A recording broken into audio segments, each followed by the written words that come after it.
someone, probably Drew, of all the options on the table, but someone coming through to pick up a victory, right? Someone actually coming through to get the job done for Scotland. It would be very disappointing if the Scots weren't able to get one of their challengers to actually win something tonight. But it's far from guaranteed, to be honest. It's not looking brilliant in regards to the fact that they have got a very uphill challenge with the women's tag titles. I mean, you've got Jade and Bianca as champions. I don't see them losing the titles, so that does not feel like much of an opportunity. Then you look at Piper Niven. Is she really going to be beating Bayley? I've got to think that that's unlikely, what with SummerSlam not that far away. I've got to think they would rather have Bayley as champion going into SummerSlam than Piper Niven.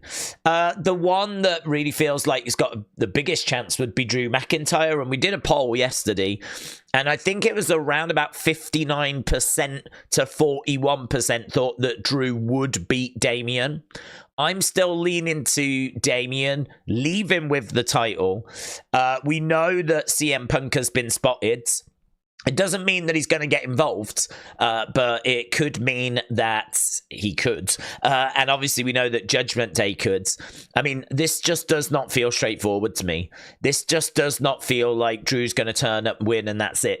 I really feel like there's going to be twists, there's going to be turns, something's going down in that match. It wouldn't surprise me if Judgment Day actually find a way of interfering and Damian not appreciating that, and then there's this big falling out. So they help Damian retain. Drew's been screwed, lots of anger. CM Punk can laugh at Drew.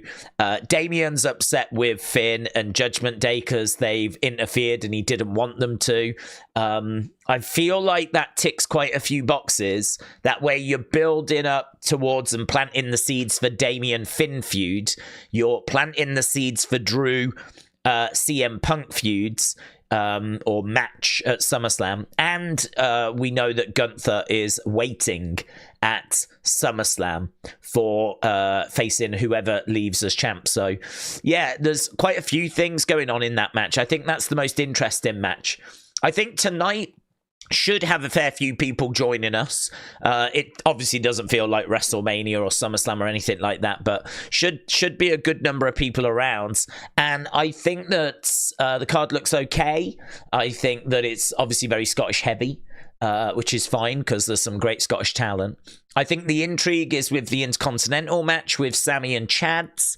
I think the intrigue is with Drew and Damian. And I think the intrigue is in the question that I asked, and that is, will we Uncle Howdy appear in person tonight? Which I've only just read back, and it makes no sense whatsoever. So I was going to type, will we see Uncle Howdy tonight? And I changed my mind halfway through. And so it became, will we Uncle Howdy appear in person tonight? I mean, it's the greatest question that's ever been asked. So there we go. Will we get Uncle Howdy tonight? 57% of you have said yes so far, which means 43% of you have said no, because quick math. And I'm really torn. I don't know, to be honest. I mean, I think we've been very clear from the start. I heard from Tom Colohue on his spoiler warning show say that Nikki and Bo are expected to be there. At no point did he say they would be shown on screen, and I think we've been very clear with that, and I'm being clear again. So no one's reported, right? I've not reported, Tom's not reported, no one's reported that they are definitely going to be shown, but they are expected to be at the show. And of course, then that begs the question, why would they be there? Why would they be at the show? They can speak to Triple H when Triple H gets back. They don't have to be there to speak to him now, do they? So I would say that makes me lean towards there being something that's going to go down. It might only be actually that we see Nikki. I mean, it might be that Nikki comes out and Bo's there just to sort of oversee it. Like, Bo wants to be there for this moment, you know? And this is going to be the first time someone gets shown in person. I mean, it's hard to believe that we're not going to have... I really think, I'm going to be honest with you now, I'm going to throw it out there. I'm going to go big, I'm going to go bold. I will be shocked if this show doesn't conclude with us seeing Nikki Cross. She's Scottish. We're in Scotland. The new group is debuting on Monday. I think that it's right there for them to have Nikki come out. Place go bananas, because they'll go bananas because she's Scottish, and they'll go bananas because it's the first big indicator of what's going to drop on Monday. And this is a premium live event, and I just don't know why you wouldn't do that. So what I would say is, if Drew loses and everyone's on a downer and everyone's like, oh God, this is how it ended last time, and we're going to do a stupid sing-song, and then all of a sudden the flipping lights go off, right? And then, like, say Nightbird plays or whatever, and into the arena steps the bride, who finally reveals herself to be Nikki Cross, and the place goes bananas because of her being Scottish and all of that. I mean, to me, it's right there for you on a plate. But to me, you're just setting up what's coming on Monday beautifully. And I could understand Bo Dallas wanting to be there for that. I could understand him not being on camera, but wanting to feel that moment and be backstage and see this massive development with this group, this big step forward, you know. I don't know that you do that if Drew wins, because if Drew wins, I think you want to end with Drew standing tall with the championship. So, like, I think you want your final shot to be Drew. He's done it, you know, in Scotland. Let's go. If he loses, then you might have to pick the crowd back up, and that'd be a hell of a way of doing it, wouldn't it? What a great way to pick the crowd up. So, I actually don't know about Howdy. I'm feeling probably more confident about Nikki Cross. And if they let that opportunity pass them by, well, then that's fine. You know, it's an opportunity. Like most things in life, it's an opportunity. You don't have to take it. It's just there if you want to take it. And what with this group coming in Monday, I don't think us having the reveal of who is the bride or the reveal of what Nikki's going to be looking like is going to ruin Monday, because we've still got to see Loomis, we've still got to see Rowan, we've still got to see Gacy, we may not have seen Uncle Howdy, we've still got to see them all together. We've got to see how they kind of look as a unit. We've got to see how they interact. We've got to look at their new masks and entrance music. And I'm sure there'll be other decorations as a part of this presentation. So it doesn't take away. It just whets the appetite, really. So I would totally go down that road. I'm so excited. This is such a big weekend. I would say that yesterday's QR code was pretty good. I mean, I really enjoyed the pictures. Obviously, we did 2 videos on that. We did like a first initial reaction. Here's the QR codes. Here's how you get to the images.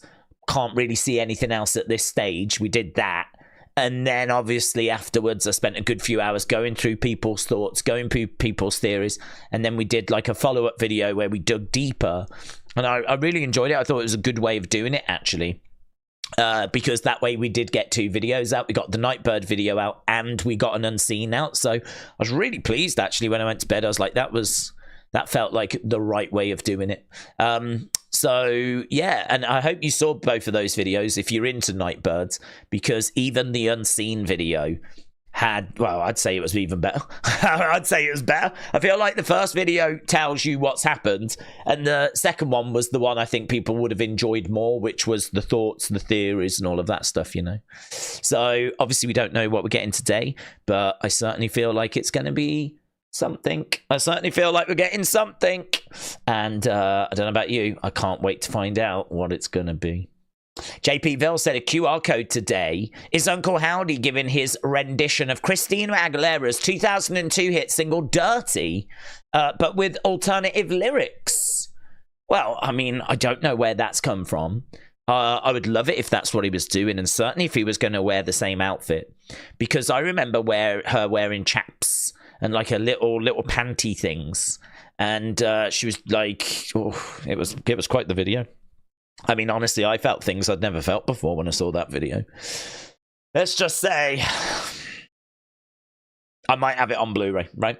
It was very popular back in the day. Go back 20 odd years ago. Christina Aguilera's Dirty was on all the music video channels. Are those still a thing, actually?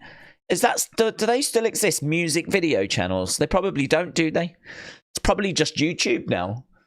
But back when I was a kid, there used to be The Box, right? And there used to be VH1, and there used to be MTV, and there may have been some others, but those were the main ones I remember. The Box was the one I used to watch the most. And it was basically just like pretty much non-stop music videos.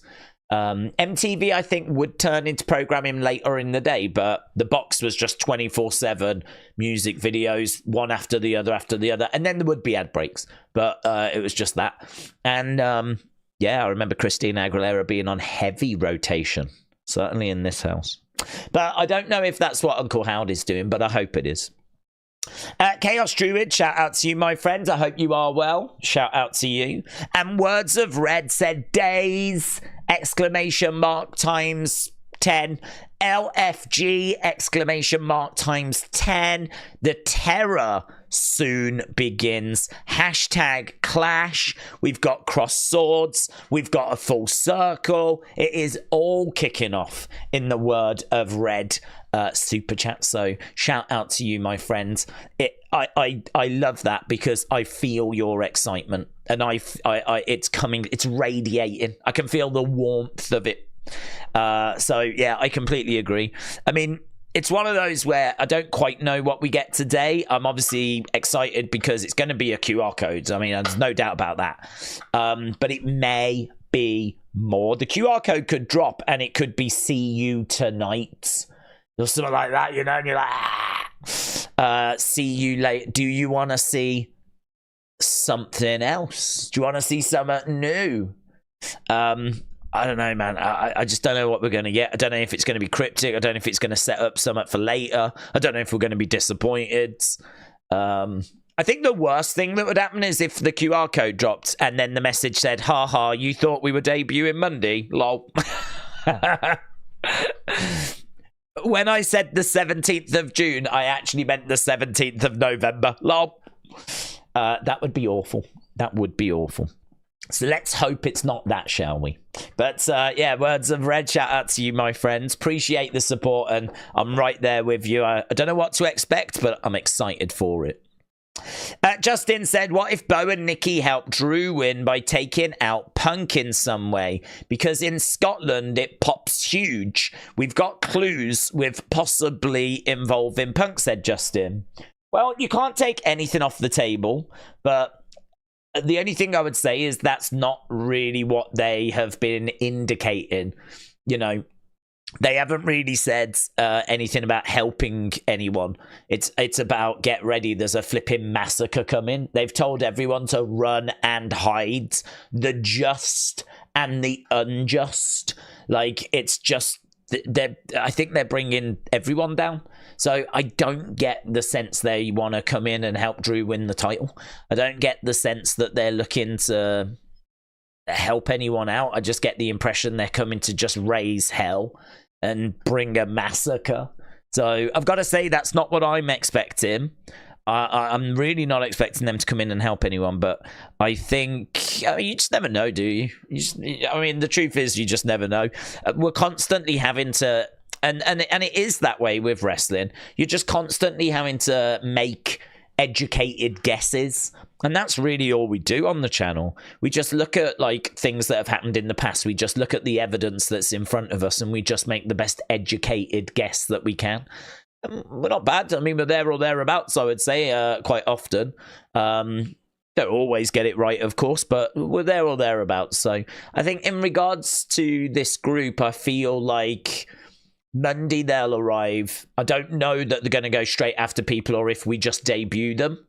I would just debut them on Monday, because I personally would like to see the costumes.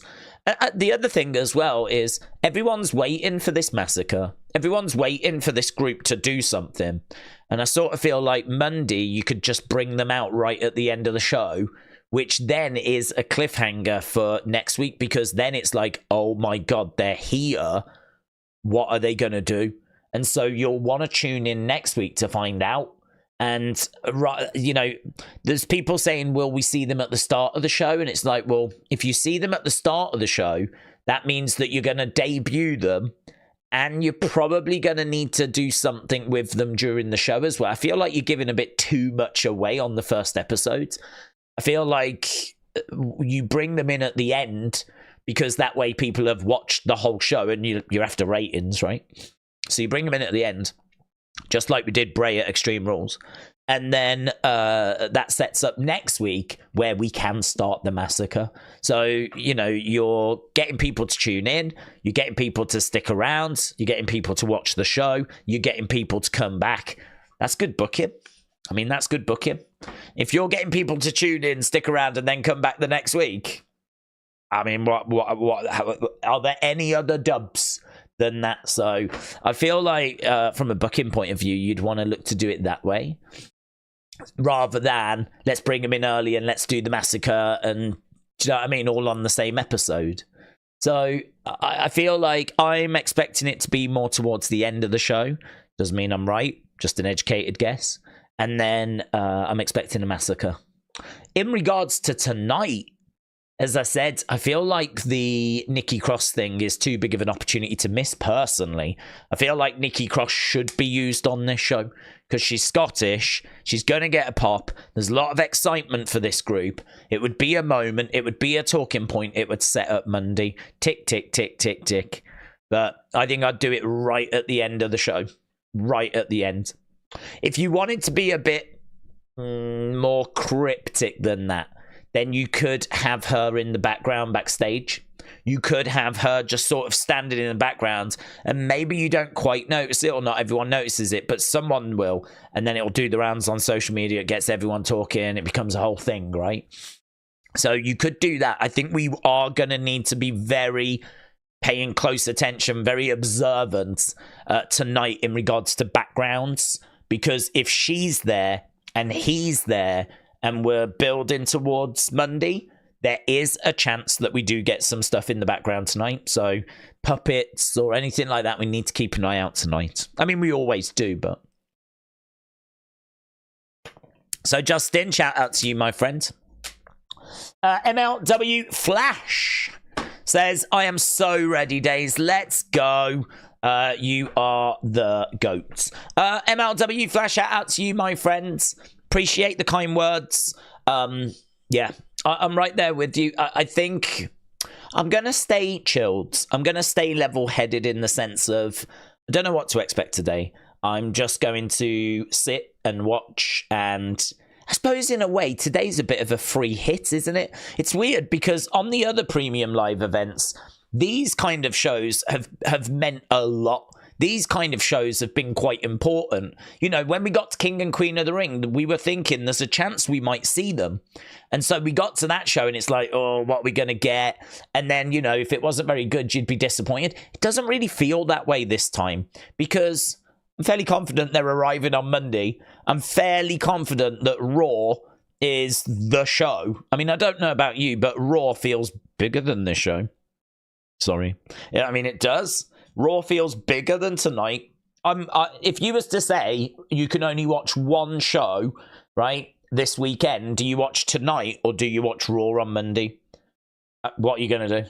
Like, to me, I'm watching Raw. I would skip this show so that I could watch Raw on Monday. Like, and we haven't had that before. So I sort of feel like tonight's a free hit.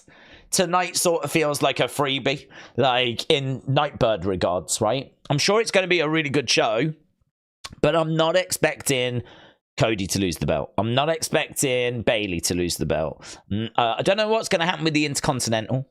And I think Damian wins, but as I've said, I'm like 60-40, 55-45. I'm not bubbling over with confidence. But if I have to pick a side, I'm going to go that Damian retains, right? But yeah, a Nightbird point of view, like, it's Monday, isn't it? So that means that today we've just got that free hit. That whatever we get, we get. If it's a disappointment, so be it. We just move on to Monday. Charles said, surprise, we find out that Braun is the bride. That would be the greatest reveal of all time. That would be the greatest. And they should definitely go in that direction. JPville said Cody turns heel tonight by slapping on a MAGA hat. Well, did you see that Trump was interviewed by Logan? I think it did quite well, actually. 2.5 million I saw last time. And so he was interviewed. Logan has reached out to Biden as well, which I think is important, to be honest. I know that there's Trump fans, there's Biden fans. I mean, I'm sat here in the UK. I don't give a flip, right? I don't care who your president is, yeah? You just make sure you look after us, right? So it doesn't matter to me as to who the president is. But I do think that it's probably wise for current active superstars to show a bit of balance. I mean, I kind of feel like bringing on Trump is cool, but then I think it was good that he reached out and tried to get Biden. And honestly, I'd have said the same if it was the other way around. If he'd have got Biden on the show, I would have said, I think it's good he's reached out and got Trump, or tried to get Trump, because I feel like probably should be showing that balance, what with him being an active superstar. It's a different thing when you leave. When you leave, you know, we know that Kane has gone into politics, hasn't he? So when you leave, you know, whatever. But I think as an active superstar, it's probably best to stay neutral and to not bring politics in. I mean, the thing with politics is that it's so divisive, and it's so, people have got really passionate opinions on it. You know, people will like defend their political stance to the hilt, right? And understandably so. So I'm not saying that's wrong, but what I'm saying is that it's the kind of thing you don't want to mess around with, to be honest. You don't want to use it to get heat, or you don't want to use it to try and win over fans, because as many fans as you're annoying, you're also pleasing, and as many fans as you're pleasing, you are annoying. You can't really win with it. You can't really win. So it's one of those whereby I think as an active superstar, you can't get heel heat out of it, and you can't get babyface support from it, because, you know, people are split kind of 50-50 really on both sides of the argument. So as a result, it's probably wise if you're an active superstar to have balance. And to try and get both. So fair play to him on that. I'm pleased that he tried to do that. I don't know actually if he's going to get Biden on, though. I don't know if Biden's accepted, but I saw the Trump interview did well. The Ring General said Scotland fears the Ring General. Enjoy the show. The Ring General, shout out to you, my friends. I mean, listen, if there's one thing I know about the Scots, right, and I know lots of things about the Scots, but if there's one thing I know about the Scots, they don't flipping fear anyone. Right? I know that much, right? We have bants and all that stuff, but I know for a fact they don't fear flipping anyone in Scotland.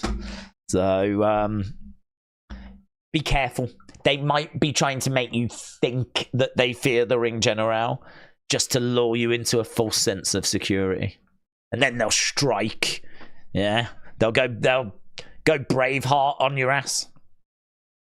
Maggie said Drew wins or we riot. Do it for us, big boy. We still believe in Drew. Just don't trust Triple H to do the right thing with him again. Oh God, you know, it makes me think back to the Clash in Wales, and I honestly, one of the worst endings to a show I've ever seen was SummerSlam 93, and you know where I'm going with that. You know, Lex Luger had spent the whole summer on a bus, right, being driven around, and he really was on the bus as well. I've watched shows about it where he really did stay on this bus. He did go into hotels and whatever, but they did put him on a bus and take him around America, right? And so he was like using up his free time to meet people and go to charity things, and they went full on babyface modes, right? Full on babyface mode. Imagine if they did it with Cody and they took his coach, the American Nightmare coach, And then for the summer took it all around the different states. And on social media, you were seeing him at hospitals, visiting sick people, you know, all this kind of stuff. He was going round and round and round, and they really was going big. And then it built to the match with Roman at SummerSlam. Well, that's what they did with Lex Luger in 93. Right, that's what they did. That's exactly what they did. And it built for him getting a title match against Yokozuna, the evil foreigner, because all foreigners are heels, you know, and they're all evil. And he basically won the match. I think it was count out, and so he didn't get the title. And they had confetti, and they had balloons, and the locker room came out, and they had him on their shoulder, and he was like this, and the crowd were like, he hasn't won the belt, has he? It's should we be celebrating this? I mean, he's won the match, but he doesn't get the belt on a count out, does he? They haven't changed the rules, have they? No, he's not champion. Why are we clapping then? What's happening? Oh man, it was so bad. It was so bad, and it killed him. Really, he was never the same after that. That was his shot. That was his shot. That was his opportunity to beat Yokozuna in the ring, win the title, and actually go on to have a championship reign. And, you know, that was at SummerSlam in 93. By the time we get round to WrestleMania the next year, it's Lex and Brett that are both kind of neck and neck, and we're trying to figure out who should be the champ. Should we go with Lex or should we go with Brett? And they go with Brett. They go with Brett because the fans had given up on Lex. And I think SummerSlam is a big, big, big, big reason as to why the fans gave up. He had his opportunity. He dropped the ball. He dropped the ball. He won the match, but he won it by count out. He knocked the big fat guy out the ring. The big fat guy couldn't get back in the ring in 10 seconds. He loses the match. It was really, really bad. That's one of the worst finishes to a pay-per-view I've ever seen. Even as a kid. Even as a kid, and I promise this is true, I thought how stupid that was. Like, as a kid, I thought, like, how stupid it was that he had... I mean, I, as a kid, knew the rules, that you don't win a title on count out, right? And so to watch him knock Yokozuna out the ring, I mean, it was ridiculous. It was like, as a kid, I was like, couldn't get my head around why that had happened. And so... fast forward to flipping Clash at the Castle. I really put Clash at the Castle up in that same conversation. I think it's absolutely fine for Drew to not win at Clash in Wales. I think that's fine, right? Might be controversial to say that, but, you know, I think the way that the Roman story played out was, I wouldn't change it, yeah? So I think it was fine for Drew to not win at Clash, but if he wasn't going to win, then the very next thing you should think, if you're Triple H or you're creative, right, is how do I pick the crowd up? I don't want to send the crowd away on a downer. I don't want to send the crowd away like all moody and all down and all like gutted. Like, why would I want to do that? Like, I want to find a way of picking them back up, right? There's got to be something that I can do. Just like how I said, if Drew loses tonight, lights go out, bring out Nikki. Right? Because I'm thinking that with that mentality of the crowd are down, people at home are down, how do I pick them up? What can I do that's going to just sweeten the end of the show a bit, right? And I think Nikki coming out, getting an amazing reaction and people going, holy, you know, we've got them chants going on. That'll do it. But what did we do at Clash? We had Tyson Fury get in the ring, step up to Roman, right? Crowd going, oh my God, where's this going? And he flipping shook his hand. He shook his hand. Roman had just screwed Drew McIntyre, and Tyson Fury got in the ring and went, good work, mate. Excellent job. Yep, well done. You look after yourself, pal. Right? And then as soon as Roman walked off, he's like, come on, Drew, get the microphone. Long, long time ago, I can still remember. Bye, bye, Miss America, bye. Oh, my God. Oh, my God. It was so bad. It was so bad. That's not how you pick the crowd up. And we were all just there. I mean, I remember watching it just open mouthed, like, what is going on? What is happening right now? We had a sing-song with Tyson Fury whilst Drew was looking devastated. They did American Pie, and for some reason they never cut the feeds. And I remember Drew going to the crowd going, has anyone got any requests? And you're like, what am I watching? What is this? This has now turned into Saturday night karaoke, right? At the Millennium Stadium in Cardiff, right? I think they started doing an Oasis number next. I think they did Wonderwall or Don't Look Back in Anger. And it was just like, I don't know what this is. I don't know what this is. It felt like another of those moments where the crowd would be like, applauding, going, should we be applauding?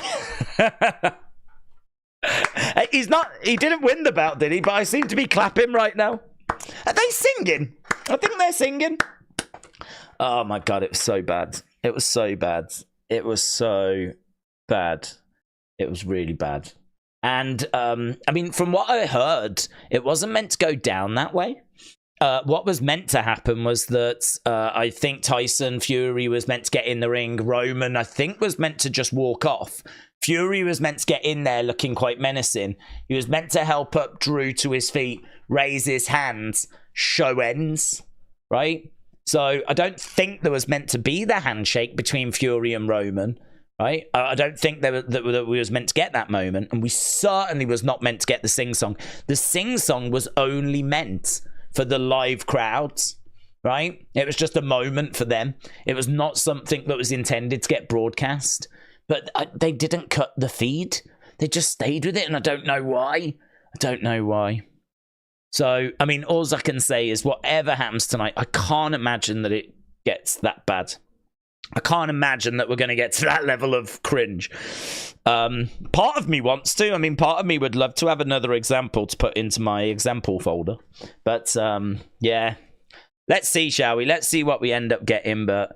God, it can't be. We can't have anything that's going to reach that level of cringe.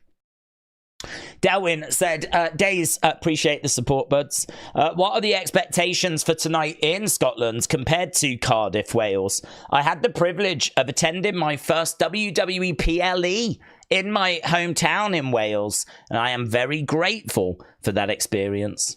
Well, I would say that the ending... I mean, I actually thought that Clash was fine. I don't think it stood up to SummerSlam 92. I think... You know, Sheamus Gunther was amazing. Yeah, an incredible match. One of the best professional wrestling matches in UK wrestling history, right? Gunther versus... I've got no problem saying that because I think a lot of people scored Gunther Sheamus like 4, 7, 5, maybe even 5 stars, right? We're talking about what... I mean, like, of all the matches that have took place in this country... Right, that has to be in... I'm not saying it was the best. I'm saying that it has to be... If you was to sit down and do an hour-long show of the best matches to ever take place in the UK, you're going to talk about Gunther versus Sheamus. You're going to talk about Gunther versus Tyler Bates. You're going to talk about Bulldog Bret Hart, right? There's going to be others that are on that list as well, but those are going to get mentioned at some point in the conversation. Yeah. And in regards to like the rest of the cards, I kind of felt like it was okay. I think if memory serves me right, Liv versus Shayna was all right. I think we had Damage Control in action against like Bianca and Alexa and was it Asuka? It was okay. That was all right. Obviously, the main event was very dramatic. I didn't mind Solo. That was the debut of Solo. Didn't mind that. I do think the sing-song after is cringe. Like, I'll take that to my grave. But the main event match itself was good. The Intercontinental match was amazing. I think, wasn't it Riddle versus Seth? Which I thought was okay. There was another one that was decent, though.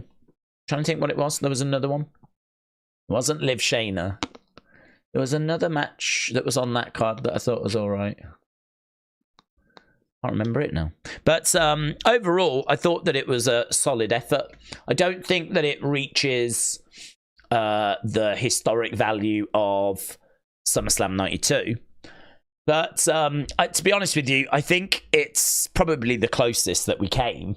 And I think that this is going to feel very, very different. I mean, this is not a stadium. It's an arena. And so it's going to be an arena show. It's going to feel like a B show. You know, SummerSlam was an A show. Clash sort of felt like an A show. This one's going to feel like a B show. And so I don't think you can really compare, to be honest. I don't think you can really compare. I think for me, I don't know that any match is going to be as good as Sheamus versus Gunther. I don't know that it's not going to have the size. It's not going to feel as big as what Clash did when it was in Wales. But it doesn't mean that it's not going to be a solid, entertaining night, you know? Doesn't mean that it's not going to be a night that we're going to have you know, some surprises, some shocks, maybe the Nikki Cross thing. So what I'm looking for, you said, what's the expectation?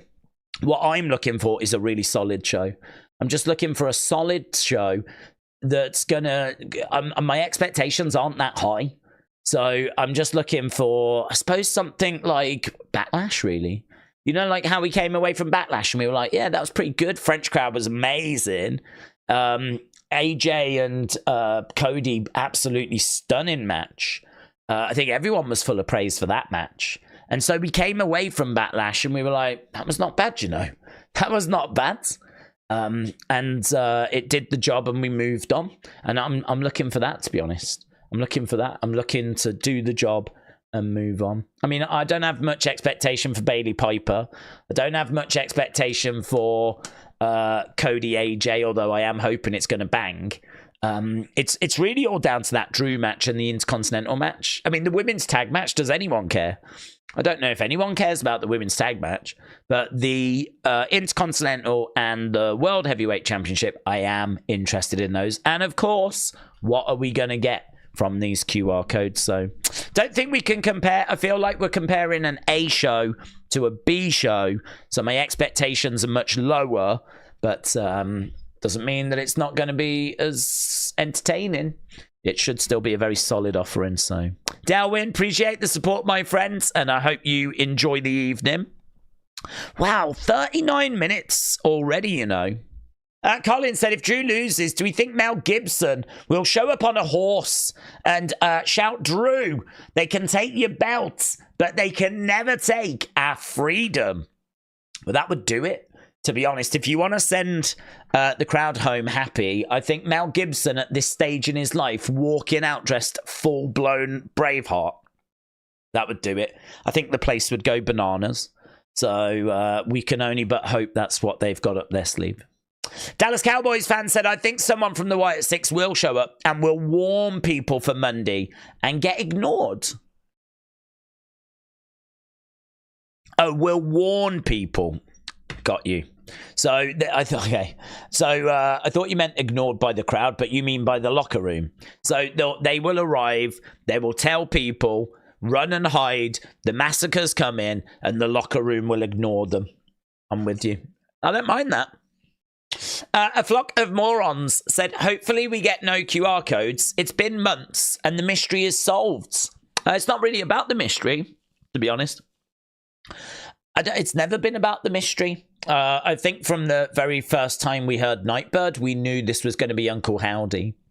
I suppose what has kind of shown itself over that time is that it's a group, and PW Insider came out and told us who the members of that group were. So it's not really about that. It's more about what is the story that they're trying to tell. Because apparently Bray had a story that he was trying to tell his whole career, and he never got to really tell it. We don't really know where we got with it. I mean, we don't know, was it nearly finished? Was it halfway through? Was it near the start? We don't know what the story is, how far he got with it. So I'm under the impression they're looking to come back to kind of finish that for him. And of course, we want to know what the masks look like. We want to know what their motivations are, why they've come together as a group. You know, what's their motivator? You know, what are they looking for? Championships? Are they looking to just to destroy people? Like, if people think the mystery of this was just to work out who was in the group, then that's not right, because the focus is a lot bigger than that. We want to know what the story is. We want to know what the characters are. We want to know what the end goal is. And, you know, we want to make sure that we're kind of paying respect to Bray in that process as well. Bray was someone that could divide opinion, because he really was someone that was not afraid to push boundaries, shall we say, right? So he was someone that came in and had big ideas. And, you know, some of them I think worked. Some of them, I don't know if they did. Some of it may have been the way that it was executed. Some of it may have been because of the restrictions that Vince had, for example. And, you know, it's one of those where we ended up getting what we got. And some of it worked and maybe some of it didn't. But it certainly resonated with people. Built this massive following. And look at the excitement now for the return of this group. So what I would say is, there's a lot of excitement. I know not everyone shares in that excitement. I know that a lot of people, they don't really care for this group already. But what I would say is, like, just give it a chance. I mean, it's not failed because it hasn't even started. We've had these QR codes, which, to be honest, you could easily just ignore. Like, if you aren't into them, it's on screen for all of a couple of seconds, and that's it. Like, you don't need to interact with it. After that, you don't have to investigate it. You don't need to watch the videos, like, seeing what's happening. Like, you don't have to invest your time into it. It's kind of been a bit tucked away, really. It's been its own little campaign off to the side. So I would say that it's not been very intrusive as a campaign. And I would say that there's a lot of people that seem to be quite down on this thing before it started. And I think that's a shame, because I think, like, you've got a lot of really good, dedicated workers here. Some really good people. You know, Bo Dallas is a good person. He's someone that was a NXT champion, someone that had a lot of potential, came up to the main roster. The gimmick didn't work. They couldn't really find a gimmick that did. And he floundered, really, and then ended up losing his job. But, you know, this might be the vehicle that kind of gets him where he needs to go. I mean, don't forget, Bray struggled when he was Husky Harris. He couldn't make that work. He had to go away and reinvent himself and become Bray Wyatt. And now he's an absolute bona fide first ballot Hall of Famer. So I feel like with Bo, he had a gimmick that didn't work, and we just never evolved it or sorted it for him. Instead, he ended up going into Social Outcasts and the B Team and, like, all these jobber factions. And we just never got round to, you know, investing in him. So, you know, I think really that's why this campaign has been what it's been. And that is, you know, if a piece of currency is screwed up and chucked to the side, is it worthless? Does it lose its value? And the answer to that, of course, is no. It's just been discarded, but it's still valuable. You could still go to the shops and spend it. And that's what these superstars are. These superstars are people that have value, but they were not utilized. They were underutilized. We never realized their value. And so they've come together now to try and prove their worth.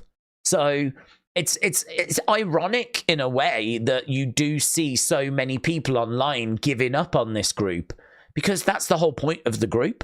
The group is basically saying people gave up on us. Like, we are valuable, we can contribute, but we were never given the ball. We were never given the opportunity. Like, we was never invested in the way that others were invested in, you know, and as a result, you know, we were just pushed to the side. And how funny that they're now trying to come back and make that point, and people have just given up on them already, saying, like, not interested in them, because they're still remembering who they were, not who they may be going forward. They still remember Bo Dallas being in the B Team. They still remember Nikki Cross wandering around, just looking up in the sky. They still remember Dexter Loomis being backstage and drawing and not really doing a great deal else. They still remember, like, Eric Rowan with his fake spider. Do you know what I mean? Like, they remember the bad times, but that's not what we're expecting to get here. We've got a whole new story, whole new characters, whole new creative. No Vince. Triple H investing in this. It's got the power of Bray behind it and all the goodwill of Bray behind it. I just think it's a real shame that there's so many people out there that have just gone, it's going to suck. It's like, it hasn't even started. We haven't even seen them. We haven't even seen them, and you're just proving them right.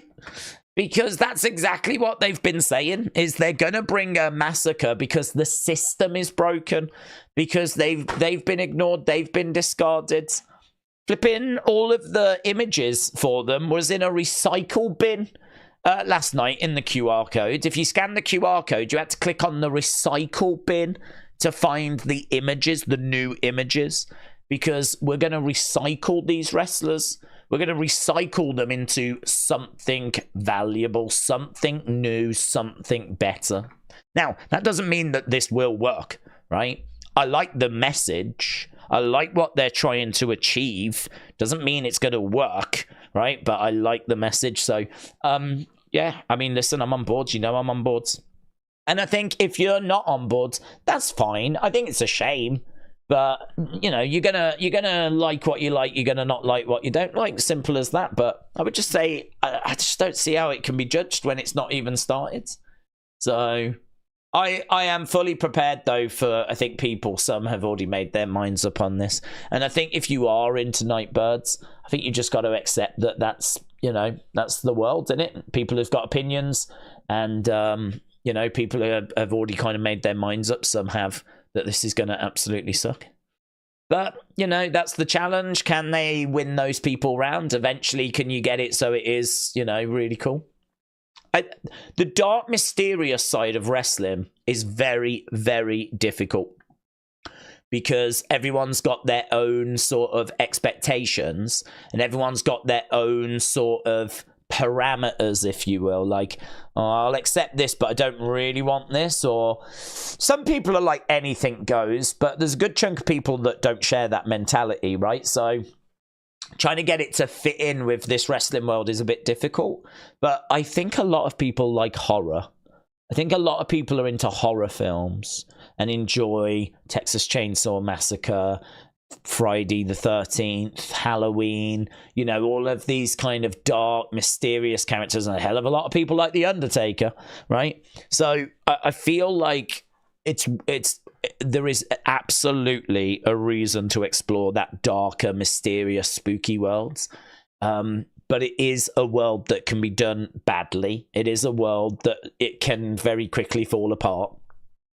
Like, to keep it interesting, to keep it like engaging, to keep it where you want it it's very difficult. It's a very easy thing to go wrong, and we've seen it go wrong a lot of times. And so you can understand that people go in with like trepidation, but I don't know. I'd much rather go in with anticipation. So yeah, I'm looking forward to seeing what we get tonight. Daze, can you look at what I've sent you on Twitter? I can. I'm really dry, and I don't know why. I'm never dry. Watson says, let's go. See if I can get the Twitter up. Here it is.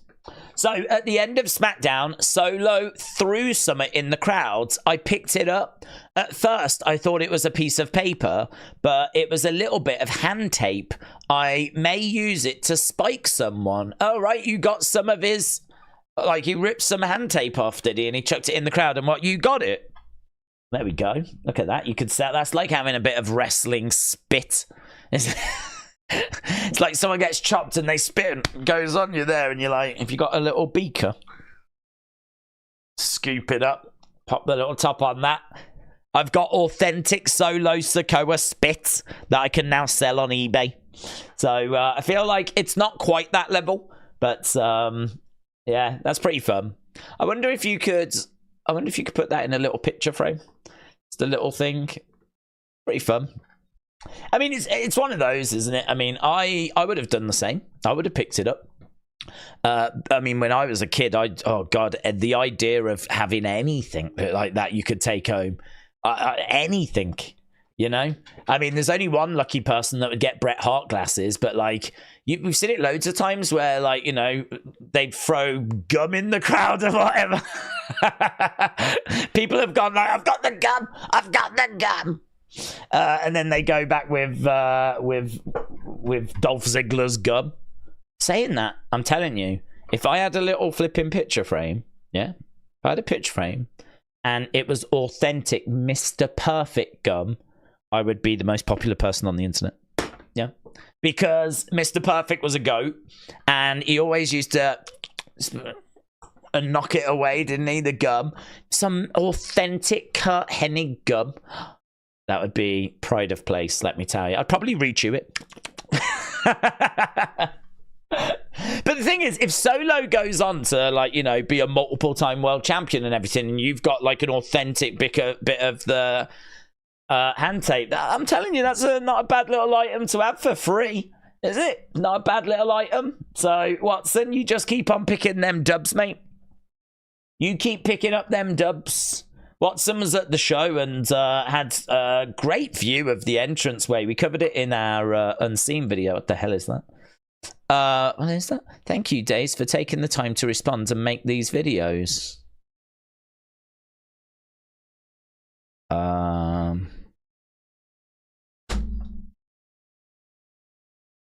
I never knew cats could type. Hope you feel better soon, bud. That's amazing, isn't it?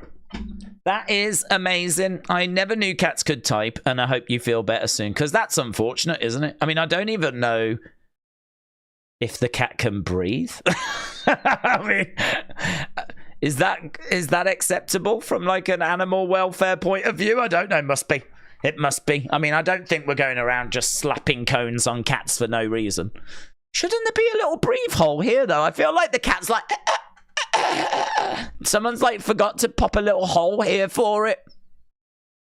A bit of banter. Can we just double check on the cat? Because I don't know if everything's okay there.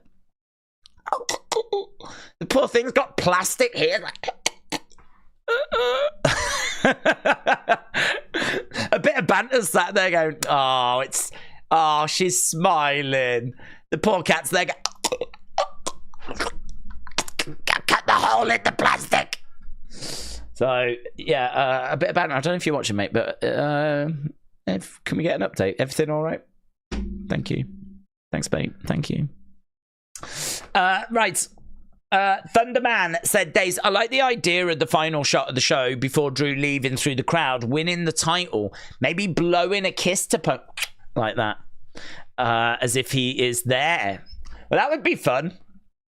That would be fun. I'd be down for that. That would obviously be quite the callback. So, yeah, that would be good. F&S Talk Show, shout out to you, my friends. Hope you're well. Hope you're excited. Lance said, I am ready to be fully buttered up. Okay, I'm not sure what that's in relation to, Lance. Is it Saturday night S&M club where you are? Or I don't know. I don't know what Lance is doing at the moment, but... I hope the buttering goes well, my friends. Hope the buttering goes well. And shout out to your dominatrix. Lloyd Johnson, shout out to you as well, my friend. Appreciate the support. And I want to jump back over into the chats. Play DHD Gaming said, what if the members ain't who we think they are? Leaked or not, if you put Dexter, Nikki, Eric, or Gacy on a stage as Naughty Group 1, are they really that imposing of a collective? I think they would be, yes, with masks. I mean, Eric Rowan is quite tall, he's quite big, he's quite imposing. I think Dexter Loomis has got some size to him. I think there is... I mean, the interesting thing about horror is pretty much anything cute or nice can look menacing in the dark if it's acting out of character. I mean, if you've got like a flipping bunny rabbit that stands up and just like twists its head and looks at you, and you're alone in the room and it's just slowly walking towards you, like that has now become the most scariest thing in the world. So the interesting thing with horror is we've seen kids and animals and things that you wouldn't even think were scary that you can easily make scary when you take them out of context, when they don't act like you expect them to act. So even people like Nikki, who's not the tallest of girls, you know, if she's going to come out and she is going to be the bride, you know, and we're going to be seeing like Gacy coming out, I think we should be seeing some interesting masks. I think the presentation should be good. I think this group is going to hopefully operate where they're going to attack and we don't know when or where they're going to attack. I think that, you know, this is a group as well that has already shown they're not going to respect barriers and privacy. I mean, they're breaking into people's homes. And, you know, we're kidnapping therapists. And, I mean, there's clearly a lot of stuff going on. I don't know if it's mental health or whatever, but you know, I think it's one thing to go up against, say, a Braun Strowman that's big and you got to try and work that problem out. But how are you going to work out going up against, like, the Wyatt Six? Because it's not just about overcoming size, it's overcoming numbers, it's overcoming a lack of boundaries, respect. Like, they're operating mentally in a different place to everybody else, and like, I just don't think you'd want to tangle with that, to be honest. I mean, I would much rather be in a feud with Bobby and the Street Profits that might kick my ass in the ring, but at least I can go home after, rather than in a feud with the Wyatt Six, who I mean, I could be disemboweled. I have no idea. I could be kidnapped. Like, my family's lives could be in danger. Like, they don't seem to know boundaries. They don't seem to know limits. So yeah, I think if they can demonstrate that I've just said, then yes, I do think they can be imposing. I do think they can be intimidating. I do think that they can, you know, we can get to the point where they arrive and we're like, oh, God, you've messed up, man. Oh, geez. You know, you imagine like you've got Grayson Waller running his mouth and then all of a sudden flipping Uncle Howdy's music hits and you'd be like, he's dead. He's dead. He's flipping dead. He's dead. Grayson Waller's dead. We need to do the funeral. We need to arrange the flowers. He's flipping dead. He's done. That's it. It's over. Right? We can get to that point, you know. Whether we will or we won't is a different thing. I mean, as we said, this is the kind of thing that can go wrong very, very easily. But listen, until they debut and until I see what we see, I'm going to stay hopeful. Because I think one of the positives, and this might not be popular, but one of the positives is that, well, we don't have Vince around. And I feel like Bray was a little, should we call him a flawed genius? Okay? Because, and I'm having to pick my words wisely here, because not because I'm worried of upsetting people, but because I don't really want to say what I don't mean, right? So he was someone that was very creative. He was someone that was very impressive with what he created and the world he created and the characters he created. But if you watch that documentary, there is a message that's a bit like subliminal. If you listen to what Triple H is saying, and I've heard him say it in other interviews, you get the impression Bray was not easy to work with, right? Not because he was a nasty person or anything, but because I think he was constantly switched on. I mean, I think he had some real life mental health issues. He kind of touched on that in an interview with Ryan Satin, where he spoke about mental health issues, right? But he never went into detail. But he confirmed that there was, you know, things that he'd been through. It's maybe even still had gone through, right, at that time. And I think that his brain was just constantly firing. I think, honestly, he was just, let's do this, this. I think Triple H referred to him as a tornado, a creative tornado, right? Well, the problem with that is that, and in Triple H's words, you've got to get something down and you've got to commit to it. So if we're going to go in that direction, we need to get the creative. We need to plan it all out. We need to flesh it out. Really, what we can't be doing is changing it. Right? We can't change it. We've got to get it down. We've got to commit to it. We've got to flesh it out. We've got to work out what weeks we're going to do, what we need, what resources we need. If we're doing vignettes, what are they going to look like? Who needs to be a part of this? Like, there's so much stuff that needs working out from your initial creative.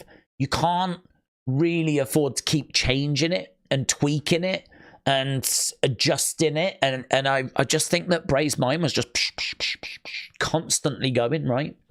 Well, he's not with us, and I think what that means this time is there's gonna be a story, there's gonna be a plan, they're gonna map it out. I don't think you've got Vince trying to put his stamp on anything, right? And we're gonna execute this story. So I feel like maybe some of the criticisms in the past was that some things didn't make sense. Some things didn't connect. We didn't quite know where we were going with things, right? And maybe part of that was because Bray was constantly changing things and Vince was trying to influence stuff. And we know they didn't work well together because Bray ended up getting released, right? He got released because I think him and Vince were like, butting heads. So we don't have that. Now, clearly, I am not saying, and I've been very careful to make it very clear, I am not saying that it's better Bray's not here. I'm clearly not saying that, right? But what I am saying is that this time we can just put it down, we can stick to it, we can execute it, we can flesh it out, and we know where we're going, we know what the plan is, and I'm hoping that having that little more focus is going to make it really land this time. It's going to make it really deliver this time. So, again, you know, not saying that it's better Bray's not around. I am not saying that. I do think it's probably better Vince isn't around.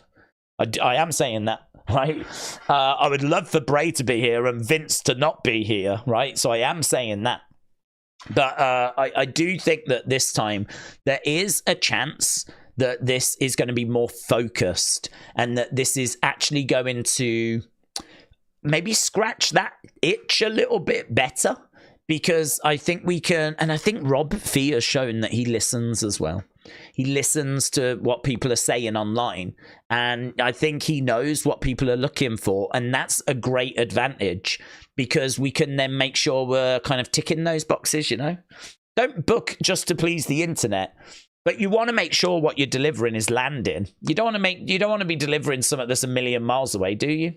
You don't want to be doing something and then find out no one liked it. So getting that sort of feedback, that general consensus, and like people going, oh my God, that was so good. I wish they'd do this. I wish they'd do that. I think Rob Fee is picking up on those sort of things. And that gives me confidence as well. So it's not just blind faith that I think that there's a good chance this will land and this could work. I think there's lots of reasons to be down and concerned and whatever, but I'm optimistic. I think the Nightbird campaign has been very well received. I think the only criticism that you'd really have is that it sort of ran out of steam with a week to go, really. But that's okay. I mean, it's been so good up until this past week, and now here we are. I mean, we're here. This is Clash, and then on Monday is when they're meant to arrive. So all good. So yeah, I'm optimistic, and I think with good reason. Who is Rob? He is the director of creative development, so character development. So he is the guy that is in charge, is the top guy in charge of fleshing out characters. He's the guy that's in charge of giving the backstory and making sure that these characters are well-rounded. And he's the director of that. And he has been the leading force, along with Bo, on the White Rabbit and more so Nightbirds. So, you know, he is a very important person. He's got a very, very interesting job. I mean, I would love to know what his day looks like. You know, when does he get up? Where does he work? how often is he in communication with Triple H? Where is he based? I'd be interested. I would absolutely love to get that information from him, just to understand better what his job's like. And I'd love to know how much he does look at like online. I would definitely do an interview with Rob, actually, but I don't think he'd do an interview with me. But I would love to just sit down and have a little chat with him, because I think that would be fascinating. Of all, like, it's funny, isn't it? I'm not really too interested in speaking to wrestlers, because there's lots of people that do that, and I think they do it well. Like, I think Chris Van Vliet does an excellent job, and it's not really ever been a motivator, but for me. But I think speaking to someone like Rob, where you can get a bit more of that sort of behind the scenes feel as to what he does, how he fits into things, I think that would be really interesting. So yeah, he's in charge, director of character development. Right, let's go back down. I want to make sure we're keeping up to speeds. Really glad that Chad Gable has re-signed, said JM Beer. Yeah, same. A great talent, and honestly, I mean, a real bright future. He is definitely someone that should have had more opportunity. I mean, I was heartbroken when he was Shorty G. Heartbroken. I mean, we were talking quite a lot during that pandemic time, 2020, when he was Shorty G, about how this was a flipping travesty and how we should be getting more out of him. I mean, I've loved watching him since he was in NXT with Jason Jordan and American Alpha. I can't remember what he did before. I mean, I think he was on his own before he joined up with Jason. I don't really remember him before American Alpha, but I loved watching American Alpha. They were such a great team, and what happened to Jason Jordan was heartbreaking. You know, I mean, American Alpha would have been one of the best tag teams we ever saw. They were so good. I think I still regard them as the greatest NXT tag team, you know? I think if I was to do a NXT tag team Mount Rushmore, I feel like DIY are very much in the conversation, and I feel like Revival are very much in the conversation, but I might have to give the #1 crown to American Alpha. So I've loved Gable. Didn't like him when he was with Bobby Roode. I hated the Shorty G character. But yeah, since we've got him back as Chad Gable, and he's been with Otis and Alpha Academy and all of that, it's been a lot of fun.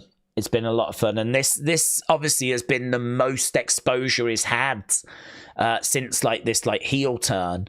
And honestly, I would not be down on him winning the title. I would not be down on him becoming Intercontinental Champion. That's obviously great news for Sammy, but seems more and more like Jey Uso is going to win Money in the Bank. So, no, I mean, even if Sammy loses the IC title, I think I'm at the point now where I don't think that means he's going to be Money in the Bank winner.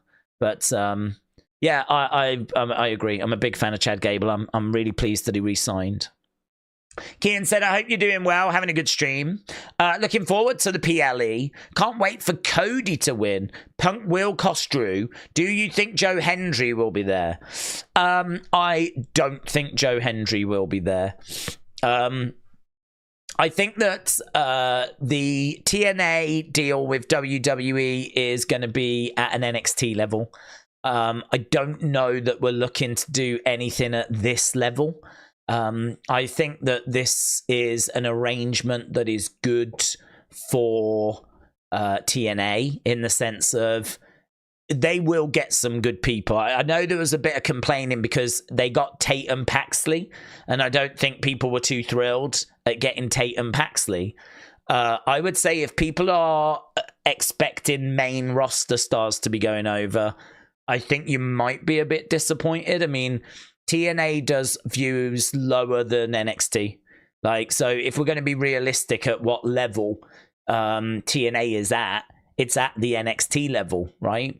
Might seem unfair because of some of the names that they've got. You know, you might look at some of the people that work there, like say Dolph Ziggler, whatever, and say, well, that should be bigger than NXT. But from a size of the brand and viewership and all of that, they don't do NXT numbers. Right? It's not a knock of TNA, right? It's not a knock of TNA. I don't watch TNA, but I don't have any ill will towards TNA. So I look at TNA and I'm like, well, it just doesn't seem to fit that it's at the main roster level. It feels like it's at the NXT level. I think bringing in Jordynne Grace was good for the Rumble. I think Jordan's done an excellent job because of her look of really growing her brand. Like, I don't want to say that she's bigger than TNA, but I know Jordynne Grace. Right, I've seen pictures of her. I've seen her, like, you know, clips of her wrestling. I've seen people talking about her. I can't name that many TNA stars, but I can name Jordynne Grace. I feel like she has outgrown TNA, if you will. I mean, she really should be at AEW. We know that WWE want her. She screams star power. So for me, I kind of feel like her being in the Rumble made a lot of sense. But you could put, like, I don't know, Ace Austin in the Rumble. I wouldn't flip it. I couldn't point him out of a lineup. I couldn't point Eddie Edwards out of a lineup. We could go down a list. I couldn't point him out of a lineup. I don't watch TNA. But I'm not ashamed to say that because, as I said, their viewing figures are below NXT. I think they've got a good product. I think they've got a passionate fan base, a dedicated fan base. Those that watch it really enjoy it. And I think there is a lot of support that goes with that brand. But for me, that brand, it's at the NXT level. So do I think we get Joe Hendry tonight? I don't think so. The only thing I'm going to say, the only caveat that I'm going to add to that after saying everything I've just said is I know Joe Hendry, right? I don't know him personally, but you know how I just said how Jordynne Grace has kind of outgrown TNA, is seemingly bigger than TNA. I feel the same about Joe Hendry in the sense of he got to number whatever it was in the charts, right? People keep, like, you know, posting online about how they believe in Joe Hendry. Like, he has turned his gimmick into a meme, and he's a meme, and he's made his name and his face and everything a meme, and so people share it and they talk about it and they talk about him, and so he has become arguably larger than TNA. He is, I see probably more people talking about Joe Hendry than talking about TNA on my timeline, right? So the fact he's Scottish as well, the fact we've got this relationship, the fact that you could put him out there and the Scottish fans would know who he is and would react and you'd get a big pop. The fact that it just furthers that anything is possible in WWE kind of notion. I could see them doing it as a one-off. But again, you know, it's worth just reiterating what I said. I see them operating at the NXT level, but it doesn't mean you can't do the occasional one-offs on the main roster, like Jordynne Grace in the Royal Rumble, like Joe Hendry at Clash at the Castle, right? But do I think we're going to be doing main roster versus TNA Forbidden Door? No. That for me would be at the NXT level. It would be NXT against TNA, right? And I think that there's a chance. If I'm putting my £5 down, I'm going to say unlikely. I'm going to say like 60-40 no. I don't think we get him. But there is a healthy chance that we do. There is a healthy chance that we do because he has managed to get his name out there. He has got a lot of people shouting about him. He is Scottish, I believe. And so you could, and it is good, isn't it, to have that occasional, you never know what's going to happen. Anything can happen in WWE. It is good to have that. So I'm going to lean towards unlikely. I think we actually see him on Tuesday because there is going to be an NXT Battle Royal, and the winner of that is going to get, I think, the next title shot for a Trick. And Cody said that there'll be people in that from the locker rooms. Not everyone is going to be from the NXT locker room, and it has been confirmed that TNA should be taking part in it. So on Tuesday, NXT, we should be seeing some TNA talent in that battle royal, and I feel pretty confident one of them will be Joe Hendry. Yeah. So I don't know. We see him tonight. I think we see him Tuesday. Could we see him both nights? Could we see him tonight as a way of building up Tuesday? Well, you know, maybe. I'm still going to lean towards unlikely. But yeah, that's kind of how I feel about the TNA relationship. I think it's good. I think it's constructive. I think it's at the NXT level, but we can definitely dip into it to provide these kind of moments on these bigger shows. I like the idea of Wyatt 6 causing chaos across Raw and SmackDown instead of throwing them into any kind of championship program, says Michael.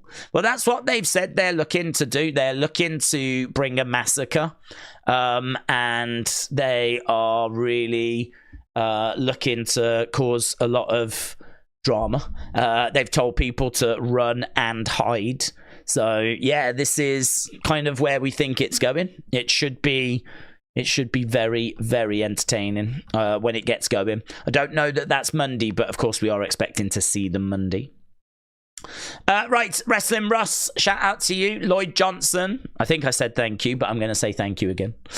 Wrestling Russ said, good morning, days. I think SmackDown has been lacking the past few weeks. SmackDown has always been my favourite show. Hope it picks up soon. For a go-home show, it wasn't the best, and I hope that Clash makes up for it. I think that's fair. I think I scored last night a 6.25 on my review.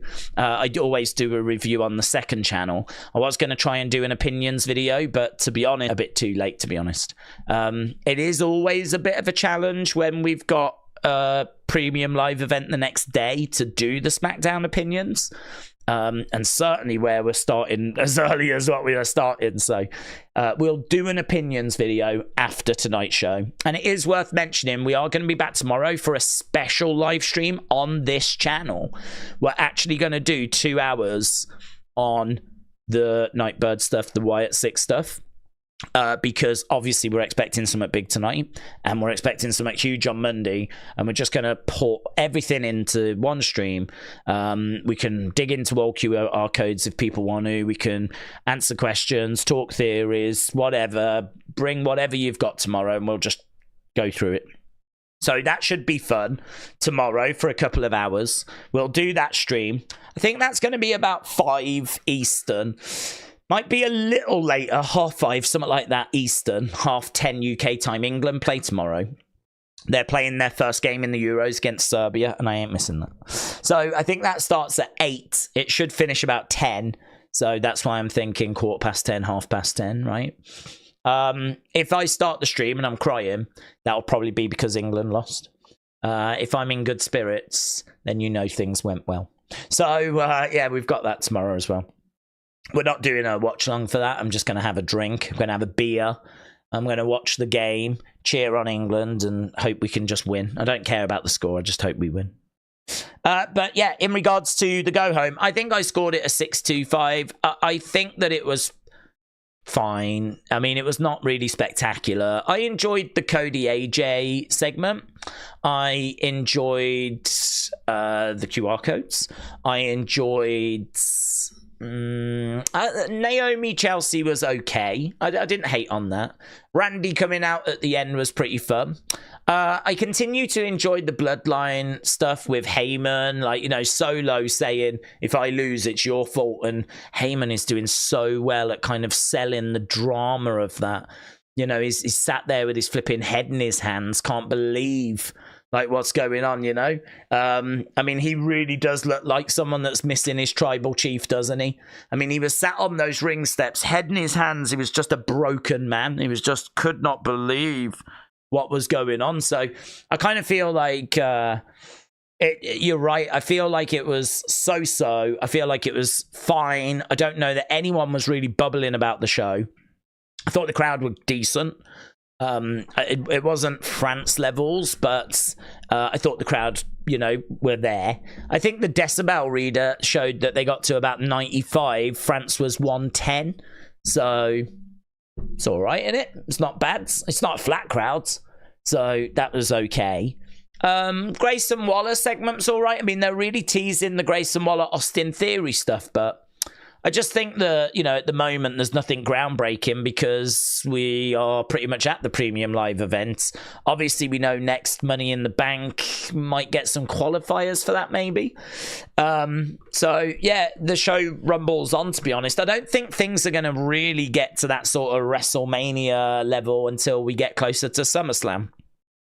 Once we start getting towards, like, July, kind of early July, middle of July, but probably about 2-3 weeks away from things, I think, really heating back up. Because I think SummerSlam's like early August.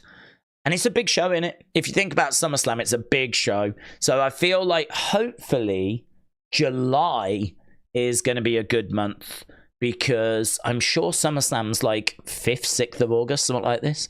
So it's going to be, hopefully, that July is pretty tasty. When is Money in the Bank, though? Because we're going to have to get past Money in the Bank, aren't we? Money in the Bank 2024. Money, money, money, money. Money. Oh, July 6th. Yeah, that's good. July 6th. So get that out the way. And then that means we've got pretty much July to build. So we've got like a good month to build towards SummerSlam. That could cook, man. That could cook. So I think let's just get past Money in the Bank, which I'm sure is still going to be a great show. I'm not saying it's going to be a chore, all right? But we'll get past it, and I think it really kicks off as we head towards SummerSlam. So, Wrestling Russ, shout out to you, my friends. Appreciate the support, really do, and I think it will pick up. I think that Money in the Bank is always a show people look forward to. It's got obviously big ramifications. Whoever wins, but I mean, they could cash in that night. They could cash in at SummerSlam. You never know when they're going to cash in. So we know that that has got a real meaning, a real purpose, and it could really shape the future of obviously where we're going. And yeah, it should be a good show. But once we get past that on the 8th, because July 6th, I think, is Saturday, so the 8th would be the Monday. But that Monday on the 8th, I mean, for me, it's just non-stop towards SummerSlam then. So got a few weeks to go. Michael said, I like the idea of Wyatt 6 causing chaos across Raw and SmackDown. I agree. A. Jobson, shout out to you, my friends. Thomas said, I just wanted to say thanks for what you do and giving a shout out to this entire community. This is one of the most welcoming that's online that I have ever seen, says Thomas. Well, that's good. Thomas, shout out to you. That I am very pleased to hear that, but that is something that I definitely want to promote. I think that there's people coming into wrestling all the time. And I think that it's very interesting to hear different thoughts and theories. Obviously, it's a bit challenging because there's going to be things that get said that you don't always agree with. And I think it's very difficult to not, like, upset people, if you will, with, like, trying to politely disagree. And like I do find that a bit of a challenge sometimes but I suppose if you're just very honest about why you're disagreeing with somebody, then and you're explaining it as well as you can, I don't think it's going to go that way because of this and this, and it comes from a place of respect, then I hope that comes across, and I hope, like, then, you know, it just keeps promoting that, because I think outside of that, I would like to think that we do a pretty good job of being open arms, going, come on in, you know? I mean, there's lots and lots of places that people can go on the internet. Some good places, I'm sure. But the fact people choose to kind of hang out with us and share their thoughts here, I mean, it will never be lost on me how fortunate we are for that. And as I've said before, if this community was to just stand still, in this day and age, that's pretty much the same as going backwards. And, you know, you might very quickly find yourself where the community just gets smaller and smaller and smaller, and eventually the channel just fades out, dies out. So I think we're pretty good. I would like to think we're pretty good at recognizing that new people coming in is like a massive positive. It's something that we encourage. It's something that I love to see. It's, you know, fresh thoughts, different age groups, young, old, you know, men, boys. We don't want women, but men, boys, you know, we're pretty much open to anybody except women. We definitely don't want women, but like we're pretty much open to everybody else. So yeah, I think we're very good in that sense, or at least we try to be. So I'm very pleased that that's come across, Thomas. I'm very, very pleased that's come across. So welcome, my friends. Settle down. Get your comfy chair in the corner of the community. Settle down. Get all comfy, and hopefully we should be in for a good show tonight. Wayne said, Days, I heard that Matt Hardy might be in that Battle Royal. He might be. He could be. He could be in the Battle Royal. Jeff as well. I mean, again, there's exceptions to every rule, and I think that, you know, would it be the biggest shock if they brought Matt and Jeff out on Raw to have a match, right? Here's TNA superstars, Matt and Jeff Hardy. Like, no, because they're legends, and to have them come out and again to kind of promote that anything can happen, you know? I mean, you just don't know. We don't quite know where this relationship with TNA is going to go. We don't quite know, like, how successful it's going to be. We don't quite know, like, if it's going to be accepted by both sets of fans. I mean, I saw the faces of the TNA fans last night when Tatum Paxley came out. I mean, it's literally like we had just gone up to each and every one of them and farted in their face, right? I mean, there was borderline disgust, right, on some of the faces. Like, this has got to work, hasn't it? And it's got to work for both groups. I didn't really get the impression it worked that well last night for the TNA fans, because they didn't look thrilled about having Tatum Paxley be the one. Had Natalya come out, that maybe we might have seen some better expressions. You know, Natalya, the boat, you know, clearly a different level to Tatum Paxley. So, you know, had it have been Natalya, maybe it would have gone a bit better. But yeah, you know, it's got to work for both sides, and it's going to take a time maybe to sort of find that balance, figure out, you know, what the right way forward is, how we best work this relationship. But I think what AJ said is right. You know, it's what a time to be a wrestling fan. It's very exciting. Definitely exciting. Definitely exciting. I mean, just not quite knowing how we're going to use these superstars. But yeah, Matt Hardy may be in the Battle Royal. Jeff Hardy may be in the Battle Royal. I actually wouldn't put them in the Battle Royal, right? That sounds crazy, but I wouldn't, because I just feel like they're bigger than NXT, to be honest. I mean, they are bona fide legends. For me, I would put them onto Raw. I would have, say, Austin Theory and Grayson Waller issue an open challenge, and I would then bring the Hardys out, and I'd have the place go flipping bananas, right? I do think you've got to be... I'm not looking for them to have another run, right? I do think they're, you know, towards the end of their career. I think that there's a bit of concern around Jeff Hardy in regards to, does someone need to tell him it's time? Like, it's time, mate, you know? Maybe you do, like, a moment like that on Raw, and then maybe you have a word and you're like, can we do something at WrestleMania 41 to, like, put a bow on this? Can we, you know, should we have a farewell thank you type match? I don't know. I mean, it's hard, isn't it? I don't know what they're thinking or where their minds are, but you don't want to see them get unnecessarily injured at this stage in their lives, you know? And it's very difficult. I mean, I don't know what it is about wrestling. I feel like wrestling must be a bit like a drug in itself, because you do see a lot of people like Ric Flair, Jerry the King Lawler, you know, that just cannot give it up. They can't give it up. They don't need money. And they can go and do Comic Cons and all of that. They can even walk. I mean, if Ric Flair played his cards right, he could go back to WWE and he could walk out and do a promo, couldn't he, on Raw?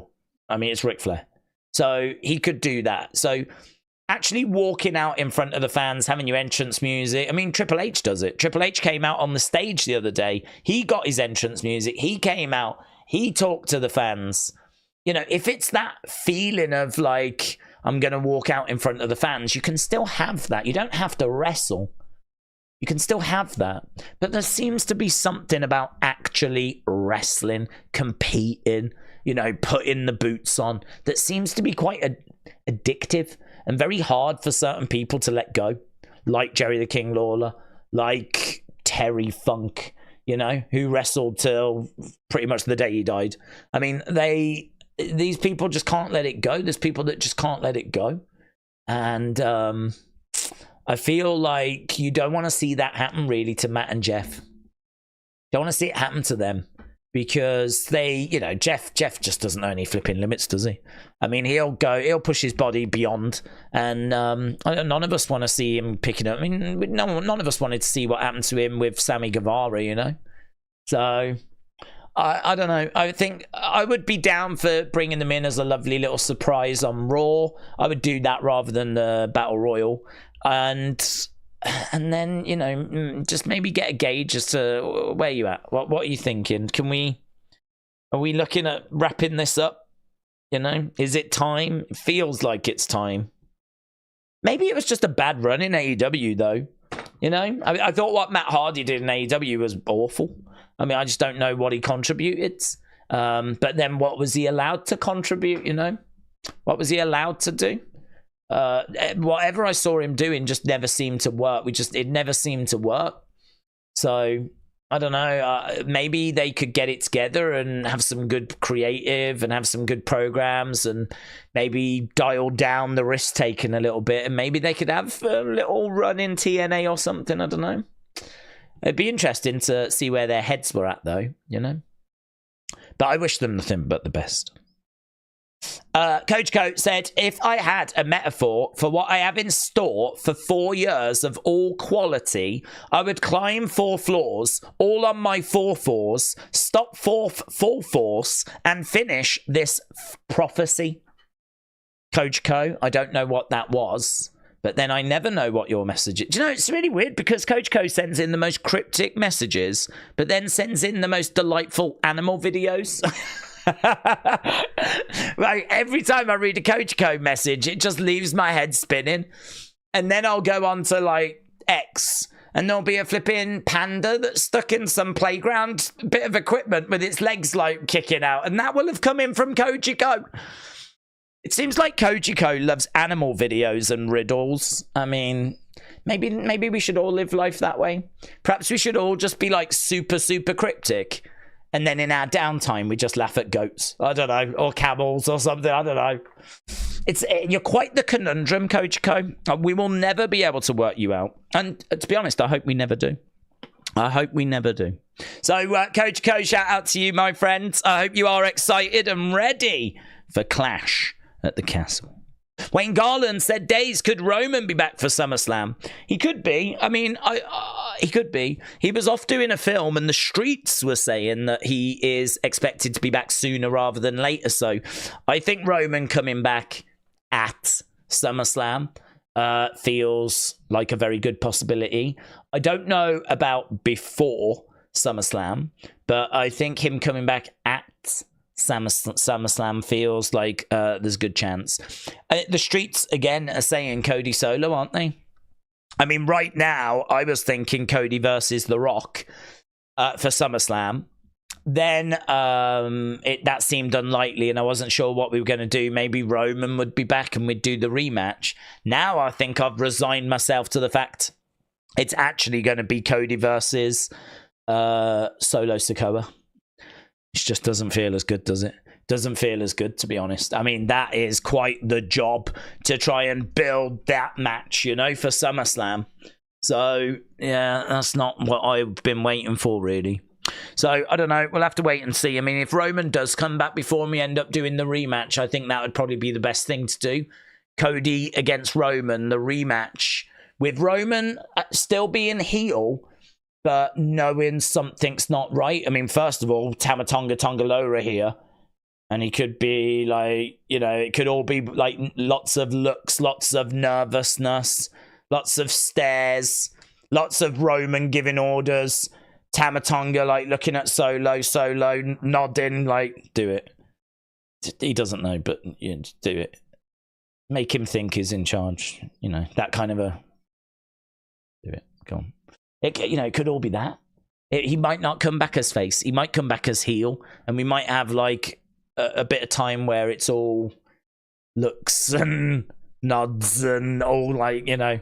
that would be quite good, though, because I think every time something like that happens, I don't know about you, but as wrestling fans, we do get excited by the littlest, smallest things.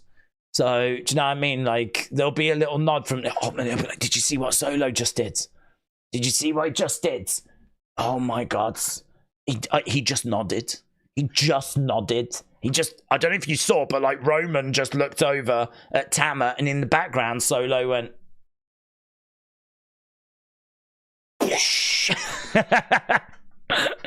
I wonder if there's any other fan bases like that.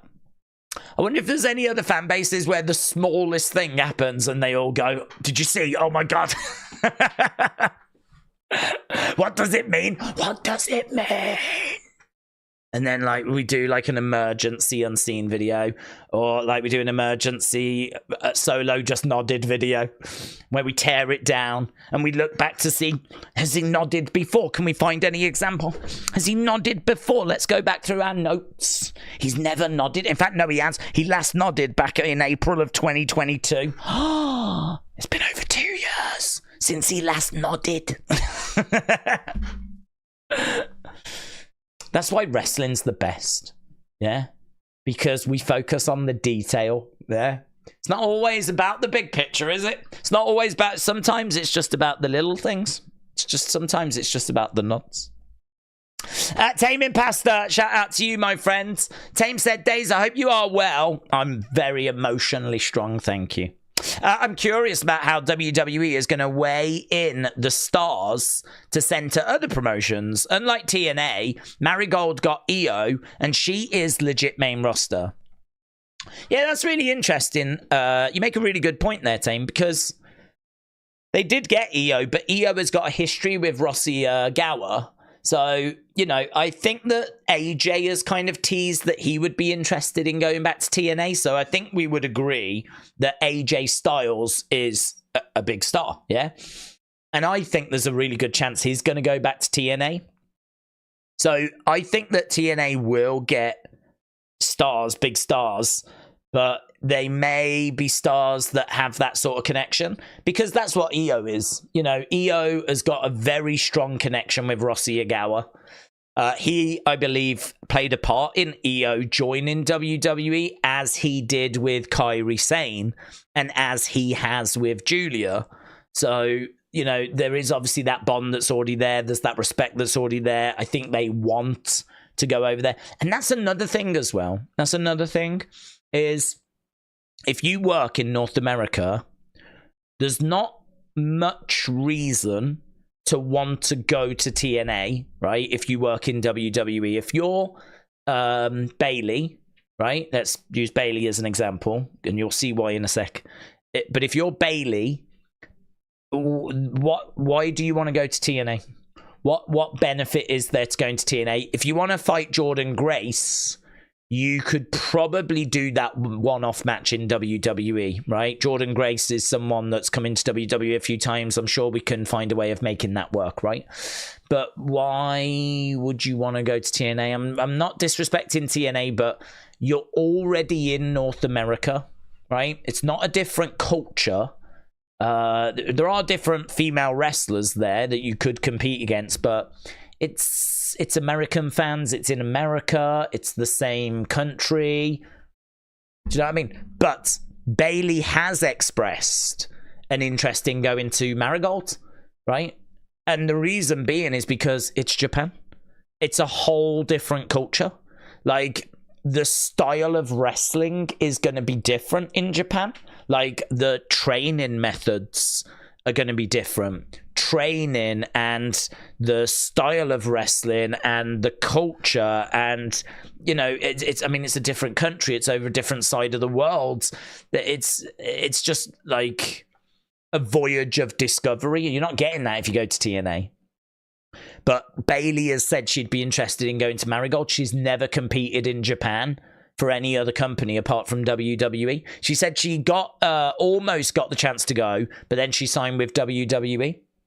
So I think TNA, unfortunately, are in a difficult position whereby the allure to go to them is maybe not as strong as the allure to go to a Japanese promotion, because the change is so much significantly more if you go to Japan, right? If you're a WWE wrestler, you would probably be more interested to go to New Japan and see what it was like competing at the Tokyo Dome, and see what it was like competing in front of Japanese fans, and see what the culture's like and the training's like and the locker room's like, and you'd probably be more interested in that than going to TNA. So I agree that it's going to be interesting to see how this talent is shared around. I do think that, as we said, though, there is that relationship EO's got with Rossi Ogawa. I think that in regards to TNA, I could see them getting ex-TNA stars. And I think that you could have people like Natalya, who's kind of more towards the end of her career, who would be like, she's been there and done it in WWE. She's seen it. She's got the t-shirt. She would quite fancy doing something new now. She's not at the top of the cards. She's not filling her time, but, you know, she's at that stage in her career where, well, yeah, I'll go to NXT. I'll go to TNA. I'll go to Japan. I'll do Marigold. I could see Natalya going to Marigolds. I could see Natalya just being at that point in her career where she's like, yeah, I'll do that. But I don't know that like a Tiffany Stratton would be that bothered about going to like TNA, or Lyra Valkyria would be interested in going to TNA. But like, I feel that a Natalya would. And I'm trying to think of like women that have kind of been around on the main roster for quite a while. I could see Naomi going back. I think she had a lot of love and affection for that place. So I could see Naomi going back. I could see AJ Styles going back. Maybe Gallows and Anderson might drop by. You know, I could see stuff like that. I mean, who knows? Maybe they get Cody. I mean, maybe Cody, who has got so much affection for all the promotions that were there for him when he needed them. I mean, don't forget, when he left WWE, he needed the promotions like TNA, like Ring of Honor, like New Japan. That was his support. That was his lifeblood. If they didn't exist, what would he have done? And I think the Indies and those other promotions outside of WWE, I think Cody has never forgotten how important that was to his journey. So I could actually see Cody being up for going to TNA. I could see Cody wanting to give back and, like, you know, kind of walk in. Like, wouldn't shock me if you had, say, Moose in the ring and like lights go out, was Moose's talking, crowd are like, what's going on, and then Cody's music hit and Cody came walking out just to do a promo where he's like, I just want to tell you, I think you're doing a great job as champ. If he's champ, I don't even know if he's still champ. But I just want to tell you, you're doing a great job as champ. And I just wanted to take this opportunity to thank the TNA fans. You were there for me when I needed you. I could totally see that. Totally. So I think it is a very interesting conversation because it's one that we don't know the exact answer to, but I think that there's different people at different stages of their career. There's going to be people that are going to be more interested in going to Japan than going to TNA. At the end of the day, they'll go where they're told, right? They'll go where they're told. I feel like if you're at the NXT level, you ain't got much choice, right? Because you're in the developmental system. And if you want to get on in WWE, you're going to go there. You're going to go there with a smile on your face, right? So anyone in NXT could rock up. Beyond that, on the main roster, I think that's, as I said, that's where it gets a bit trickier. That's where I think if the TNA fans are sitting there thinking, we're going to get Roman, we're going to get The Rock, we're going to get Bayley and Becky and all this kind of stuff, I ain't sold on that. I think there is a chance you get some, like AJ, like Cody, like Natalya. Those would be the names I'm thinking of. But I don't think it's open season. I don't think that it means that everyone's coming over, you know. I don't know. When have we been in this situation? It's very, very interesting. That's why I like the conversation, team. Very interesting. So I cannot believe how dry I am, and I'm a bit worried. I don't know what this means. I've never been this dry. Parched. Stella Spectacle said, I've just tuned in, so I might have missed your thoughts. Do you think Uncle Howdy is going to show up? I don't know, to be honest. I don't know if we're going to get... I don't know if we're going to get Uncle Howdy. I feel like there's a chance, but I feel like there's more of a chance that we get Nikki Cross. I think Nikki Cross, we stand a good chance of seeing her. So, yeah, I'm excited. I'm excited to see what we get. I mean, I expect a QR code. Anything more than a QR code, and I'm a happy boy. If it's just a QR code, I'm still going to be pretty much a happy boy, to be honest, because it's only Monday, and we know the group's coming in. So I don't feel like there's really much for us to lose. It's just a case of all eyes on Monday, really.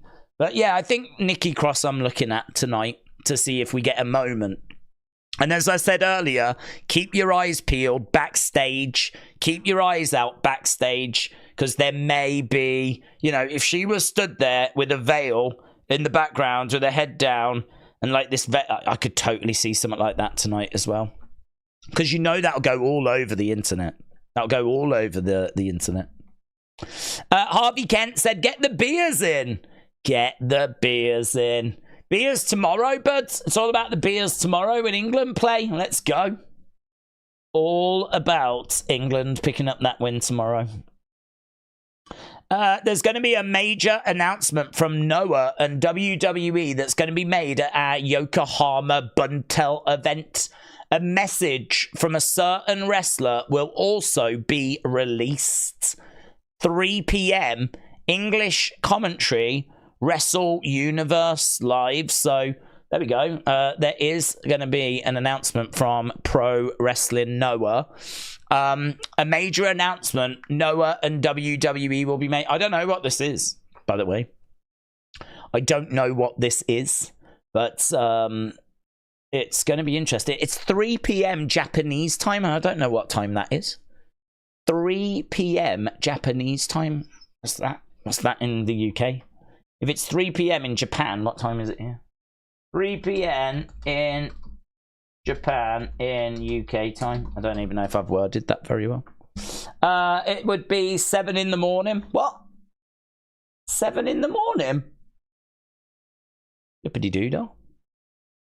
Well, there we go. 7 in the morning, apparently. So, is that right? It's a long time. It's a long time. I mean, in all fairness, I did hear that it was on Sunday, so that would make more sense. But I don't know. I have to keep an eye out on that. What does that mean? Major announcement incoming. Kian said, do you remember when Triple H said Roman is moving on something big since losing at Mania? I think he'll have a feud with Solo with a return in Jimmy Uso. Maybe Jay set up for Survivor Series, says Kian. Yeah, well, I think there's lots of ways you can kind of interpret that.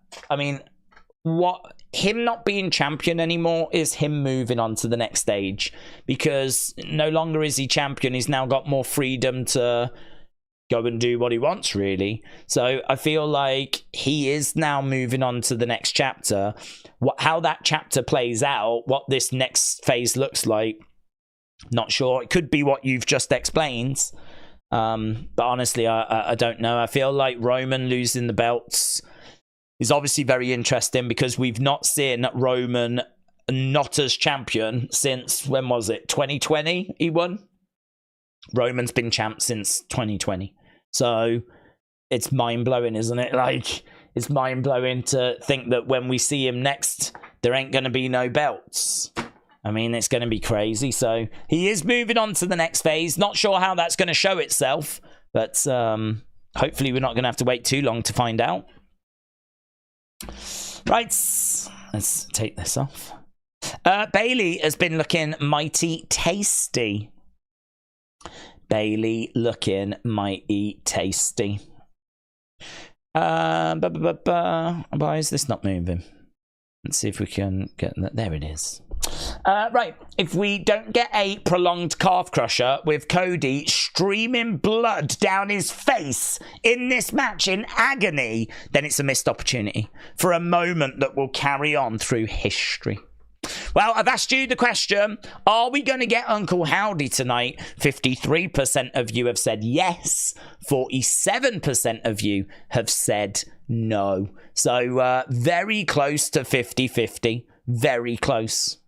Wrestling Russ said, did you see your head cut out in the crowd last night? Do you know, I didn't. I didn't see it, but it seems like a couple of people saw it. And it's obviously our friend Wrestle with Andy. Wrestle with Andy took my head to Philadelphia and then lost it. And now he's took my head to Glasgow. And as far as I know, he has not lost it. Right. But yeah, I had a couple of people saying that they saw my head in the crowd. I've clearly never asked him to do this. Right. I don't know why he would even want to do this, right? I think he literally does it because he knows that it will entertain the community, right? So I think that he is a legend for that, and he is someone which seems to, I don't think he's around at the moment because I think he's obviously going to be at the show or making his way to the show. But I think he's someone that really does enjoy hanging out with the community. Obviously a massive YouTuber in his own right, and I hope you support him and check out his videos, which are excellent.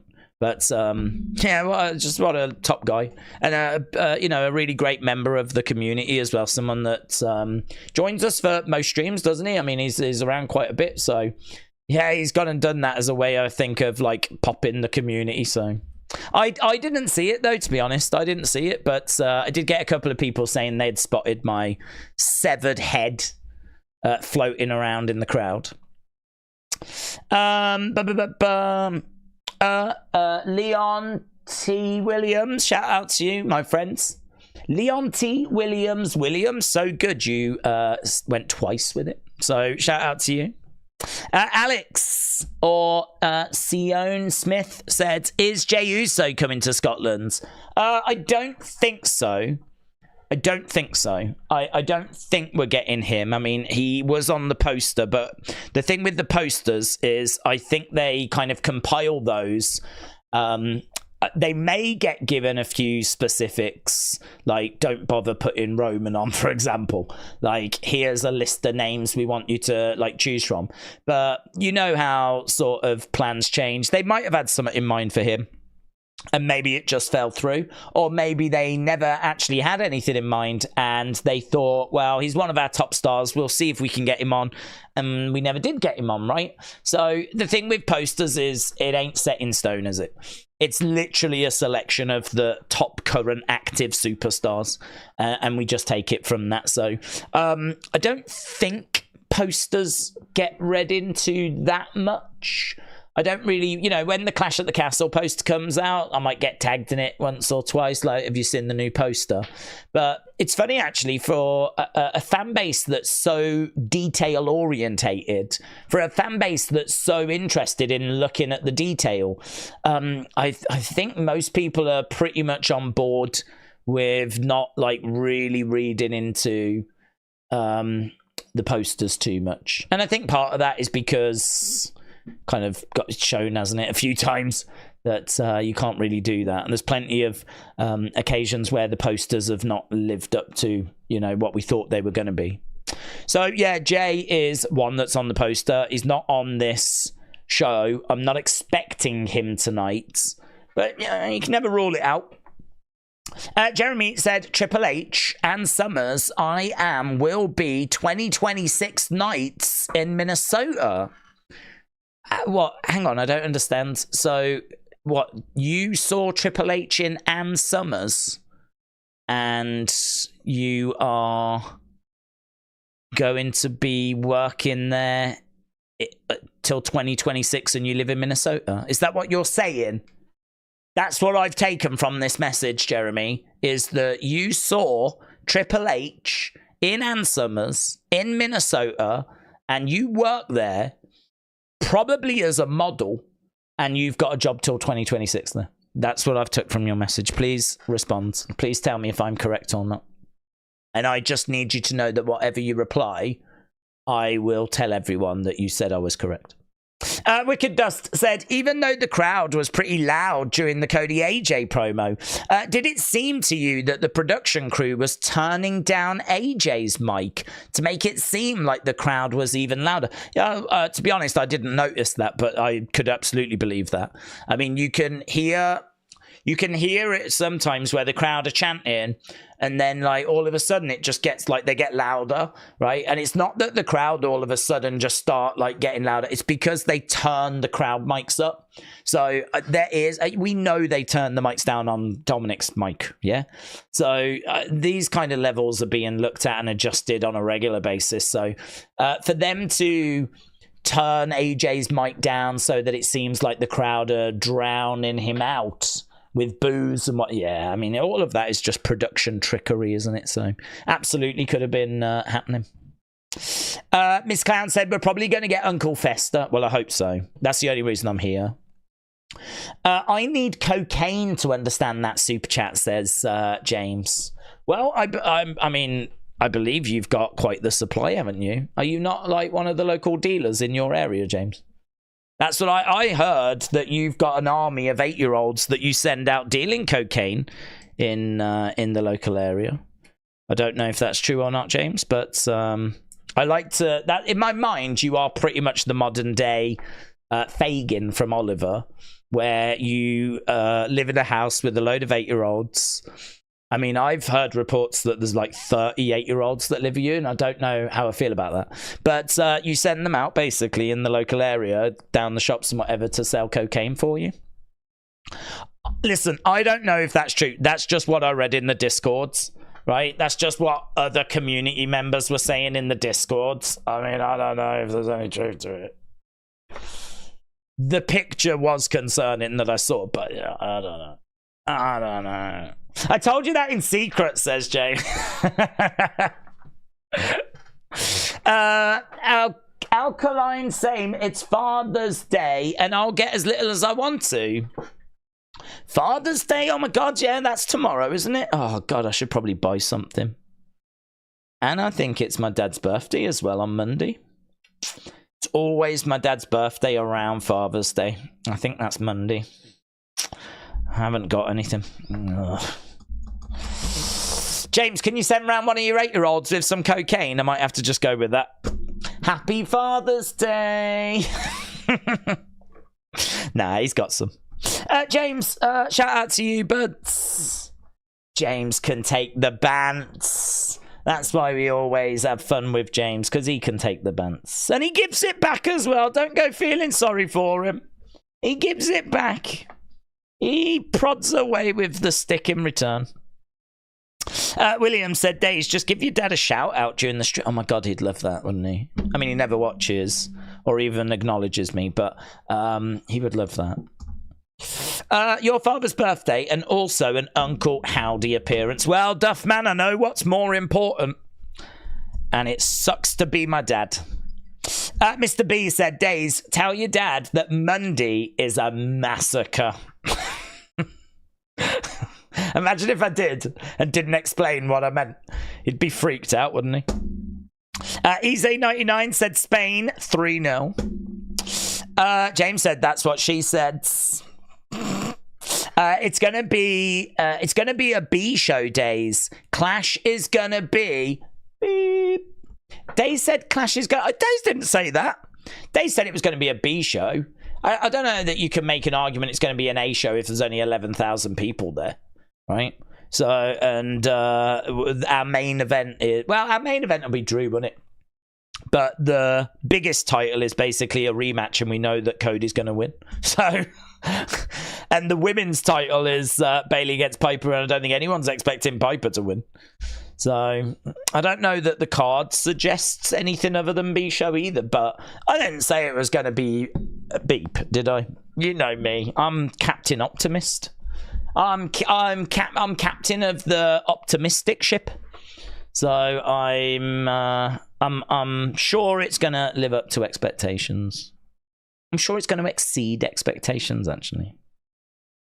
I'll tell you what I want, though. I want a flipping kickoff show. That's what I want.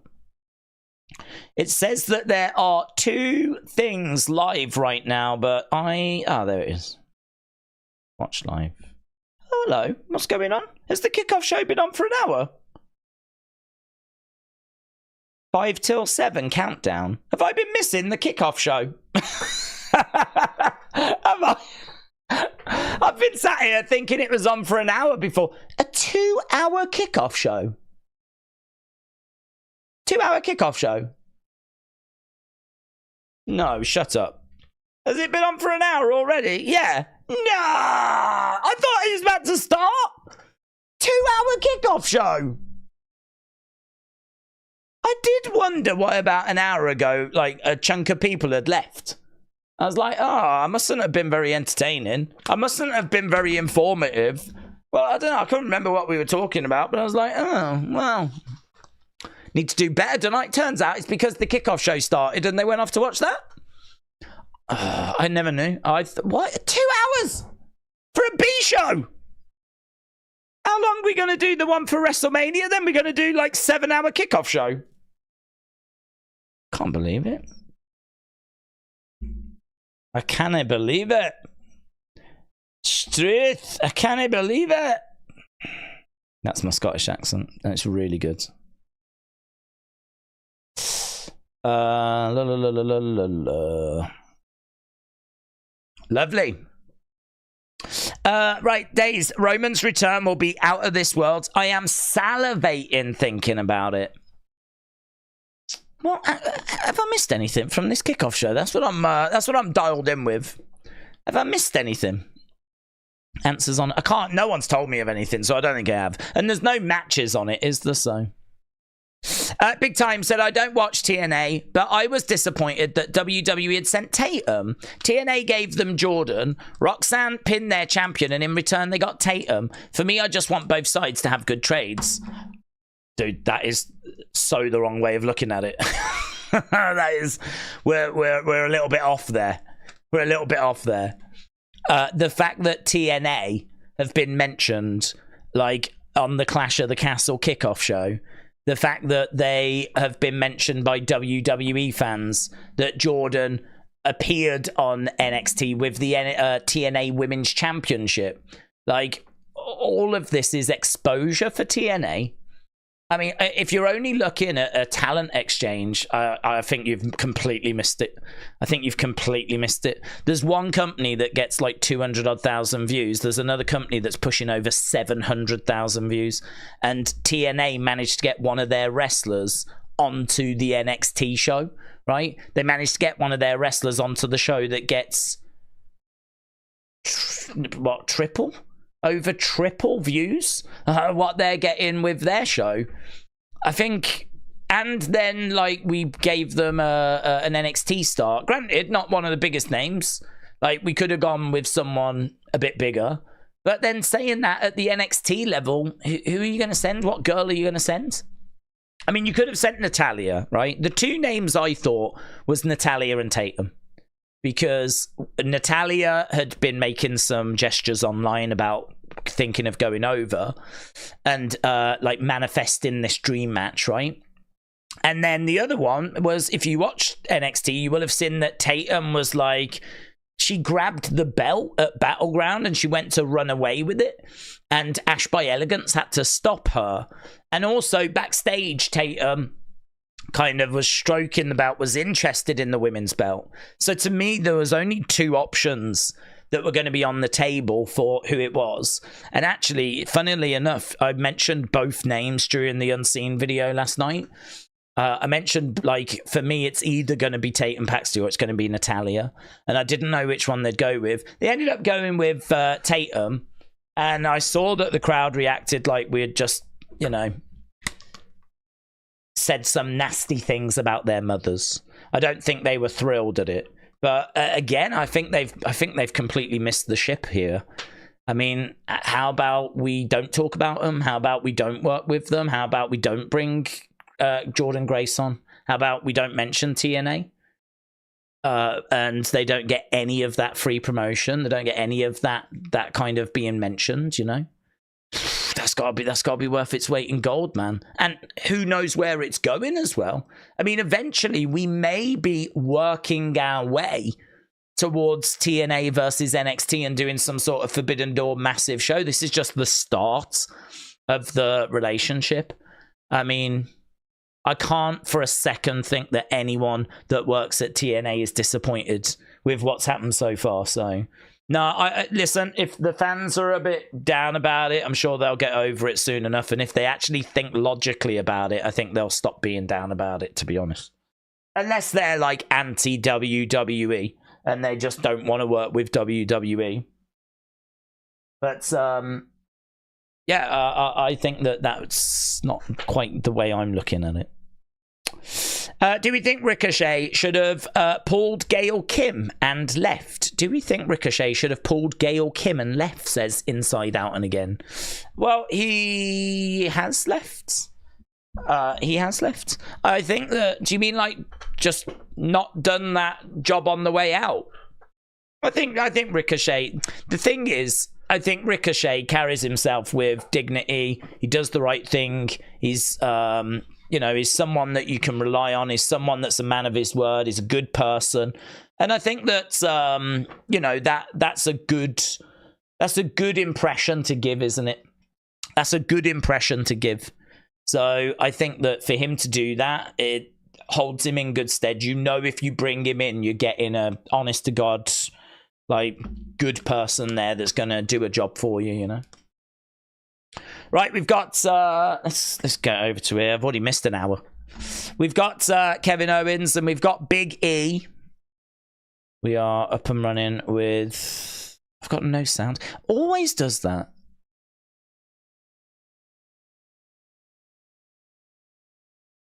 The people remember. Day rocks. New Day rocks. So, yeah, we've got the countdown clock. It's counting 52 minutes left to go. We've got Big E, we've got Kevin Owens. We've got Jackie Redmond. And the kickoff countdown panel is actually in the arena. There is someone on a phone that says, someone sucks.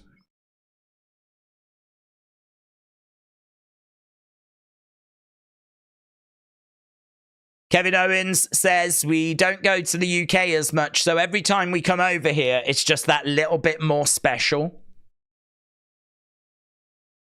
Bootleg Bloodline mentions.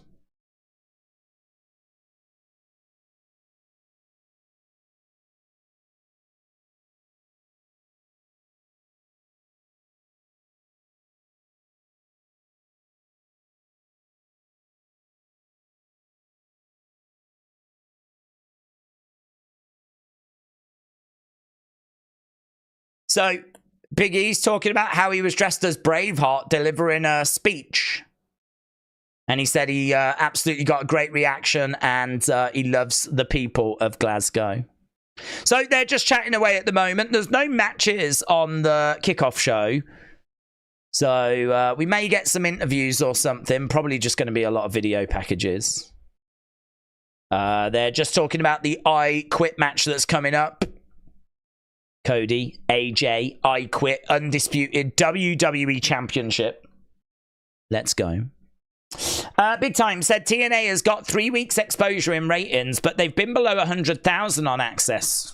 There you go. 100,000, not even 200,000. There's only so many hours people can watch wrestling. NXT viewers already watch 3 shows plus PLEs. Yeah, but I mean, it's irrelevant, isn't it? Because I think what you're saying there is that it's not worth it for them because it's not resulted in anything in the ratings. But I think that's the wrong way of looking at it. I think that's too short term. It's too narrow-minded. You've got to look bigger picture. You know, the brand is being mentioned about. The awareness of TNA as a promotion, and also to have WWE kind of legitimizing you, basically saying we recognize this company is legit. You know, that means a lot. That has value. So you can't make the argument that we're only focused on you send us Jordan, we'll send you Tatum. That doesn't hold. That doesn't work. That doesn't hold water with me. For me, you know, we've got a company here in NXT that's getting over 700,000 views, and you've just told me TNA's doing 100,000. That means that we've taken a TNA wrestler, we've put that wrestler onto NXT, and you're telling me that NXT is getting 7 times the views, and there's no value in that. That you're telling me that that's NXT winning, but not TNA winning. I mean, come on. Could you imagine if WWE could take one of their wrestlers and put it on a show that was 7 times bigger than SmackDown? And you'd tell me there's no value in doing that? Like, of course there is. Irrelevant if it shows in the ratings, TV ratings, because it may eventually lead to some improvement in those ratings. Again, it's too short term to just look at like 3 weeks of data. Plus also, this is the start of the partnership. So where's it actually going to lead to? Where's it actually going to go? I will not tolerate any TNA fans like complaining about like this current arrangement, because this is a win for TNA. I mean, you've got to be pretty deluded to not see this for a win for TNA. I mean, I couldn't even fathom a world where we're going to try and spin this that WWE are screwing over TNA. I mean, how are we going to do that? 100,000 views for TNA, 100,000 views, 700,000 for NXT, and apparently we've done them dirty, or it's not fair. Come on. We're all adults. If we're going to have adult conversations, let's have adult conversations. I mean, there's just no way of spinning that. There's no way of spinning that. There's no way of spinning that. Ali Fishy said, it's been so long since I've watched. This is the first time since the pandemic. Well, welcome back. Shout out to you. Alex said, did you see what Tom Colohue has tweeted? No, but I can have a look. I like Tom Colohue. He's a man in the know. Let's see what Tom's saying.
One, two, check.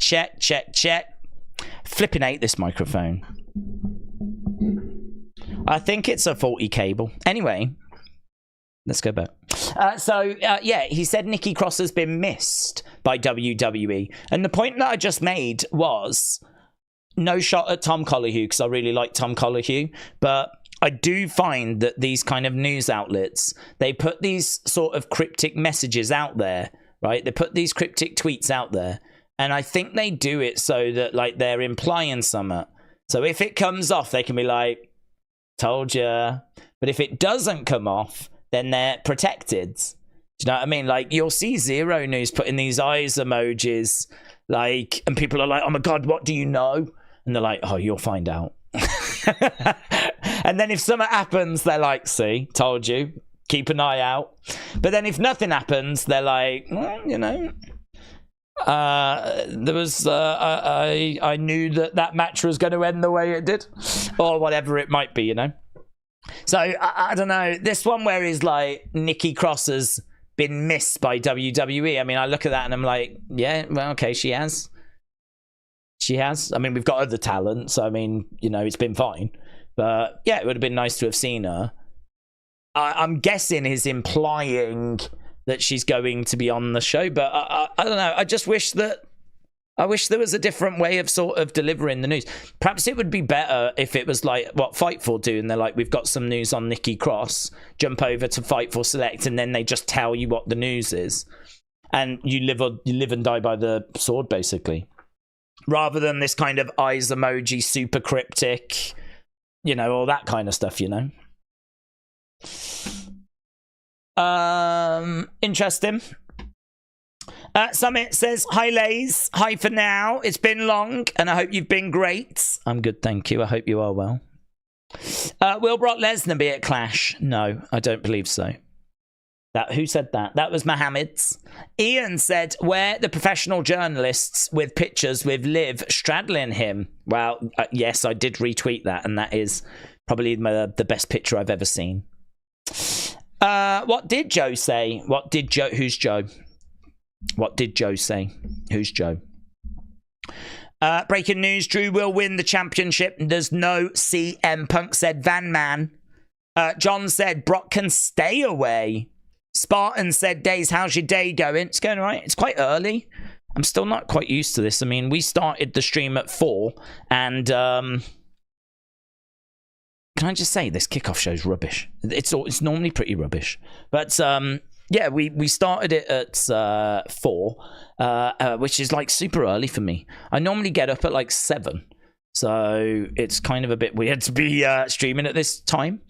But you know, this is the name of the game, isn't it? If we're going to go around the world and go to different countries, then we're going to have to find a way of just learning to get up at different times, and you know, sometimes streaming a little bit. Like, it took me a little while to get into yesterday's, so I was a bit snoozy, but I feel better today.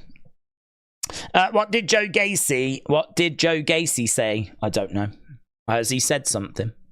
Tom Collique is who we was looking at. I don't know if Joe Gacy has said anything. The Lad School said, I could see Drew winning tonight and Punk being added into Drew versus Gunther match at SummerSlam.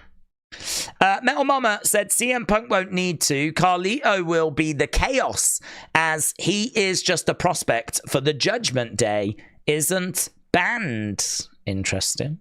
Dalton said, thoughts on the possible Creed brothers appearance? There's a chance. The only thing I would say is, I mean, we can only do so much. I mean, if we're going to get Howdy, and we might get Carlito, and then we're going to get the Creeds, and people want Joe Hendry, and do you know what I mean? Like, I feel like you're not going to get all of that. So you've kind of got to go with what you think is the most likely. So I don't know about the Creeds. I don't know if it's a bit too soon for the Creeds. I know he's been talking to them, but I feel like that might be something that comes after Clash. So I don't know about the Creeds. It could happen. It could happen, because he has spoken to them, and we are expecting him to join up with them. But at the moment, he's still with Otis, and he's still with Alpha Academy, and I feel like we need to work all that out first. I feel like Otis probably needs to turn. Or maybe Otis doesn't turn. Perhaps it's a case that Chad wins, and the Creeds come down and they start celebrating with Chad, and like Otis is sort of pushed out of the picture, and Otis sort of walks off with his head down. And then maybe on Monday we get like Chad telling Otis he's not needed anymore. And then, I don't know, it's really hard to know how this is going to play out in it. It's really hard to know which way this is going to go, really. I can't quite work out how we do it. I feel like the end goal is Chad leaves Alpha Academy. I don't know who takes over Alpha Academy, but I know that we're gonna get Otis and Akira Tozawa and Maxine, and I feel like someone else, maybe Sammy, taking on Chad, Creeds, and Ivy Nile. So I feel like that's where we're heading, but I just don't quite know how it is we get there, to be honest. So yeah, we'll have to wait and see. They're singing Joe Hendry behind the commentary table, says Sis. Big Time said, Days, could Adam Cole go down as one of the biggest what-ifs in WWE? He's been plagued with injuries. His contract doesn't expire till 2027. Tony will take on injury time, but he'll be 42 by then. Will he go down as one of the biggest what-ifs in WWE?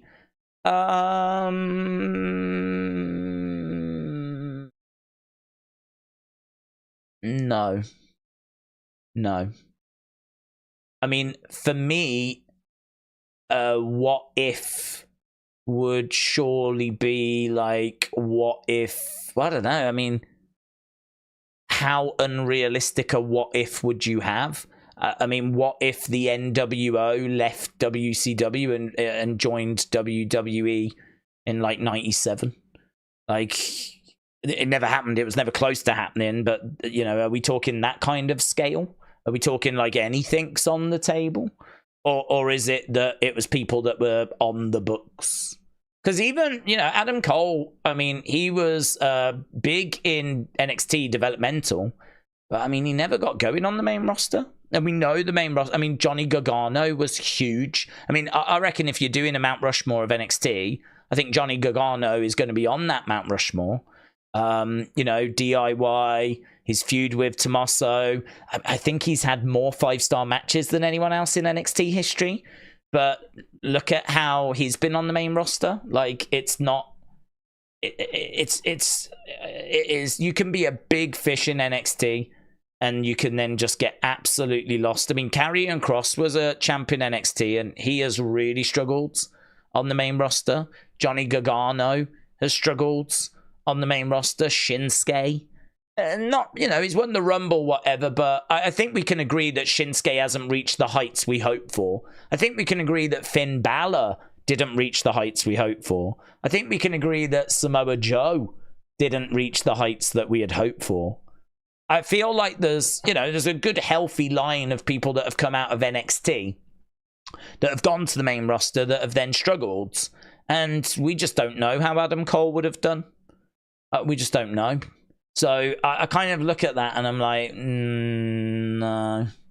I mean, a what if could be, you know, what if we didn't have Sting in that match with Seth and he never got injured? What if we had Sting win at WrestleMania? You know, could we have got more out of Sting being in WWE? I mean, we know that he went on to have a few matches in AEW. You know, imagine if we'd have kept him healthy and we'd have kept him around in WWE. What if, like, Vince had, you know, gone sooner? You know, in the Triple H era had started earlier. I kind of feel like there's a few, like, what ifs. Adam Cole is a what if. I do agree with that. But is he one of the biggest what ifs?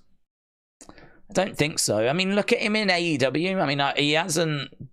I know he's had injuries over in AEW, but I can't. If we were sitting here and he'd gone to AEW and he was killing it, you know, he was killing. I mean, you could say that Swerve's a bigger what if. Swerve's gone on to win the AEW World Championship, hasn't he? He is like the top guy in that company as of right now. You know, debatable. You've got Ospreay and whatever, but he is their champ. So, you know, you could make the argument that Swerve is a big what if. So I can't say that he's one of the biggest. He is a what if, but I can't say he's one of the biggest. I don't mean to be rude, but there are places where I am that aren't the best, but those backstage areas don't look great, said Miss Clown. Dr. Lucha said, Kathy Kelly, focus on your reporting and less on Kevin Owens. Mohammed said, I think we've got something big from Howdy tonight. Mohammed also says no QR codes. The OVO looks pretty full. Swerve is definitely better than Cole, says Albert. OVO looks pretty good. Hook in AEW is really good. Sting had 25 matches in AEW. That's mental, isn't it? How many matches did he have in WWE? Like 3 or something. I remember him having a couple of matches on Raw. The Seth match and the Triple H match. And it must have been like 4. Something like that. 25 matches in AEW. When he was apparently done. Didn't expect him to really, you know, compete. We was really worried about it, but he's gone on to have 20-odd matches, so amazing. And also, that's with him missing a good chunk of time. I mean, he got injured, was it 2015? And I don't think he joined them till... God, I don't even know. I mean, was it 2021? Something like that? I mean, there's a good chunk of time, 6 years, 5-6 years there, isn't there, where had he have not got injured, had he have not been in that match, you know, we could have got a good chunk out of that 5 years, and then maybe the 25 matches that he had in AEW as well. So what if he'd have won? What if we'd have got behind it? I think that in 2014, when he came in, Vince looked at him and saw him as nothing more than just a washed-up legend. Not a guy that could really contribute anything significant at that stage, but just a pretty washed-up legend. Like, this is a guy that's pretty much done. We're going to bring him in. It'll be a nice nostalgia kind of trip. And, you know, I mean, that's why his match at WrestleMania has got, like, DX involved and NWO involved. And, do you know what I mean? Like, it's got all these bells and whistles. And it didn't need it. It didn't need it. That did not make that match better. In fact, it made it worse. It didn't make any sense. If you want to do an NWO DX type moment, then do it. But that, for me, was not the match to do it. And I think that it would have been better if it was just Triple H and Sting one-on-one, and for Sting to have won, for Sting to have got the victory, and then, you know, us to have moved on to bigger and better things. But he didn't, and we know that the reason for it was because Triple H had plans to face The Rock, and so they wanted to keep Triple H strong and a heel and upset the fans, so that he would then go on to face The Rock at WrestleMania 32. But those plans fell through, so we never got that match. So really, had that Triple H match have been in isolation and we weren't thinking about the next year, then maybe Sting would have won that match. Maybe he would have had a bit more momentum. You can't, I mean, it's hard, isn't it? I mean, we probably still would have done the Seth match, and it probably still would have gone the way that it went. But I suppose that's the fun thing about What If, isn't it? What if that hadn't have happened? Amy, shout out to you. Appreciate the support. Right, we are... How long have we got? Oh, we've still got 32 minutes. 32 minutes left to go. The comp screwed it up. He said in 2026, SummerSlam is 2 nights in Minnesota. Ah, got you. So, Jeremy, shout out to you, my friend. So, in 2026, SummerSlam's 2 nights in Minnesota. That is correct. I do think, though, what I came up with was better, to be honest. How did the computer screw up so bad that it included the words Ann Summers? For our American friends that don't know, Ann Summers is like a sex shop here in the UK. It's where you get like all the naughty underwear from. All the naughty things you get from Ann Summers. I mean, that is quite a messer. So you tried to type that in 2026 SummerSlam is 2 nights in Minnesota, and somehow the computer has chucked in Ann Summers. That's amazing. All I can say is don't use that computer if you are typing out your CV, because it could get quite interesting, couldn't it? Do you know what I mean? I see here you used to work at Ann Summers. Can you just tell me a little bit about that? Imagine being in an interview. So it says here you used to work in a sex shop. what was that experience like? And then you'd be like, oh my God, what do I do here? Oh, yeah. Oh God, it's that computer, innit? It's that computer's gone and written the word Ann Summers again. Oh, it was challenging. It was challenging. We were dealing with lots of different customers, lots of different requests, and every day was an adventure. That's what I would say.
There we go. I think this is I mean, this cable's done, innit? It's done. RIP this cable. I need to, I'm going to have to, I don't know what to do with it. I can't tell if it's the cable or if it's the microphone, you know? But either way, it's very frustrating. Oh, God, and do you know what? I'm so endlessly entertaining, and I can't even remember what I've said anymore. But I was reading, I shouted out Hayley TV 13. My favourite of all the Hayley TVs. I shouted out Amy. I shouted out Taming Pasta. Taming Pasta said, if we're talking about what ifs, in an alternative timeline, I would be curious to have Paul Heyman as the head of creative at WWE, just to see what the product would look like. So, yeah, I kind of think that that would be interesting.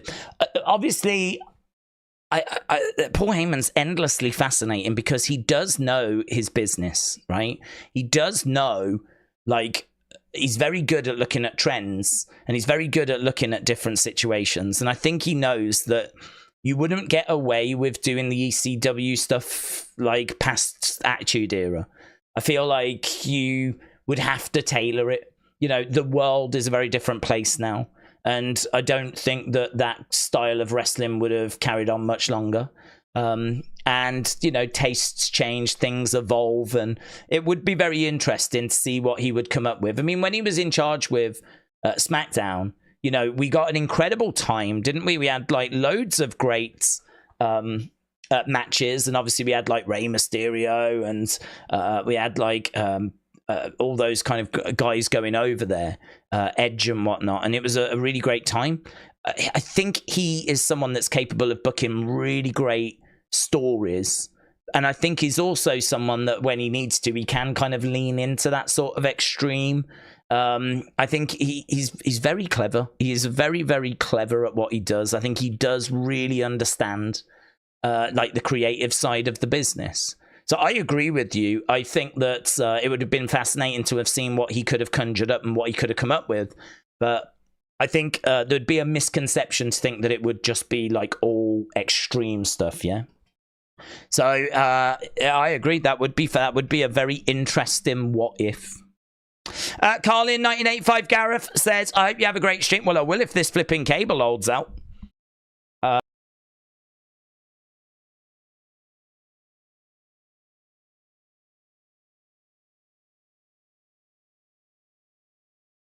Dead.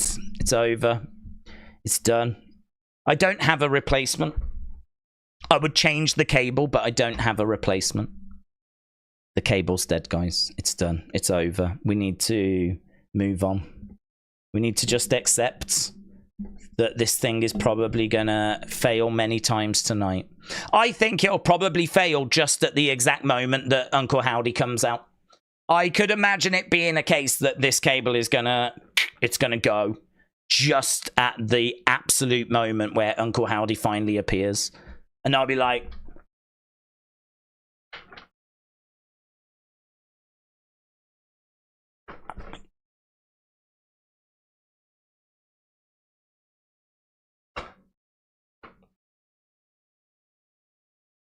and you'll be like, the sound's gone. And I'll be like, ah. If I am making those gestures tonight, then we know it's been a great night. All right. If those are the gestures that I'm making, then we know that tonight has been a massive success. And I need you to know that if I am making those gestures tonight, it means that I've got everything I want from tonight, basically.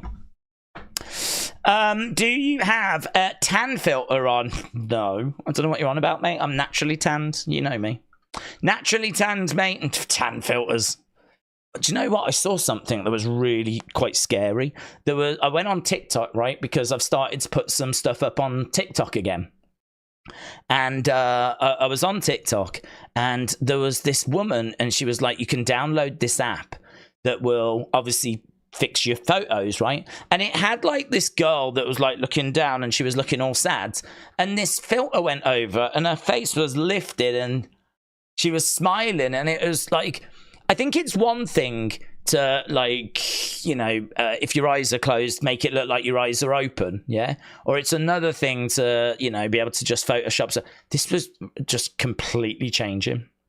I mean, it was, you could see it was like sort of them, but I don't know. It's sort of, it was all done with AI. It was like AI generating what they should look like in that moment. And I was like, we've gone too far. We've gone too far. Like now, I could have a picture of me looking down here, and what you see on Instagram would be me like... I'd be like, picture's actually me like that. But then what you get is... I was like, no way, man. That's mental. That is mental. I know that you can get like best take on phones and all of that, but man, that was mental. So AI is dumb. Said, ultimate actor. Well, you just can't believe what you're seeing now. I'm not even here. I'm asleep. I just, this is being live AI generated, right? Because if I was actually here, right, then the sound wouldn't keep going out because I'm actually cleverer than this AI bot, right? So the sound wouldn't go out if I was actually here. So if I do kind of say anything, if I seem a little bit boring at times, or if like some of the information I'm giving just seems a bit off, or the mic goes out and I'm not responding to it, that's because I'm not actually here. This is all AI generated. So, you know, that's where we are now. That's where we are. Mental, innit? I don't know if that would be good or would that be bad? If I could still be in bed right now, that would be good. But I don't know. Well, perhaps we will get there. Perhaps one day you could just record yourself, like takes pictures of your face, samples your voice, and then can stream on your behalf. And you eventually no one will be able to tell. Oh my God. Is that the future? I don't want to think about it. It's putting me out of a job. I am putting myself out of a job. If I end up sitting here doing this in like 20 years time, but it's not actually me, it's AI, and I've put myself out of a job, I'm going to be furious. I will be absolutely flipping livid. Abajet said, do you realize if AJ calls it quits tonight, then he could show up in TNA? Although I'm not sure that's going to happen, considering TNA's only linking with NXT right now. He wants to go back to TNA. If he says that he quits, though, he's not quitting WWE. He's only quitting the match. So, I mean, maybe it'll be so embarrassing he won't want to show his face around. But I don't know that that means that he's off to TNA.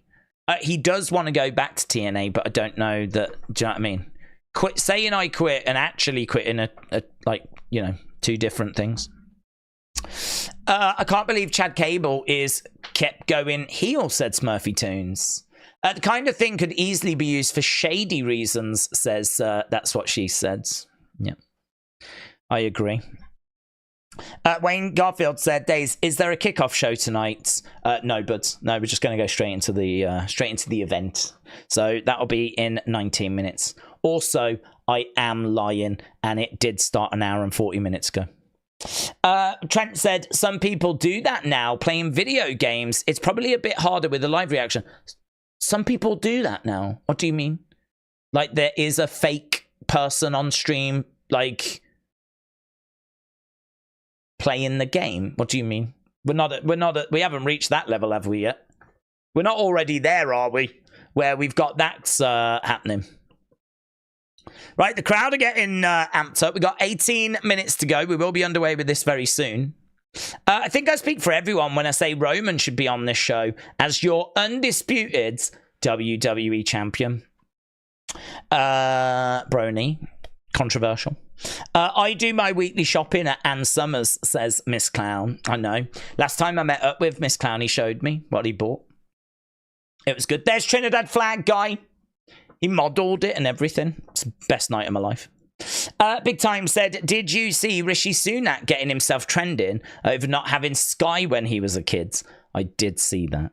And I mean, we don't talk politics, but I will just momentarily talk politics. I haven't a clue who to vote for. Not a clue. I mean, it's one of those cliches, isn't it? Like, oh, you can't trust any of them. And that has just never been more true. I just don't trust any. I don't trust any of them. And like the election's in 3 weeks, so it's like we're going to get a Labour government. All the polls got them so far ahead that, to be honest, I just might not even vote. It's bad, innit? I just might not vote. I don't feel like my vote makes a difference anyway. So it's funny because like all of the YouTubers and everyone are like, get out there, vote. Whatever you do, just vote. And it's like, yeah, you probably should vote. Otherwise, God only knows what you'll end up with. So you probably should vote. But I'm sort of sat here going, I just don't know. I don't know. I can't flip in. Do you know what I mean? I can't get on. Where's the British Bulldog? If he was running, I'd vote for him. Don't even care what his policies are. Get him in, get him in, get him in. Free wrestling, get wrestling back on TV. None of these policies are focused on wrestling. That's the big problem. If each of the parties came out with a wrestling-based policy, it would be so much easier to decide who to vote for. But not one of them has got a wrestling-based policy. I checked every manifesto, right? Not one of them. Flipping, and they're meant to be, do you know what I mean, dealing with the big issues. I'll tell you the big issue. I can turn a TV on, right? I can go to channel 1, channel 2, channel 3, channel 4, channel 5. I don't see any wrestling, right? Apart from AEW, which I don't even know if it's still shown on TV, right, in the UK. I genuinely don't know. I used to turn the TV on and like late at night on a Saturday or something, it would be on. I haven't seen it in ages, so I don't even know if it's on anymore. So there's no wrestling. No wrestling. Who's dealing with that? We need it back on Saturdays like it used to be in the 60s and the 70s. We need our own promotion, right? And then we can build up all this great talent, ship it off to WWE. WWE can work with us. We can be like the UK TNA. We can be the UK Marigolds. It'll be, it's my dream, but no one has got that in their manifestos. Cowards.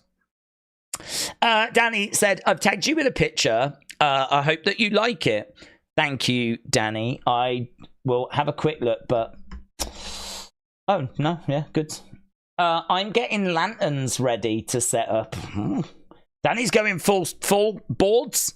Danny's ready. Here, look at this. Danny's got the lanterns out. Got a few bottles as well, haven't you, Danny? What you got there, mate? What have you got there, Danny? Hey, Danny boy. The pipes are calling.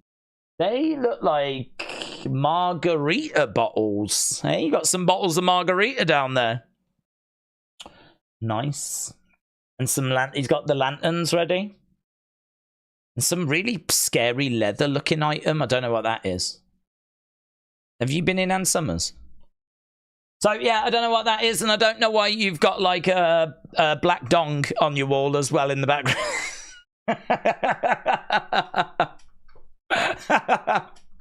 I don't know what inspired you to do that, but I love it. I'm on board.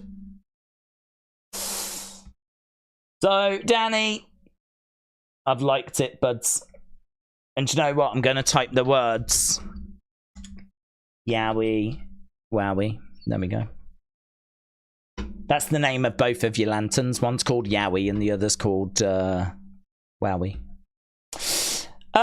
He's got the whole world. He's got the whole world. Curtis said, have you watched the Euros? I saw the match last night. Well, I didn't actually. That's a lie. I saw the second half of the match last night.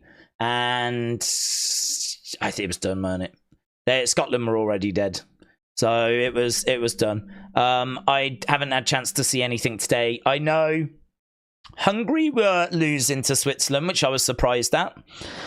I think it was 3-1 last I saw with not long left. And then I heard that Spain were winning 3-0. But I can have a little look. It's still 3-0. 87th minute, so they're beating Croatia. But everyone knows it's all about tomorrow. It's all about England. That's what everyone's waiting for. So that's tomorrow. Very big, very exciting. That was a lantern and a blender, was it? Oh yeah, you're right. I think it is actually. Is it? Oh no, I don't know anymore. Is it? Oh yeah, is that a lantern and a blender? Oh god, it might be. Is it? Danny, is that a lantern and a blender? What's that thing on the left? Does it blend or does it light things up? Or does it do both? Perhaps it's one of those great blender lantern combos. You know? Here's my next question. If you've never blended in the thing on the left, have you ever thought of blending in the thing on the left? Answers on a postcard, please. First camels, now goats. Loose in the park, said Coaster. Coaster, you're having quite the adventure. Coaster Maniacs. He is at a big theme park. Cedar Point. I don't want to give his exact location, but he is at Cedar Point. And apparently we've got what? We've got camels, we've got goats, we've got everything on the loose. James said, Days, you should vote for me. I'm going to give out free wrestling, football, and cocaine. Mate, that would do it. I haven't seen any manifestos that come even remotely close to that. So I would definitely vote for you. I would vote for the Chadwick party. When will Seth Rollins return, says Hassam. Well, I mean, he has had an injury that he has needed to deal with for quite a while. He is not in any brace or anything that I've seen from recent pictures. I don't know that I've seen him working out, though. I would not be expecting him this side of SummerSlam. I don't want to say SummerSlam because that feels quite lazy, to be honest. But I'm not expecting him before SummerSlam. From what I understand, this was an injury he needed to get dealt with. And it was pretty serious. So, like, the recovery time for it is... Well, I mean, in all fairness, we haven't seen him in over 2 months. So, I mean, 2 months has already gone by. I mean, we haven't seen him since WrestleMania. So, you know... I would expect it to be a case that he probably won't be back this side of SummerSlam. But it could even be a bit longer. James, can you let Days know I did put a super chat in? Did I not get to it? I thought it was on top of the super chats. Let's have a look. Was there a kickoff show? Read that. If Drew wins tonight, will you cheer? If Drew wins tonight, will you cheer? I don't know what you mean by cheer. I don't really have any feeling towards Drew. I kind of feel like Drew, if he wins, I'll be pleased for him, and I'll definitely be pleased for the people of Scotland. I'm expecting him not to win.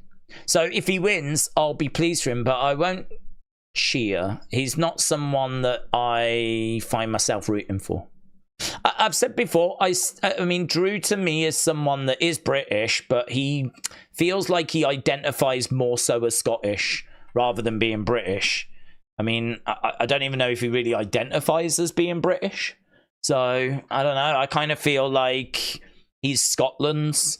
He's you know, he represents Scotland more than he represents British. British Bulldog represented everyone, didn't he? I mean, he was the British Bulldog, and so he had like the Union flag and came down and, you know, represented Britain in my eyes. But I don't feel that with Drew. Drew is very proud Scotsman and is, you know, waving the Scottish flag and whatever. So I think with Drew, he sort of feels Scottish, doesn't he? I don't think that's controversial.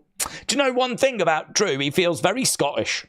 So I don't find myself feeling that kind of patriotism, if you will, because I'm not, breaking news, I'm not Scottish. So if he wins, I'll be pleased for the people of Scotland. But I can't say that I'm necessarily like cheering for him. In my mind, like, it'd be good if he did it in front of his friends and family. That would be nice. I feel more engaged with him than I do Damian Priest. But if I had to choose between like him or CM Punk, I'm CM Punk. I'm cheering CM Punk. So I think that's, to be honest with you, I think that sort of hurt him a little in the sense of, I think he's been very big with the Scottish thing. I really have not seen him ever like kind of represent himself as being British, right? Other than when he said, I am the first British champion, right? That's the only time I've ever really heard him talking about being British, is him going, I'm the first ever British like world champion.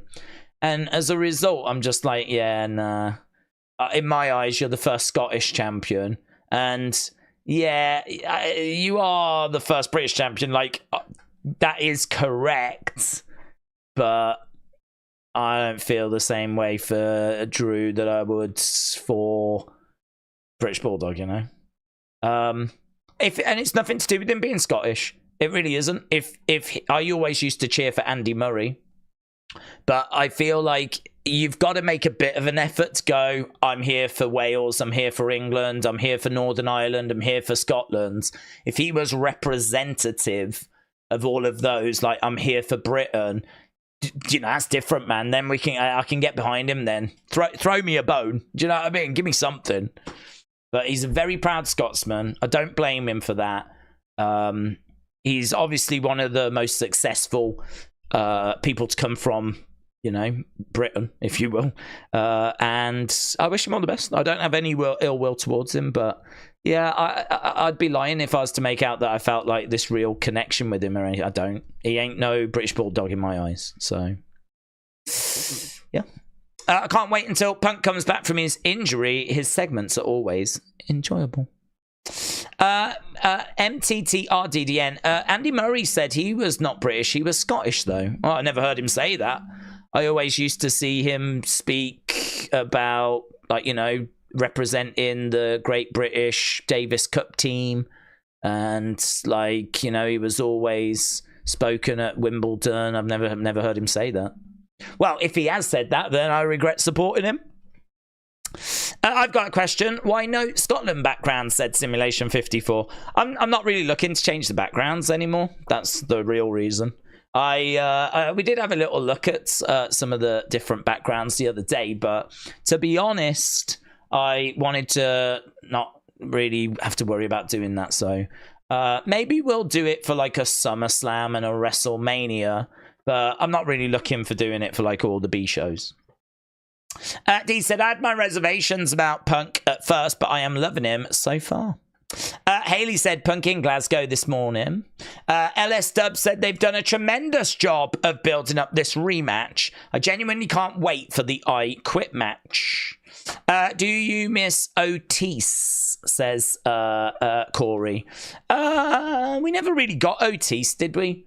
That was Otis when he was in Maximum Male Models. We never really got him. We just had a few little glimpses. So I definitely could have done with a little bit more Otis.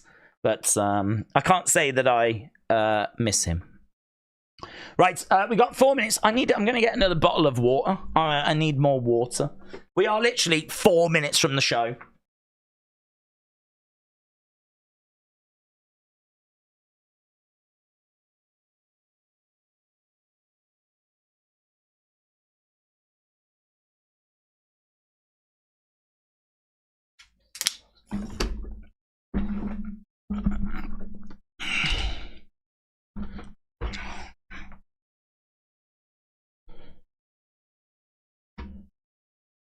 Okie dokie.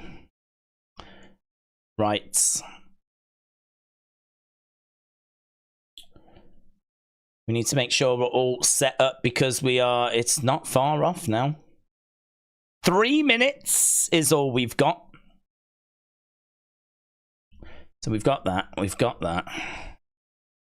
Need to make sure that I am getting this bit right.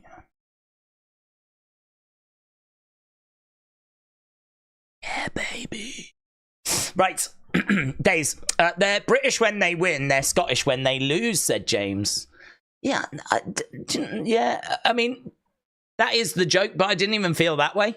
Like, when he won WrestleMania at 36, I wasn't bothered. Again, it might sound like I'm really down on him. I'm really not. I wish him all the best. I mean, in my eyes, he's Scottish. And so it's no different to going to Mexico and seeing him represent like the Mexican people, and you want him to do well. You know, if we go to Australia, Rhea Ripley winning in front of her crowds, you want to see her do well, right? So for me, like, it'd be great for Scotland to see Drew win. So you know, I'm right behind him, but it's not, you know, I can't sit here and lie to you because I can't sit here and say, oh God, yeah, it means so much to us here in Britain if he does it and all that kind of stuff. Because if he goes and wins and then I'm not jumping around for joy, people will be like, hang on, didn't you say earlier? So, do you know what I mean? I have to be honest, don't I? But it comes down to that. I just don't feel like he represents me. I don't feel that he, like, represents Britain. He represents Scotland. So wish him all the best. WWE AEW fan says, hello everyone, ready for Clash at the Castle today? Yeah, well, 2 minutes. I don't even know what the first match is going to be, but I'm excited to find out. George Vlog said, I've made it. I only woke up a few minutes ago. Oh, I'm jealous. I wish I'd woke up a few minutes ago. So, George Vlog, shout out to you, my friends. Words of the Red said, let's go. The time for waiting is over. Let's go. Right. Appreciate the support, Words of Reds. Are we going to get some QR code stuff? What are we getting as we head towards the start of this show? They're just breaking down Sammy and Chad Gable. And the crowd are in fine voice, man. The crowd are really making some noise.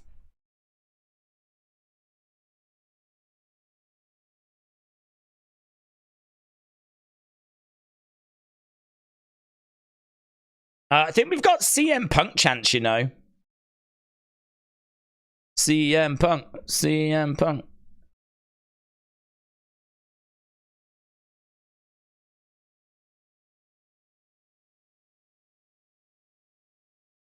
Almost time.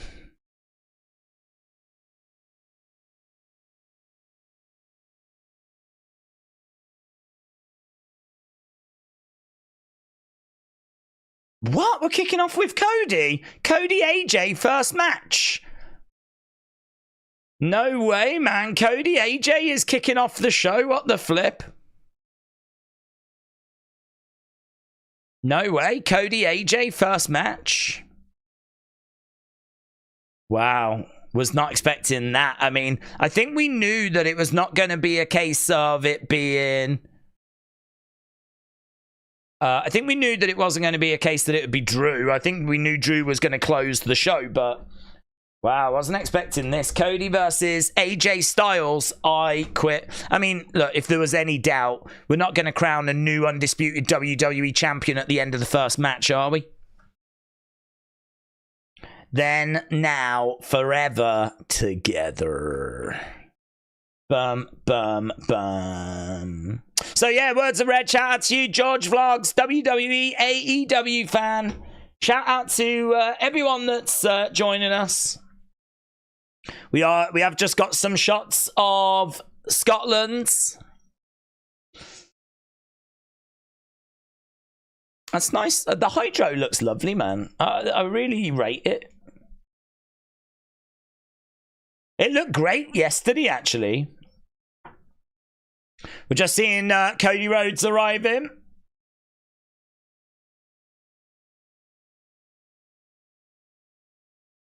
There's AJ. Deep in thoughts. But the way it looks, it's going to be Cody AJ. We need to keep an eye in the background because we just never know what we're going to see. But there is Bayley. There is Piper Niven. Arriving with Chelsea Green. What happened before at Backlash 2016? AJ was in that match, said Smurfy Tunes. WWE Women's Champion Bayley. Here's Damian Priest arriving. Let's get some... Oh, there he is. Massive cheer for Drew.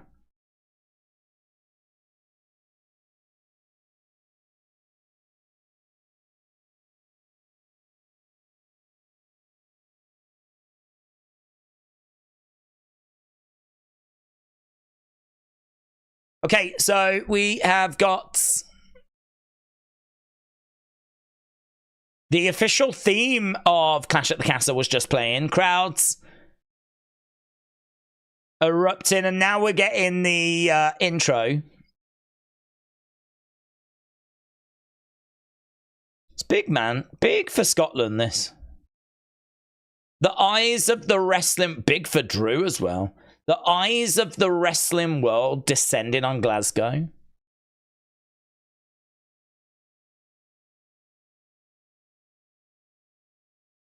Let's go. Drew Priest main event. Yeah, definitely. Fun fact, AJ has been in 3 I Quit matches and has never lost, said Abrojit. Loud boos for Damian. I've got no idea what angle they'll go with in the main event. It's the most uncertain I've been about a match in a long time, said Arborus. Days, he doesn't. They wouldn't do the same either. No, he doesn't. They wouldn't do the same either. I don't know. What does that mean? What does that mean? Mitchell has got an early bedtime. He will be missed. If Maine says the giveaway, we will do the giveaway. We'll do the giveaway. When should we do it? Probably just before the main event.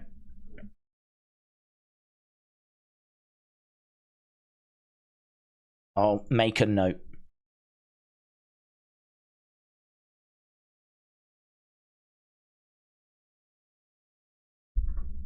We got a really good response to the giveaway, you know. Really good response. Let's see how many comments we've got.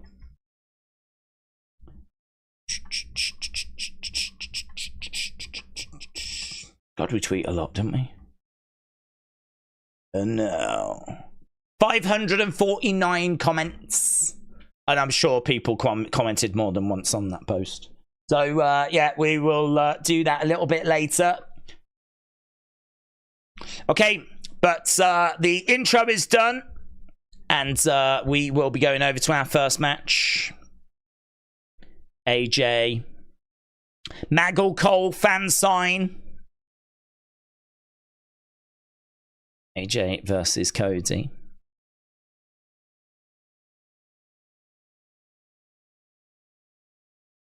Okay, here's AJ and loud boos for AJ. Now, is AJ going to come out with Gallows and Anderson? No. He's in black with fluorescent yellow. He looks really good. I love the boot coverings and everything. That's really nice gear, that is. Black gear with fluorescence, yellow, and it's phenomenal gear. Looks great. He's in great condition as well, isn't he? Rick said close in time for the house that AJ built.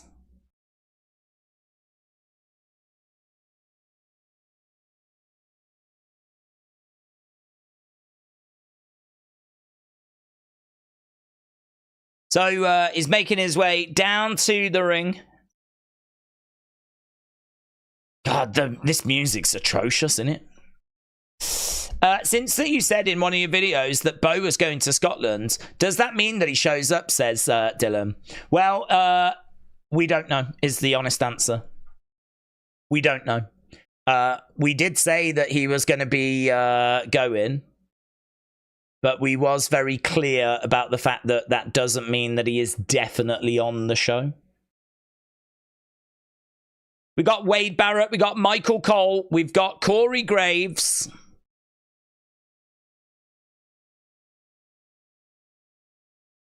Let's go. The music is awful. It is awful, isn't it? Days, will the Bloodline help Cody win to keep the belts? I don't think so.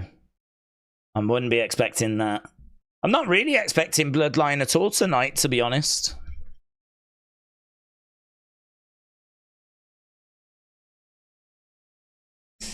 Okay, here's Cody. Samantha is the ring announcer for this. Great reaction for Cody, as you would imagine. Great reaction. Michael said, do you think we see the Good Brothers during this match? I think there is a chance of that. Cody has brought his mother over. And, I mean, we don't know if he's brought her over because Scotland is, you know, a lot of, I think, ancestry is obviously in Scotland.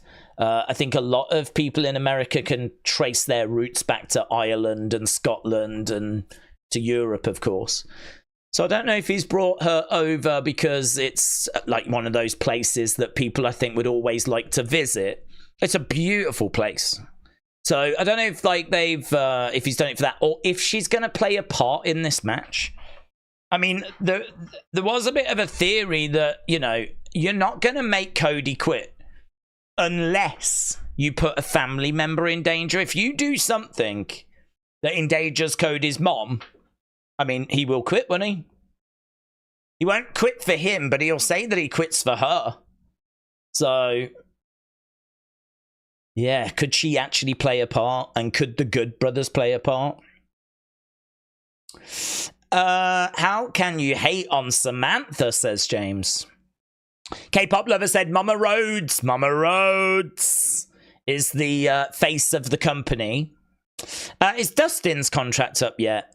I don't think so. I don't think he's looking to come back, to be honest. Wow. Hydro looks amazing, doesn't it? It's... how many people are there? I mean, I think it's only set up for like 12,000. Put it on away, put it on away. Yeah, the current setup is 11,119. They've sold 11,107. There's 12 tickets left over. There she is. So she's in the front row. Big cheer for Mama Rhodes, you know. Big cheer for Mama Rhodes. She means the absolute... she means everything to him. Botch! botch. It said talent name. We got a graphic just momentarily pop up that said talent name. Are they going to do it again? Are they going to actually type the talent's name this time? Oh my God, I love the undisputed WWE champion. Talent name. Yeah! Talent name. Talent name. Talent name. Talent name. Ah! Let's go. Let's go. Guys, did you see talent names mom in the crowd earlier? Oh, guy was so emotional at WrestleMania 40 when talent name finished the story.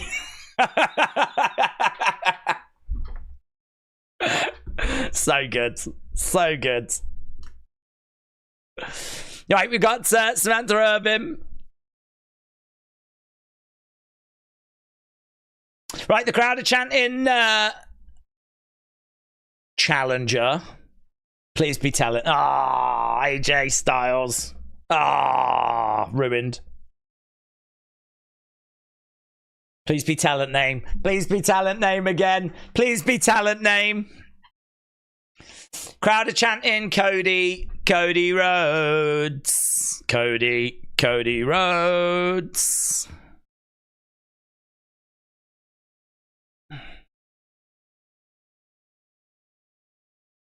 We got Prime on the turnbuckles. Oh, it's not talent name anymore. Talent name is from Parts Unknown, said Mitchell. Talent name from Parts Unknown. Let's go. Cody Rhodes. Oh, hello. We can hear the ref talking.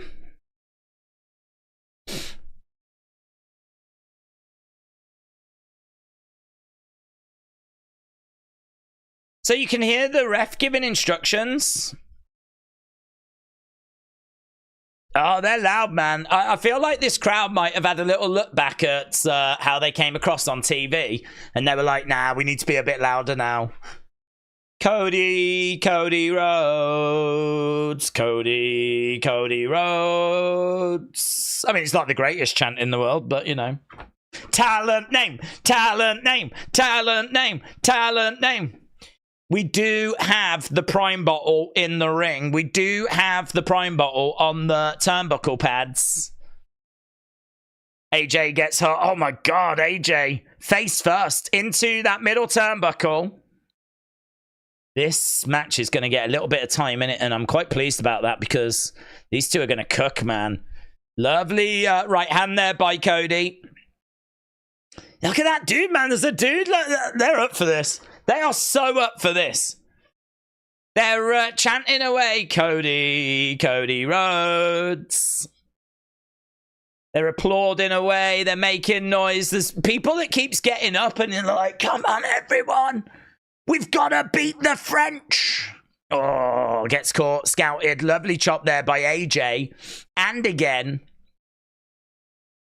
Cody face first over in the corner. Cynthia said, Days, I miss seeing that handsome face. It's got to be this one right here, isn't it? It sucks that Cody is opening the show, but it does make sense for Drew to end in his home country, and I hope that he wins tonight, says Cynthia. Cynthia, shout out to you, my friend. Right now, we've got AJ Styles is a banker, I think it is. Oh, lovely jabs coming in there by Cody. Rolling it up, looking for the elbow. Bang, gets it. Lovely. Lovely. AJ is over against the ropes. Cody goes over the other side, charges over, drop kick, and AJ goes to the outsides. These two bring in intensity.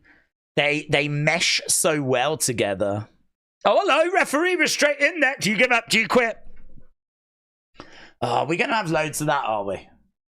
Do you quit? Do you quit? Let me know. Do you quit? No! Didn't we do that with Roddy Piper and like Bob Backlund, and he just kept asking and asking and asking and asking, and it was so annoying. Every like 5 seconds, do you quit? Do you quit? No. Do you quit? How about now? Do you quit? No. Hopefully we're not going to do it that often. But right now, Cody has gone and got a table. So, Cynthia, shout out to you, my friends. Hope you are well. Lovely seeing you again. Niall said, the referee just lost. He said it. He said quit. Oh, perhaps he should go. Imagine that. Imagine if anyone, as commentator or anyone says it, they have to go. Do you quit? No. Well, right over by the Prime Hydration Station. AJ, over the barricades. Cody is up on top of that barricades, looking out at the fans. Goes over and he launches himself down and he lands on AJ Styles. That's a dude in a Cena shirt. He's got a Cena hat. We made it on TV. Mama Maggle. We're in with the fans right now.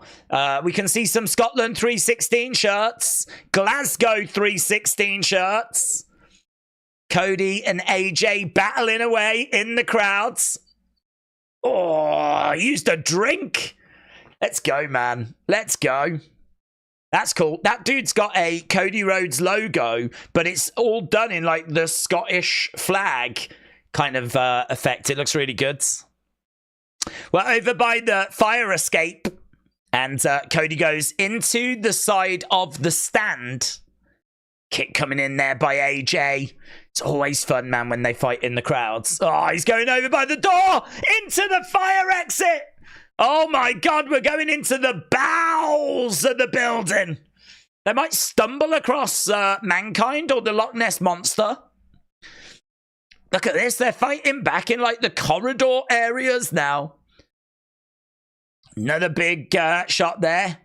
This is strange, isn't it? I did not expect them to leave the ringside area, but is that Triple H? Who's that? That looks a bit like Bobby Roode. This is Gorilla. Right now we've got Cody and Gorilla into the side of the wall. Gorilla looks different, doesn't it? They haven't got their usual Gorilla position set up. Right, they spill back out. There we go. Back into the arena. So we did a little loop there. That's kind of cool. Right, we're in the actual entranceway now. We're back out in the... That woman just... Oh my God, that woman's screaming her head off. She can't believe it. Now we're back to chanting for Cody Rhodes again. Kirtland says, come on, Drew. Yeah, he'll have plenty of support tonight. Drew McIntyre in our main event. Jason said, it's talent name from ad location. I tell you what, Talent Name is doing so well. Talent Name has got this so far. Talent Name just grabbing AJ Styles' forearm to the back. We're right back. I forgot that table had been set up. But we've gone all the way back round and we're back to the ringside area. AJ gets in the ring. Was there a QR code? Not yet. Not yet. Hello, figure 4 leg lock's in. Figure 4 leg lock is in. So he's got the figure 4 leg lock in, and the referee is asking AJ if he quits. AJ says no. God, it's really in as well. Looks moody. Thing with the figure 4 leg lock is, I don't know if you ever did it when you was a kid, but it flipping hurts, man. It proper hurts. Such a good move.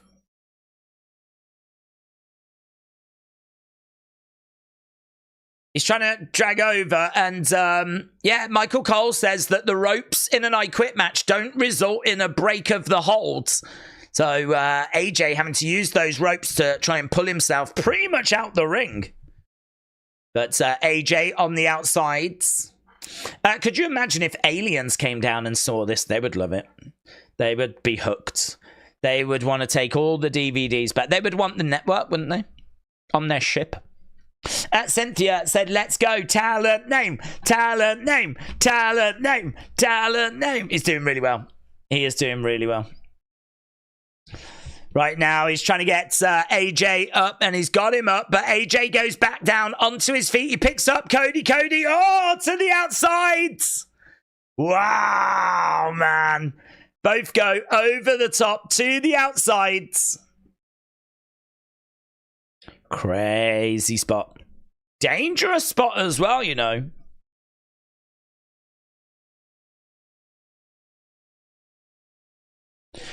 Oh, right now he's got him up and off. Plants Cody onto the announce table. Like AA him onto the flipping table, but the table didn't break. We want tables is the chant. Right now again, he picks him up. Oh, God! Brainbuster onto the commentary table. Oh my God, man. He just picked him up and boom, straight onto the commentary. Oh, mate. Oh. Do you remember when that move was banned? That was probably the right thing, but into the chair. What must flipping Cody's mother be thinking? Hey, no one's thinking about Cody. Oh, he's going over. He's gone over. AJ's gone over and he's pointing. Oh, look, Cody's bum's up. Yay!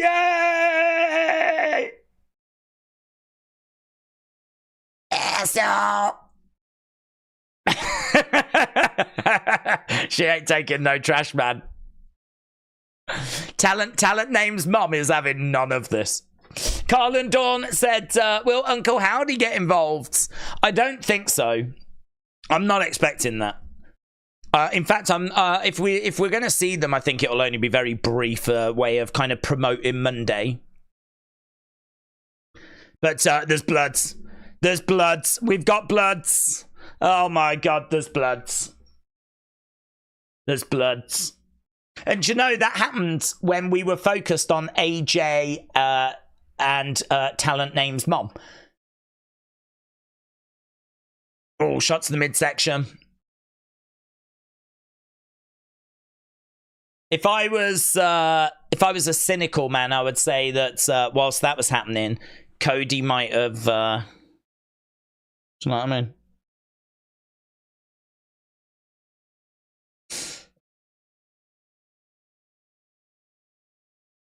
Can't make out what they're saying. Bladed. I don't know. I don't know about that. I don't know about that. I don't know if I feel comfortable making that accusation. God, that's a lot of words to long words. Do you quit? Absolutely not. You can just say no.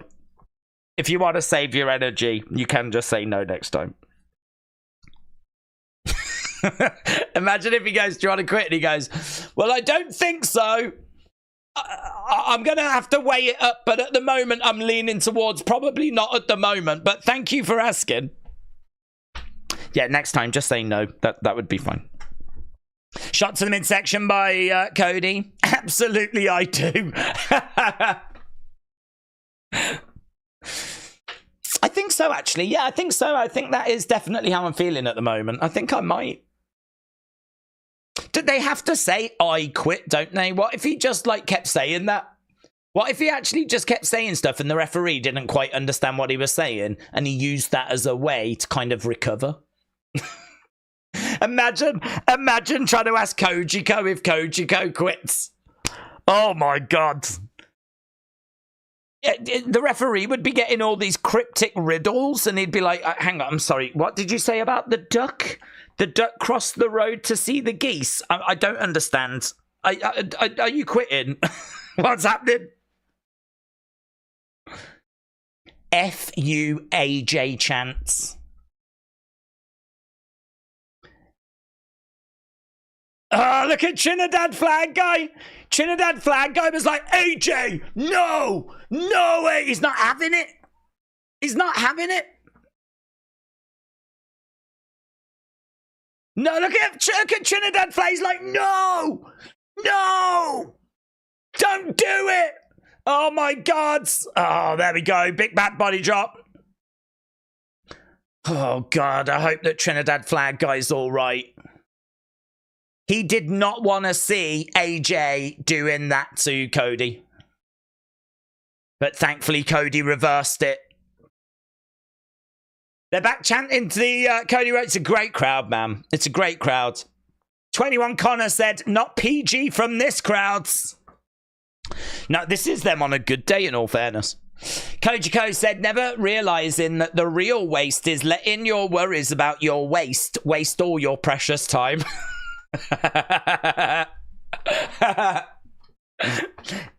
Yeah, sorry. I'm just going to ask one more time. Kojiko, do you quit? Never realizing that the real waste is letting your worries about your waste waste all your precious time. Kick there by Cody. Well, whoever wins, Days will cheer, says May. I'm just going to cheer everything. That's my new approach to wrestling. I'm just going to cheer it all. Cody up to his feet. He's got blood pouring down his face. Crowds. I'm going to write the words crowds vocal. Oh, oh my God. I so love the Pele. Oh my God. I can't even talk. The Pele kick was sick. The DDT was sick. That sequence was sick. Pele kick into a DDT. Both of it was so hard hitting. It's a good match, man. This is so good. This is so much fun. So AJ. Oh, he's got that in now. Ah, that's such a weird submission. Do you quit? No. Can you tell him to stop doing this? It's really annoying. How's that gonna make someone quit? Do you quit? No. It doesn't even hurt. What's that do? Guy, he's trying everything. AJ Styles has gone into his bag of submission holds and he is pulling out some wacky and wonderful things. We want tables is the chance. Why is he not asking AJ if he quits? Maybe he is tired from beating up. Have you still got energy? Can you keep going? Do you want to quit? Right now, there's a chair over Cody's head and... Oh,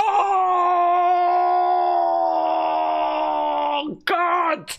AJ just landed on the chair with his knee.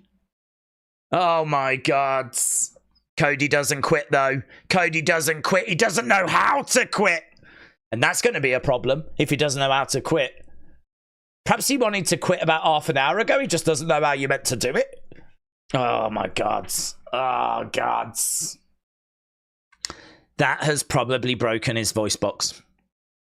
Right now, AJ Styles has got a kendo stick. And he's going to wallop him. Oh! Kendo to the midsection. Boom! Oh, my God.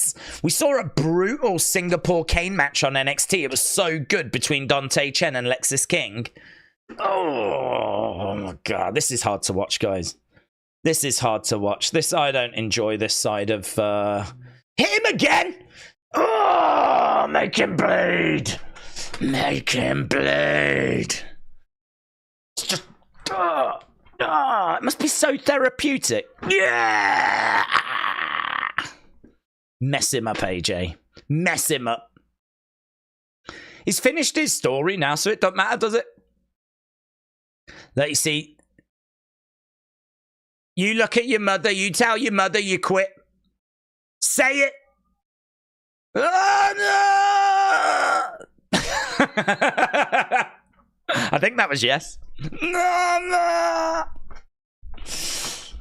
Cody's down. This match has been methodical chaos, says LS Dub. Right now, oh God, he's taking it. Is that a belt? Oh, he's whipping it. Ah, he's whipping him. Ah. I always think with these kind of moments, this is where you see Cody after in the locker room showing you the marks. These are the moments where I go, oh, do you know what? Yeah, that's why I was never a wrestler. Because that sucks, doesn't it? For in real life, that sucks. Oh my God! He's put it. I thought, why didn't he put it around his neck? Put it around his forehead. Ah, oh, and he whips him. Do it again. Do it again. He's whipped him. He's kendo sticked him. Oh my God. This might be the greatest match in the history of wrestling, says AJ. I used to watch you on my mom's account, says CLE. CLE, shout out to you, buds. Oh, this is so good.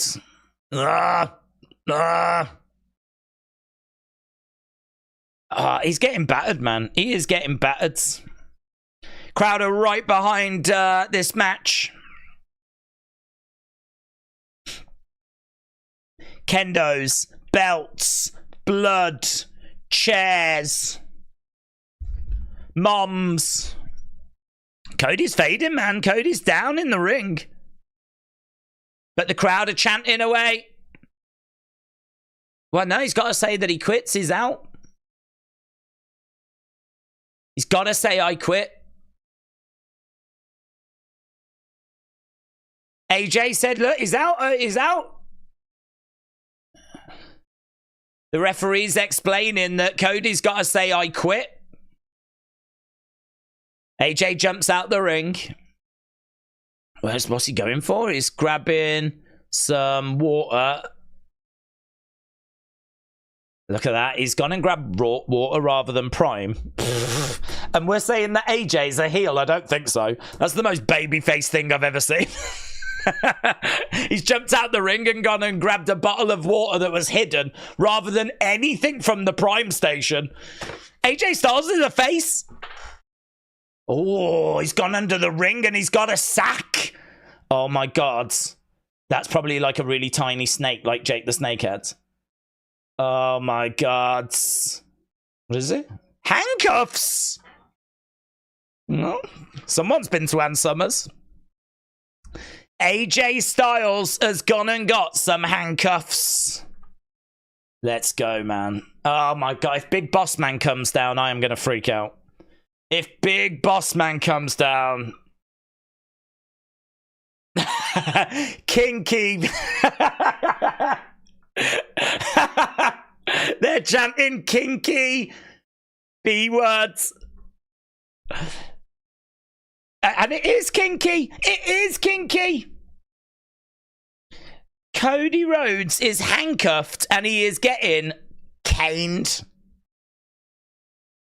This is the sexiest thing I have ever seen. It's all your fault. AJ says to, oh God, I bet it was Mama Rhodes' handcuffs, you know. I bet he got them handcuffs out of her bag. He goes over. What's happening here? Something's going to go down. Oh my God. Oh, she slaps him.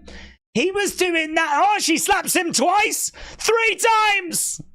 Yeah. 3 times. Oh my God, he's got the chair. He's got the chair. She sat back down. Listen, don't you dare. There'll be a flipping riot. Don't you touch her. There'll be a flipping riot. Oh, chair to the back of Cody. Whoa. Mama Rhodes slaps AJ 3 times. Now he's gone and got a chain and he's wrapping the chain. And he's like, this is for you, this is. Yeah, oh my God, this has gone dark. He's wrapped it all around his hand and everything. The crowd is still going, you know. Cody's got the chair. I reckon he's going to do the phenomenal forearm and Cody's going to smash him with the chair, isn't he? I mean, that chain's not really wrapped around that well, to be honest. I think he could have done a better job there. But here we go. He goes up. Oh, the chair is thrown. Oh, my God. Wow. Wow. AJ went to do the phenomenal forearm. Cody threw the chair. It smashes into AJ. He goes to the outside through a table. Whoa, it's madness, isn't it? It's flipping madness. It is flipping madness right now. It's a happening. Cody is on his knees. He's trying to get over to the key, I think that is. Crowd are chanting, "This is awesome," and it is, man. It so is. This is awesome. Wow, I can't wait to see what you lot think of this match and what you score it. What a really, really fun match this has been. Oh, big right hand. Using the handcuff as a weapon. It's got to be the beginning of the end, hasn't it, you'd think? One more time is the chant. Edward, shout out to you, bud. I'll get to it in a sec. Let's get this match done. The handcuffs are off. AJ in the corner. Oh, is that right in the throat? The momentum has shifted. Cody goes up. Cody cutter connects. Oh, AJ is absolutely down and out, mate. Down and out. Crowd are all fired up. Where's the decibel reader, man? Yeah, this place has just gone bananas. Look at this. He grabs him. He's going to look to...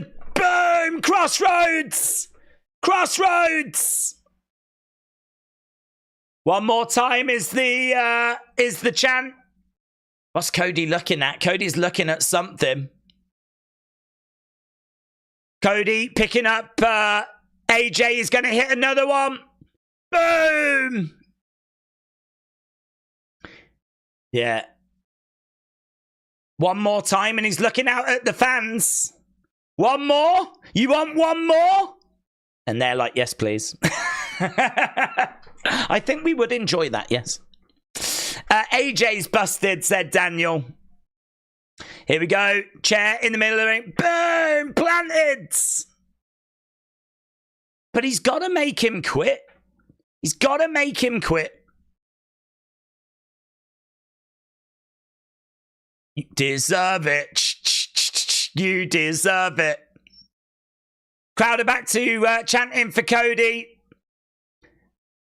Cody, we got a few people doing this. Cody Rhodes. Cody Rhodes. Cody Rhodes. So AJ is bleeding, is in the middle of the ring. Cody gets back in, grabs the handcuffs, goes over. He handcuffs AJ. What's he going to look to do? Handcuff him to the ropes. Handcuffing him to the ropes. AJ Styles handcuffed over to the ropes. Cody has got that chair. And he into the legs. Oh, across the back. Oh, across the chest. And again. Oh, he's just absolutely wailing away on AJ. Wow. Oh, man, the marks. Ah, across the legs. With a chair. EC dub. EC dub. EC dub.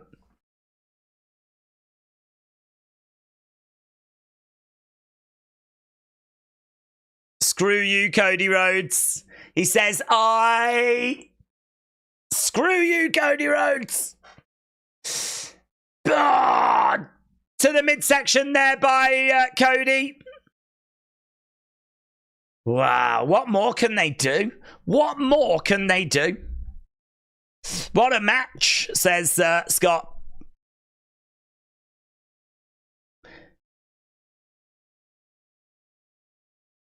Right now, Cody has got those ring steps and he hurls them into the ring. It's amazing. It is amazing. It's a brilliant match. It kind of feels like we had the proper wrestling match, and the only way of topping that was doing something like this. Oh, AJ quits. Cody had the ring steps. He was ready to rain them down onto AJ. And there we go. AJ quits. Cody standing in the ring, holding the ring steps. I want to know what he's thinking. He's standing there and he's like, are you okay? And she's like, yeah. Oh, man. And he smacks AJ with the steps anyway. He chucks the steps down. What's happening here? Like, he gets given the championship. The music stops.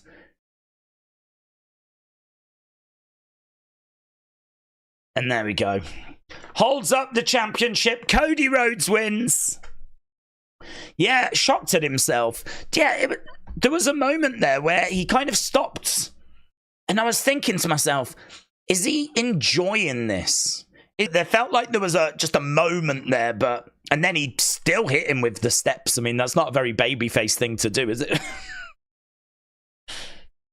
But there we go. Cody wins. What next for AJ Styles? That's a big question. What next for AJ Styles? I'm very interested to know how people are going to score that one, to be honest. Very interested.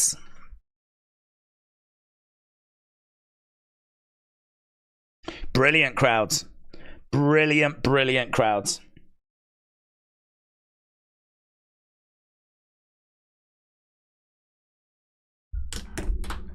Oh.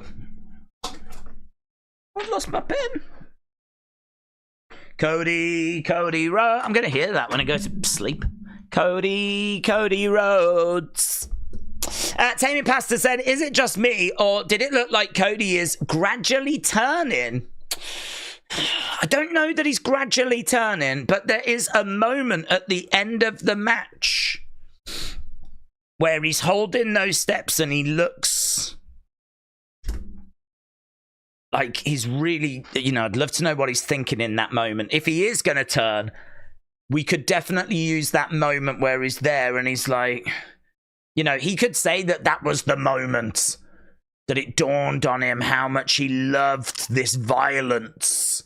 And we could go back and reference that, but he goes over to his mom. His mom, Mama Rhodes, slapping.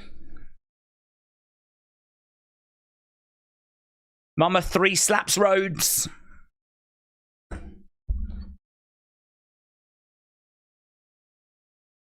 Brilliant crowd. You got to say the crowd really, really added to that. Really added to that. Cody making his way to the back. Edward, shout out to you, buds. Hope you're well. Hope you're enjoying the show. Edward said, Days, I'm so gutted I couldn't be there tonight. I am Team Cody. Oh, no way, man.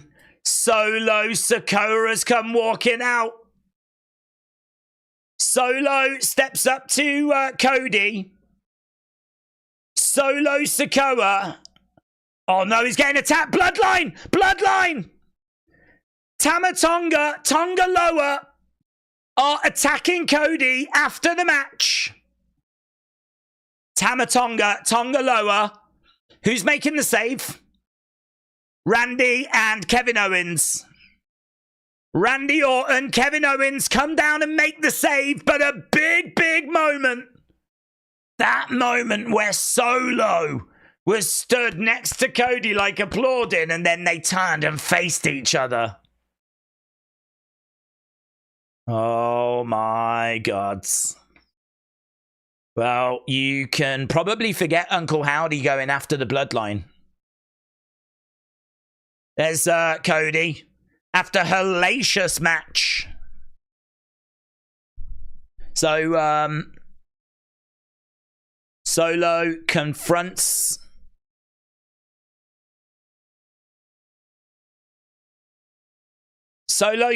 Cody. Bloodline attack. KO and Randy save. It's why you can't take your eyes off for a second. Not for a second. Edward said, I'm so gutted. I am Team Cody. If Drew wins, we riot. Love you guys. Mon the Scotland. Edward, shout out to you, buds. Mon the Scotland, indeed. Mon the Scotland. Mr. B said, ref, do you quit? Cody, go scan a QR code for my answer. That'd be good. Imagine if instead of answering, he just gave a QR code and we all had to watch the screen. Oh, no. Yay! What if he gave the wrong one? And he quit and he was like, oh, God, I didn't mean that one. Got my QR codes mixed up. Carl and Dawn said, how much weight do you think they'll lose in a match like this? Oh, I don't know. I mean, I'd imagine they'll lose a bit. I mean, that's a blooming good workout, that is, isn't it? It's a blooming good workout. I'll say 10 stone each. Prime X being advertised. I don't even know what that is. I don't want to know what that is. Jimmy J. Uso, is it? J. Uso vignette. PJ93 said, the ref reminds me of Joe Rogan trying to interview Conor McGregor after he got KO'd. I just got here. Love the stream as always. PJ, shout out to you, buds. Shout out to you. Do you remember Joe Rogan trying to interview Cormier after Cormier just got beat, and he said after that he would never do it again. If you get knocked out now, like, they don't like to interview fighters that have been knocked out anymore, because like there's times where they just weren't there, and Joe Rogan's like, yeah, I don't wanna do that anymore. So PJ, shout out to you. Carl and Dawn, shout out to you. Mr. B, shout out to you. Edward Brown, shout out to you. Kojiko, shout out to you. Taming Pasta, shout out to you. I think we're up to speed, and I hope everyone enjoyed that. I can tell you at the moment, the score is quite interesting. Keep getting your votes in. We've had over 650, so keep getting your votes in. I will end that poll soon, so but it's very interesting. Another Logan scam. He supposedly beat up a guy with no cameras this week, said Puff Dutch. Yeah, that was probably at the Tetris event, and there was a lot of 14-year-olds there, so I can believe he did that. Word of Wrestling said, have you seen yourself in the crowd? I haven't, to be honest, but I know that Wrestle with Andy is there, and he has taken a day's head. So if you do see my face popping up in the crowd at some point, it's Wrestle with Andy. Basically saying hello to you lot. So yeah, he did it when he went to Philadelphia, and he is at this event tonight. So I can't say I have, but then to be honest, I mean, that match was so good. I wasn't really paying much attention to the crowd other than hearing how great they were. No green shirt guy as well, by the way. Don't know how you feel about that. I know how I feel. I'm just saying. Trinidad flag guys there. Days, that match was amazing between Cody and AJ Styles. It was so good. Matt Handy, shout out to you. Dead center, middle row, main cam facing the ring, said Word of Wrestling. Great match. Love the Cody bit at the end. They weren't ready for Randy, said Mr. Metal Mama said there's a QR on the Subway commercial. Well, scan it. It could be a clue. Uncle Howdy might be working there. I'm trying to get a picture to you on XZ's Word of Wrestling. Days, what has been... I have been your fan for 3 years now. Good work, says Wrestle Lambs. Simulation said, I've got a question. Who's the best commentating group? I mean, it's probably got to be JR and King in it. I reckon JR and King are the GOATs. I know that, like, Gorilla Monsoon was not very well thought of. I think on the, like, Wrestling Observer, he won, like, worst commentator quite a few times. But he's legit. You've got to respect someone that was in the ring and did it. And, you know, he was someone that brought some authority to the role. And obviously him and Bobby the Brain, I mean, they work so well together. They did like their primetime wrestling show, didn't they? They've got to be one of the best partnerships. So I'd say Gorilla and Bobby. I'd say probably most people would regard Jerry the King Lawler and JR. So we've been very fortunate in having quite a few good combos. But I regard them as the GOATs. Right, we are back, and we were just at a little commercial break. Women's tag team. Oh, okay. Riley, shout out to you.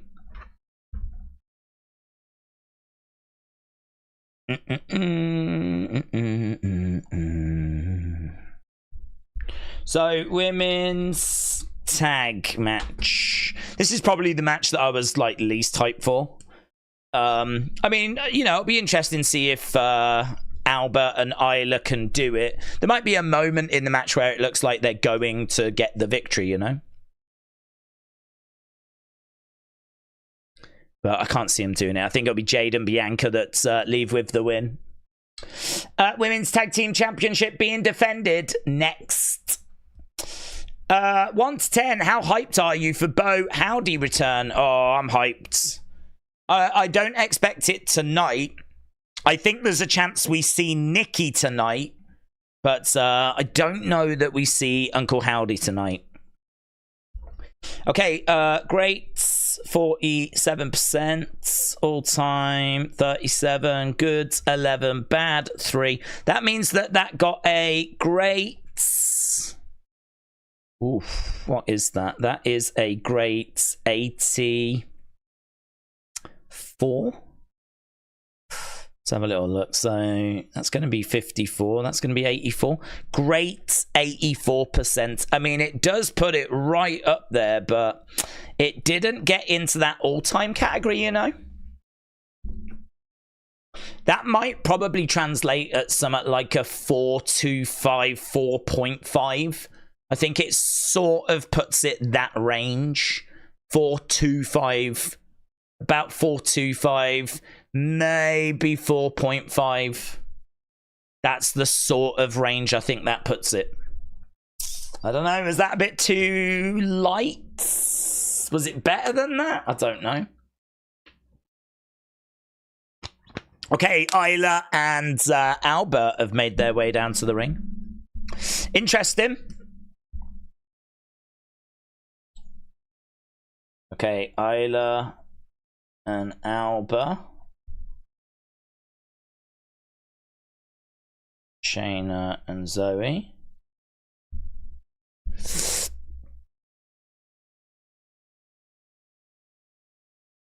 Jade and Bianca.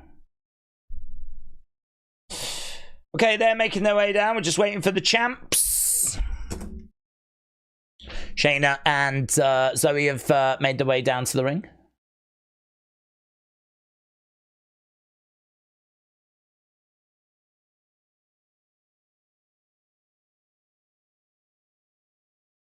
You can tell that it's kind of settled out. It is a hell of a come down, to be honest. Brilliant start, though. I mean, we're already 55 minutes into this show. Riley, Pete, shout out to you. Appreciate the support, buds. I would have to give it a great if it wasn't for the ending. It just made AJ look a little bit weak. Nothing for Shayna and Zoe, says D's Rebel. Yeah, very quiet, wasn't it, for them? No reaction for them whatsoever. Here's Jade Cargill. Jade Cargill getting her big entrance, of course. She steps out, and we've got, like, snow coming down.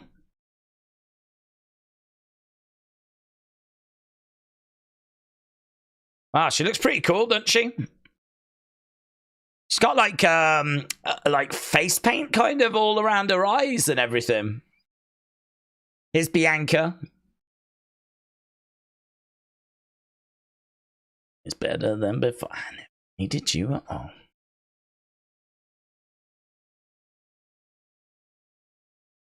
So Bianca is skipping away down to the ring.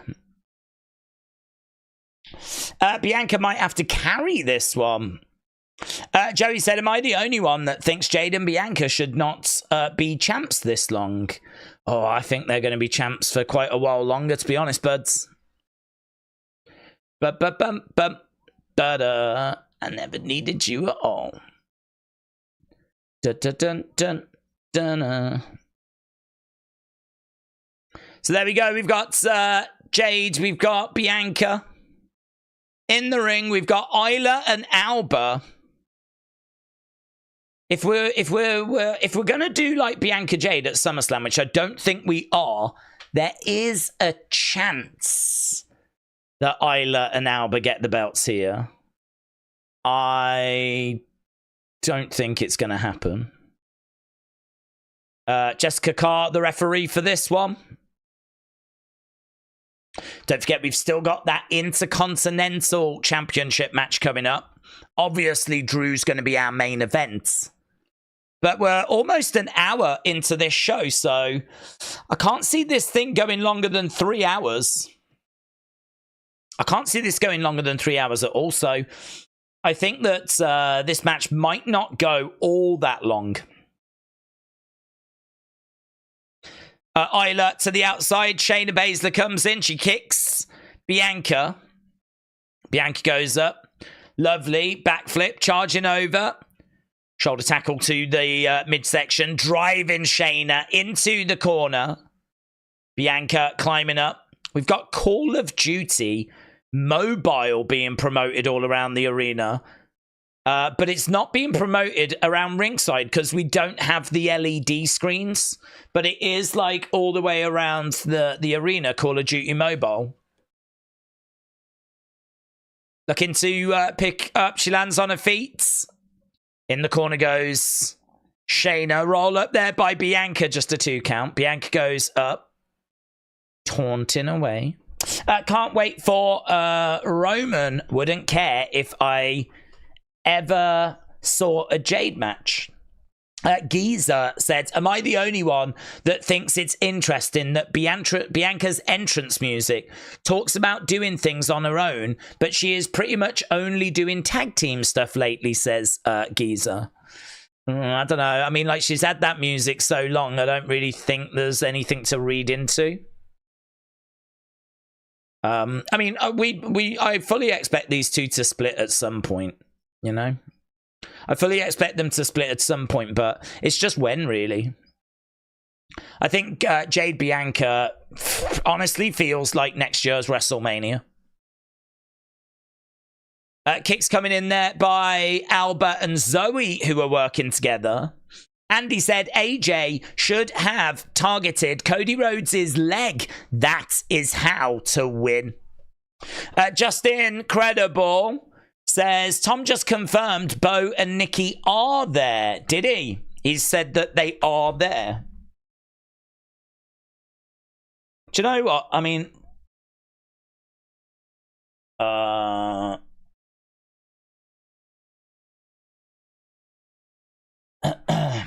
CM Punk travelled to be a part of the Clash of the Castle kickoff show. He and Drew have got a plan heading to SummerSlam.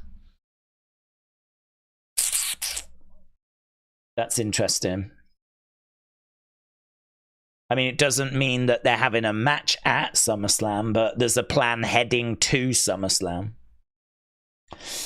Bo and Nikki were invited to Clash at the Castle. Wyatt 6 are teasing their arrival on Monday. Cross will be a major part of the plans going forwards. Okay, well, I can't see him saying that they are definitely there, but he did say that they were expected to be there the other day. Jade Cargill has got Zoe on the front. She's got Alba on the back. We're just going to have to wait and see as to what happens, to be honest. We'll have to wait and see if they do come out. But, yeah, brilliant this from Jade's. Oof. I tell you what, that's moody for who's on the back. Because you've got to try and throw them. And in order to do that, you're really kind of throwing yourself back. And you're going to land on the person that's on your shoulders. Like, if you throw yourself back, you're basically putting your weight. You're going to land on that person. So whoever's at the front just gets chucked. Whoever's on the back is getting not only landed on, but a lot of your weight coming down on them as well. It's a moody spot, that. There's a few things in wrestling which I really don't think would be fun to take. I don't think anyone would be too excited about taking a Nia Jax Annihilator. And like those kendo shots and being whipped with a belt and all that kind of stuff. I can't imagine it was too brilliant. I can't imagine it was a great day at work if you got stink-faced by Rikishi. I can't imagine that was a good day. Right, we've got Zoe, Shayna, Isla, Alba, all on the outside trying to work together. Right, they're getting into the ring and battling away. Bianca being teamed up on. Thomas said, I think when Alexa comes back, the women's tag titles should be the real target for the group. Nikki and Alexa worked well before.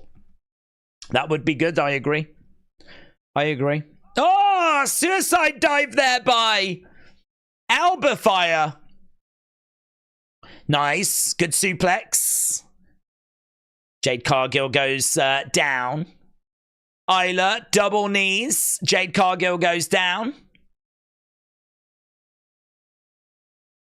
So we've got Isla Dawn over by the barricade. 6 smile on her faces. The champs are in a little bit of trouble here. Little bit of trouble. Those scarves are really good, aren't they? Really good. They've got like the Scottish flag and it's got Scotland written across and then it's just got the WWE logo at the end. But if you're like a Scottish WWE fan, do you know what I mean? You're kind of, it's got the patriotism, it's got the WWE logo. Like, that's pretty good, that is. I'm surprised they didn't do that when they went to France or go to Australia or... I could see those selling quite well. Right now we've got Isla going into the corner. Oh, big knee there by Shayna. E. Wilkie said, no QR code yet. Do we think we're going to see a glimpse of the Wyatt 6? I don't know, my friends. I don't know. I would love it if we did. I think there's a chance we get a QR code later, of course. But yeah, I don't know. I feel like, are they really going to do this show and not have Nikki Cross show up? Are they really going to do that? I've got to think when you go to Scotland, you look at your roster and you think about who you've got that's from Scotland. And you try to feature them. I mean, we've got Isla and Alba on the card for that reason. Piper's in the match for that reason. Like, you're gonna try and get Nikki on, aren't you? I'm sure. I'm sure. So, I don't know about Uncle Howdy, but I am looking at Nikki Cross thinking, surely. Surely. Even if it's a flipping vignette or something, surely. She's got to show at some point. That'll be huge, man, if she does. Kick coming in. Another kick there. Goes up. Boom. Lovely work. Planting. Lovely DDT there. Planting Shayna Baszler. Alba Fire in control. Shayna goes up to the outsides. That looked a little strange. It looked a little off. She's looking around at the fans. Fans making some noise. Alba Fire goes up to the outsides. Down goes Shayna. Down goes Zoe. I don't know where Jade and Bianca have gone. I can see Jade, actually. She's down. It's all Alba and Isla at the moment. She goes up. Single leg missile drop kick. 1, 2. And save by Bianca, who just managed to make the save. So, yeah, I mean, like, the action of this is quite quick. It's got a good pace to it. So, right now we've got Bianca getting chucked out the ring. Shayna's in the ring on her own. Alba Fire grabbing Shayna. Isla Dawn is in. She goes into the corner. She knocks into Alba Fire. Alba Fire is up top. Zoe Stark comes over. Tags mates.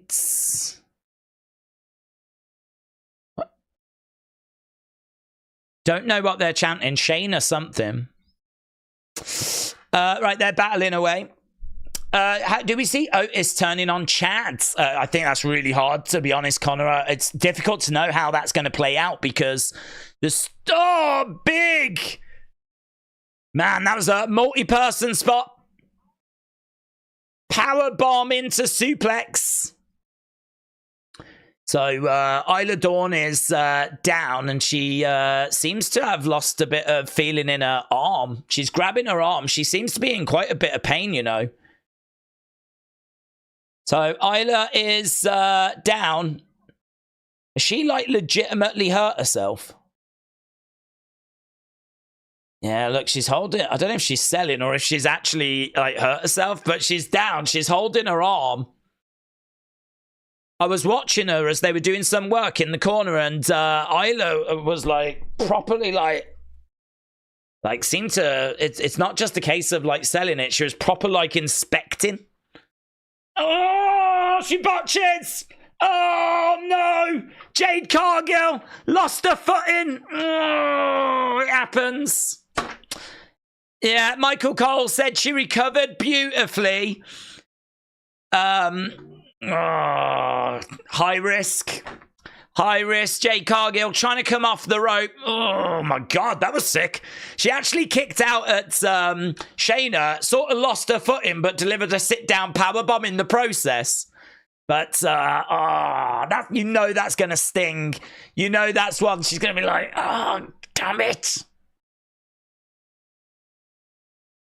Shayna is all over Jade right now, but yeah, that's going to be one she's going to be like, God damn it. Kira Fuda clutch is applied.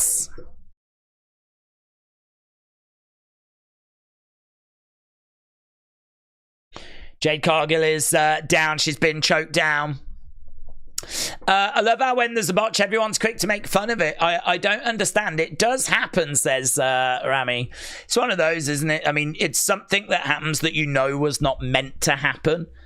I think as a result of something happening in the ring that you know did not go to plan, that's always quite interesting to wrestling fans. Oh, but it is true. I mean, botches happen. You know, Botchamania exists for a reason. It's got many, many episodes. And I'm sure that spot will be on it.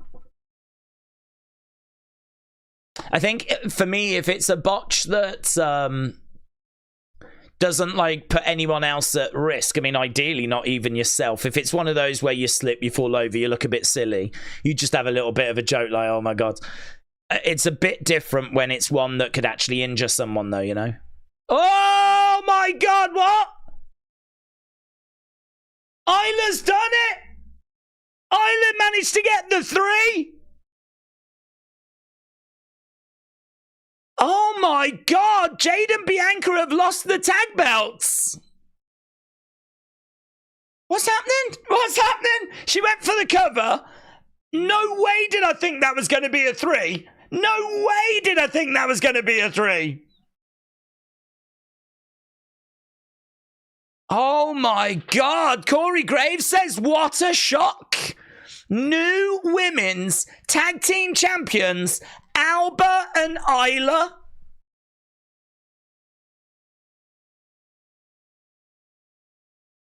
Wow. I wonder if that kind of confirms Drew's definitely not winning. We did give you Alba and Isla, didn't we? Yeah, do you remember earlier you had Alba and Isla? So Jade was the one that was going to get the pin, but there was a German suplex by Isla. She jumped on top of Shayna, and she got the 3. Wow. Wow. Look, Jade and Bianca are gutted. They are just looking in absolute shock. Oh, hello. Who's this boomer that's got flowers? Look at this boomer. He must be like a parent or something. That's such a clever idea, though, isn't it? Imagine going to a wrestling show and taking some flowers. Because if, like, there's a new champ or whatever, they might come over to get the flowers from you, and then that way you can meet the wrestlers. Oh, it's clever, isn't it? Oh, it's clever.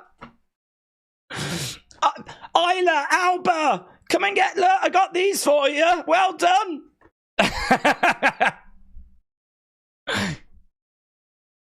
So there we go. They pick up the victory. She does seem to have a bit of discomfort in that arm, though. Jessica Carr's come over, and I think she was like, get back in the ring, get back in the ring. Take your flowers and get back in the ring. Crowd are chanting, you deserve it. Wow, look at this. They've given Scotland something to celebrate. Amazing. Well, a shock. A hell of a shock. A hell of a shock.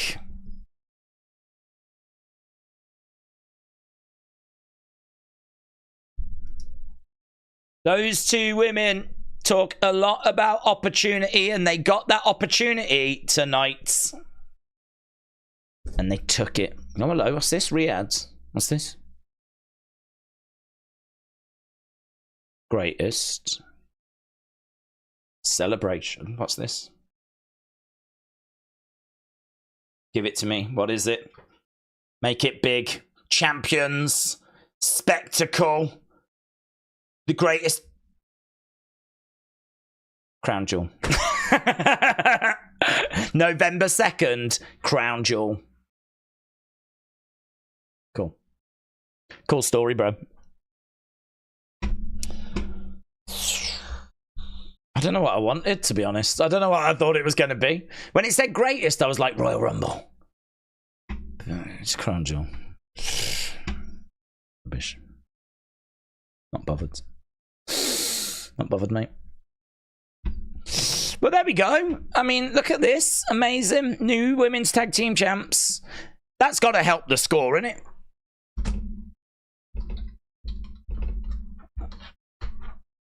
They're just talking about what went down during SmackDown. Wargasm? Wargasm? The theme song is from Wargasm. That's the most Scottish band name I've ever heard. Right, looks like it's going to be the Intercontinental Championship right now. I think they might just put the titles on Alba and Isla because of the show. I could see Jade Bianca winning them back. Or maybe it's going to be Jade Bianca at SummerSlam. WrestleMania 41 is 10 months away, says Brony. Maybe. I mean, is Jade ready to go off on her own? I mean, we was literally talking about a Jade botch when the win happened, you know? Shock.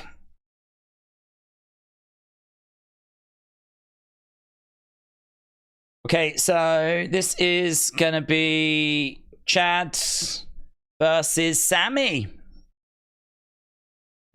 Champione, champione, oh, oh, oh, oh. Right, Money in the Bank, that's why they lost. Money in the Bank. Richard said Zoe and Shayna will get a rematch against Isla Dawn and Alba Fire on Raw or SummerSlam. Think so. Surely Jade and Bianca will get a rematch. Surely they're not done yet. Riley, Petra, shout out to you, my friends. Richard Jr., shout out to you. E. Wilkie, shout out to you. Bert and Ernie on yet? No. Main event. Can't see them holding those tag titles long. Who will dethrone them? I wonder if it'll just go back to Bianca and Jade. I mean, the reason why Bianca and Jade are together is because I really don't think Jade's ready for a singles run. So I think the reason why they're together is for that reason, you know. Jade Bianca should happen, says John. Oh, it'll definitely happen, but it's just when does it happen? Ellis Dub said Jade looked bad in that match. I would have kept the title on her and Bianca to get that development. She's not ready for a singles match at SummerSlam, said LS Dub. Dad Stuff said Jade and Bianca will win those belts back. They are the most credible tag team on the roster. Days, does a 6-man tag get added tonight after what the Bloodline did? No. No.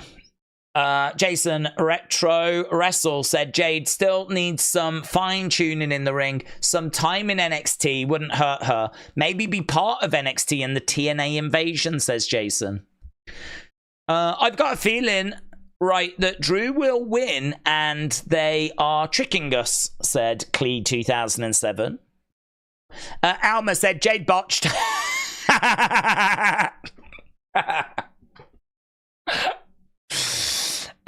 Jade Botchgill. I love Jade Botchgill. Oh, it was a slip. It was a slip. Thing is, she's done well, actually. I mean, she's had a few matches now, and I've not seen her make a mistake till this point.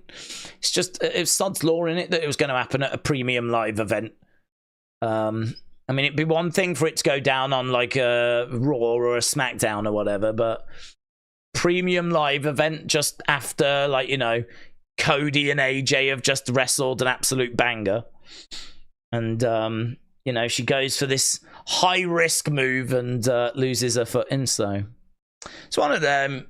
I'm not, like, hating on her or anything. I mean, it's just one of those that happens, but you don't want that as a reputation, do you? So one-off is absolutely fine, but just got to be a little careful. I mean, you know, look what happened with Nia. Nia got a reputation for botching, and it's hard to shake that when you get that. Right, is this Otis and Maxine, is it? Maxine with a fun hat on. Let's go. It wasn't just the slip. She just didn't look like she had her feet under her, said Dustin. Having to think too much, and you can see it. Jake said, you think if we don't get a QR code, they will appear, says Jake. Will they appear tonight? I think there's a chance that we see Nikki. Chad Gable making his way into the ring. Hello. Little fly around.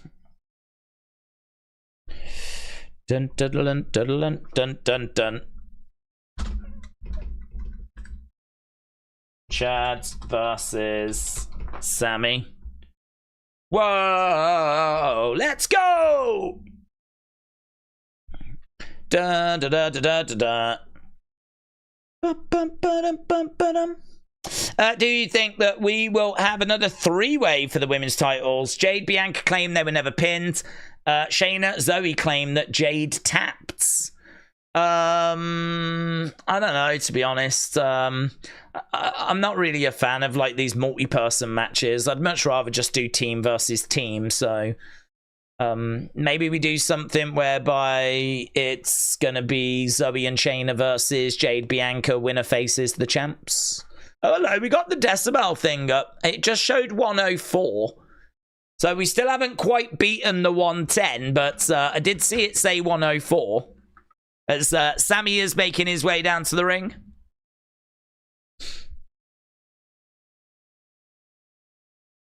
Bum bum ba-dum bum ba-da ba-da ba-dum. So Sammy has come down. Intercontinental Championship on the line against Chad. Chad making his way down to the ring with Otis and Maxine. Maxine obviously has got an injury at the moment.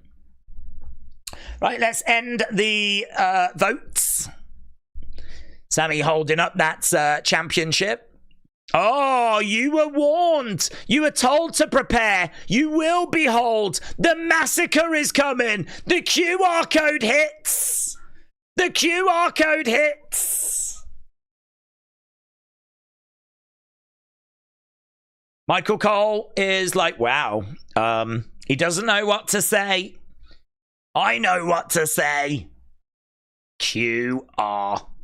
Jed G says Alexa and Nikki versus Alba and Isla at SummerSlam. Well, that would be fun, wouldn't it? I'm certainly not down on that idea. That would be fun. Da da da da da. Da da da da da da.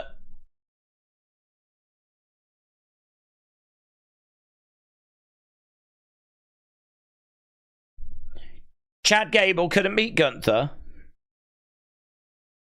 So he trained Sammy.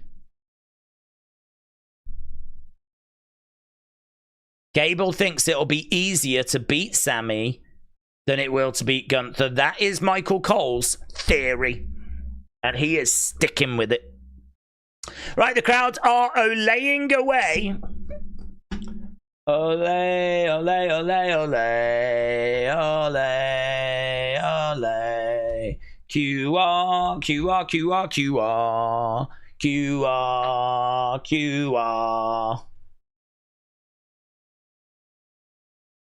QR. Even WWE on TNT Sports are now flipping tweeting it out.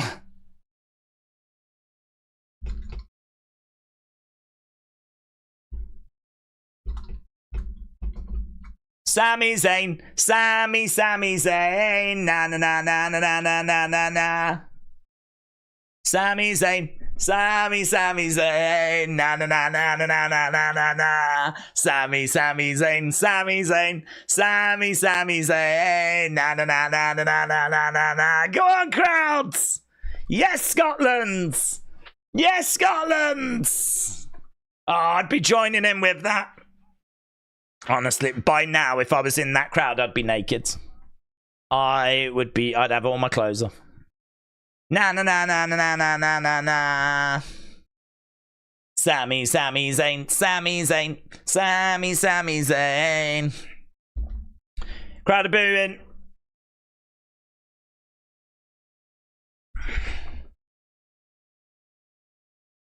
Sami Zayn chants.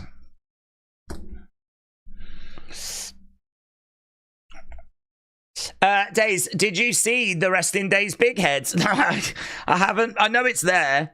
And I'm very appreciative of Wrestle with Andy, who is the one that's took it. So Wrestle with Andy is the GOAT. It's the reason as to why it's there. Exordium number 3. Exordium number 3.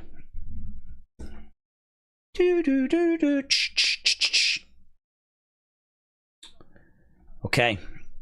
Why do people expect Howdy? It's silly if he arrives tonight. It means he is the one thing he seems to hate, which is a liar. He said Monday. He gave a countdown. If he comes tonight, the QR code would be irrelevant, said Juds. Well, he could arrive tonight But on Monday, we get the rest of the group, you know. So, Exordium number 3 is what we got. I don't even know what am I looking at. Is there anything new? Is there anything we need? There's no new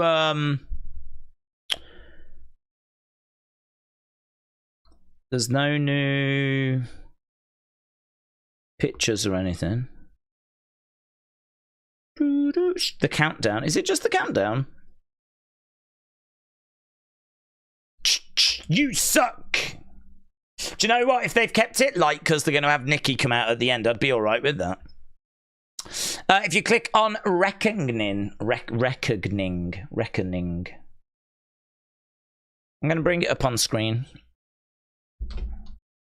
Gable over the top to the outsides. Crowd are really good. Crowd are better than they were yesterday for SmackDown, you know. Sammy going against the ropes, goes over the top. Bounces back, lands on his feet. Lands on his feet. Let's go over to the study. So, what did we say? Click on reckoning. I don't have anything there. Is there a new one here? 1, 2, 3, 4, 5, 6, 7, 8, 9, 10, 11, 12, 13, 14, 15. New. Sami Zayn. Sami Zayn. I feel like people are telling me I need to click on reckoning. I'm enjoying the Chad Otis build, said Cynthia. Days, please, bud. It's a PLE. It is a PLE. Right, Sammy going over to Otis. There's a big cheer here.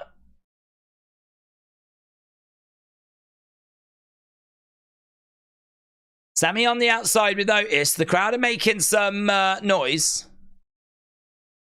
He's saying, listen, can you hear them?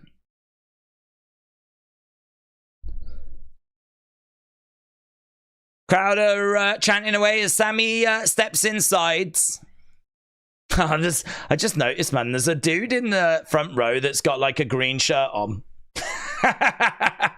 It's not green shirt guy, but he's got a green shirt on all the same. Oh, lovely takeover there by Sammy. Ankle lock being applied as Sammy gets over to the ropes. So good work. He's grabbing... let's come out of this for a second.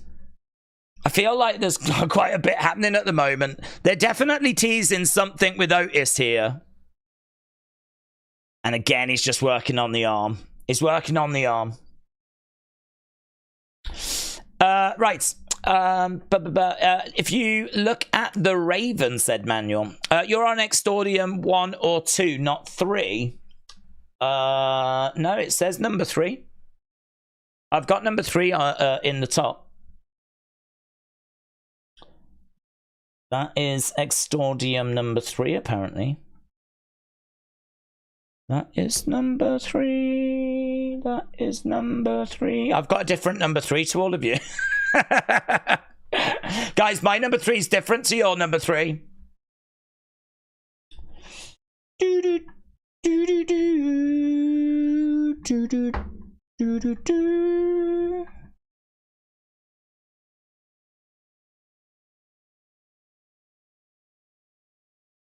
Okay, Otis on the outside. Something's definitely going down with Otis here, isn't it?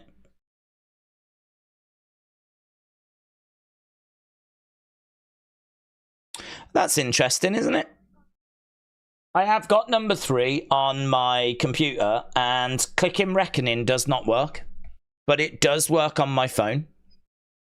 So, clicking on reckoning, it is number 3 on my computer, but it doesn't do anything, but it does it on my phone.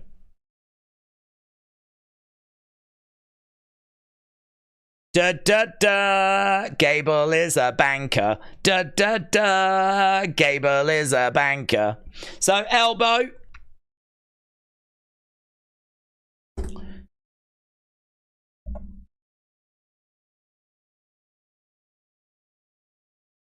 So this is what you end up getting when you click on it. Otis chant, man, loud Otis chant. He goes over. He's like, listen, are you focused? You ignore them. You ignore them.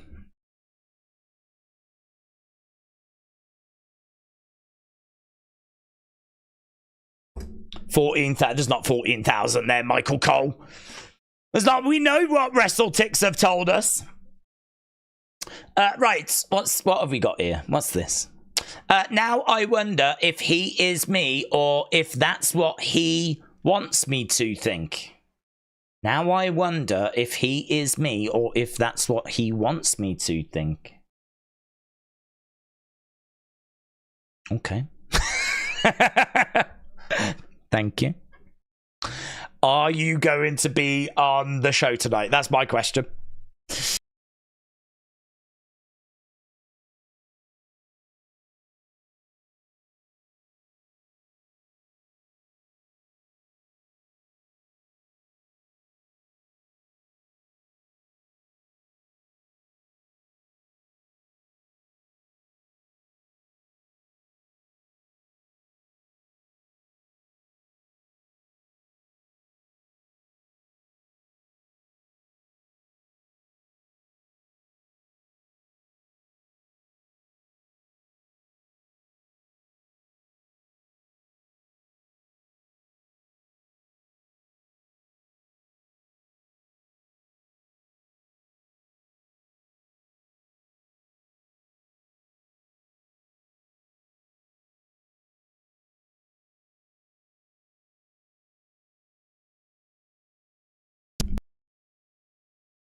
So he comes crashing down. Chad's down. So a moonsault to the outsides. Crowd are chanting, holy ship. Crowd are chanting for Sammy again. Sammy's he's getting such great support, you know. Such great support. Sammy on the outside climbing up. Chad in the middle of the ring. Drop kick there by Chads. 1, 2. Oof. Coaster, so if you click on the journal entry, you get letters in circle. If you click on the journal entries, you get letters in circle. Click the journal entries, you get letters in circle. What does that mean, buds? Click journal entry. I've got journal entries. You get letters in circle. What does that mean? What does that mean? Chad Gable, he kicked out. So these two battling away. It's been a fun little match, this. Click on every word, said Dylan. Yeah, every word. Every word that we see, just click on everything. Right now, Otis, Maxine on the outsides. Days, if you got naked, I would say I'm blind. I hope you understand, says BBB Ipsy. I have no idea what you're on about.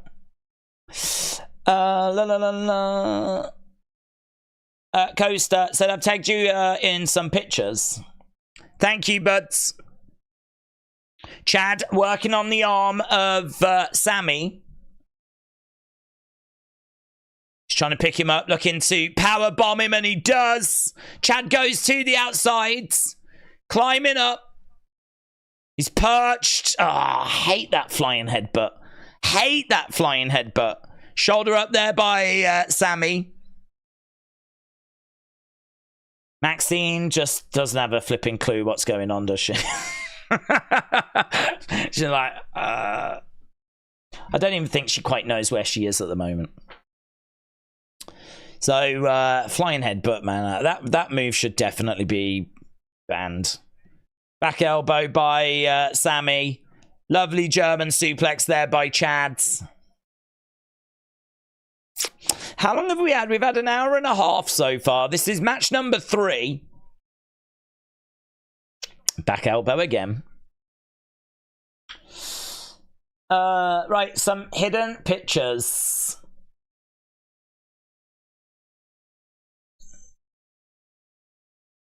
Chad Gable again. Let's have a little look at this. Another picture here.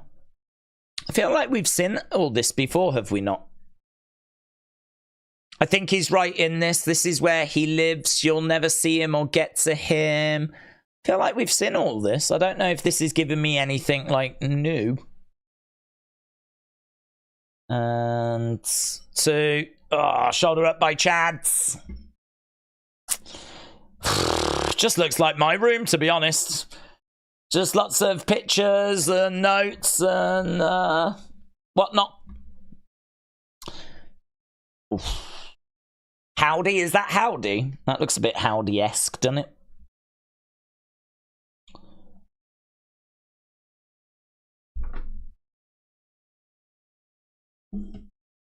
Crowd are chanting, this is awesome.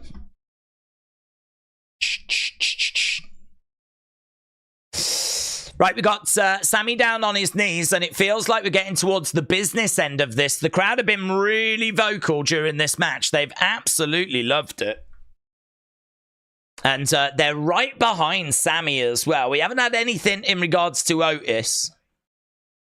Forearm strikes by Chads. Some shots coming back there by Sammy. Oh, man, look at Sammy throwing in those forearms, man.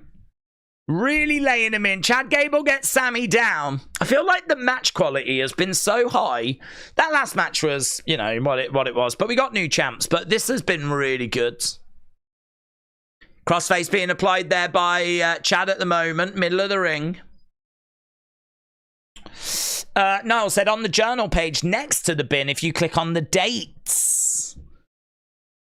So there we go. Click on the dates and that should give you something. Niall, shout out to you. Coaster says check DM. I might struggle to do that at the moment as we've got crossface applied. Right now, he's got the ankle lock. He's reversed it. Middle of the ring. Chad has got that ankle lock. It's locked in. Sammy is... he should be able to get to the ropes. Should be able to get to the ropes. He tells the fans to shut the hell up. It's over, says Chad.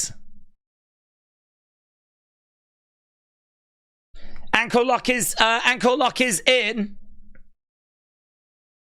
Sammy trying to make it over to the ropes.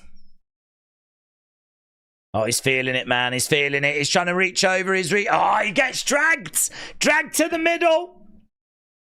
Ankle lock is still in. Sammy rolls over. 1, 2. Kick out by Chads. Kick out by Chads. Chad is down at the moment. He gets back up. Sammy is feeling the effects of this. I'm just waiting for Otis to get involved. Shots coming into the side of the head by Chads. Crowd are back chanting for Sammy. Chad looks over at Otis. He steps through the rope. Goes over. He grabs the Intercontinental Championship. What's he doing? Why has Chad grabbed the belt? Referee having a word. It doesn't really help him much, does it? He gives the belt to Maxine. So Chad gives the belts to Maxine. So right now we've got Sammy being choked. Now he distracts the ref and he's saying to Maxine, use the belt. Do it, Maxine, you cowards. Do it. She can't do it. She can't bring herself to do it. Oh, God. Maxine doesn't do it. God. We've talked about this over and over. I'm sick of you never listening. Sami back in the corner. Oh, he's going to hit the... Charges in, Helluva. Oh, he doesn't hit it. He almost hits Maxine. Roll up by Chad into a German bridge. 1, 2, 3. Oh, my God. Oh, that was so close. That was like 2.99999. Chad goes down to his knees. Sami is down in the middle of the ring. So he gave the belt to Maxine. Maxine didn't use it. Gable jumps out the ring. Every week, I have to get after you. Maxine's on the outside. He's telling her to... Otis gets in between. Otis gets in between.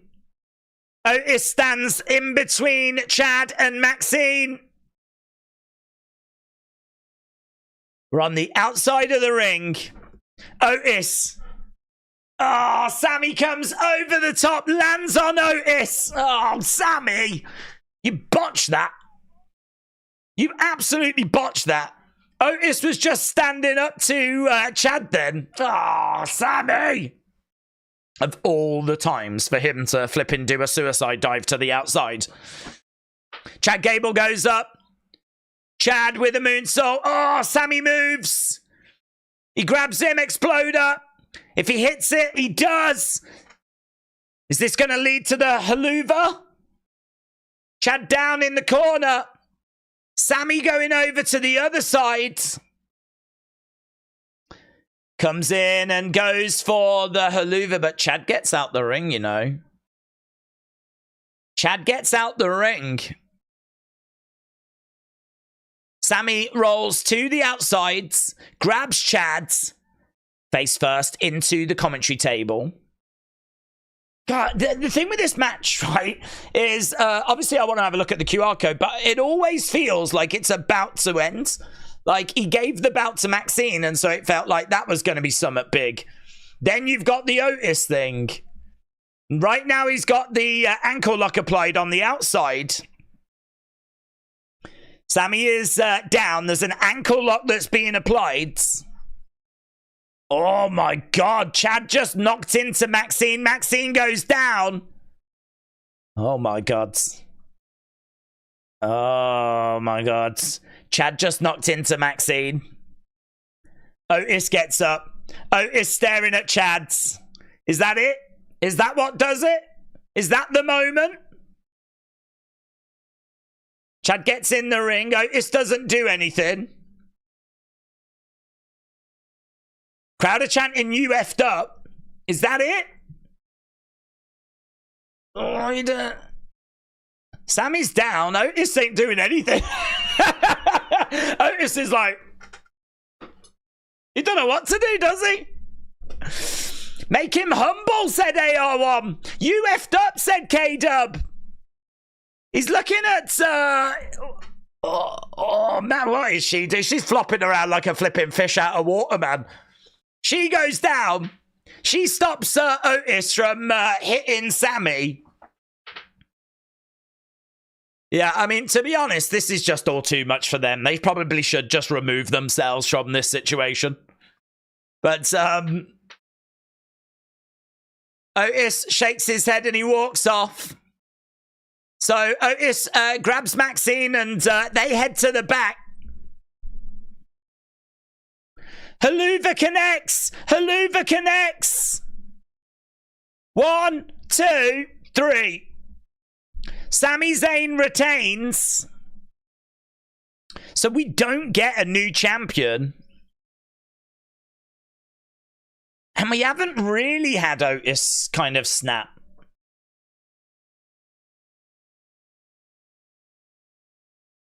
He's standing in the entranceway. Like, okay, if Chad's not new champ, then Otis has got a turn.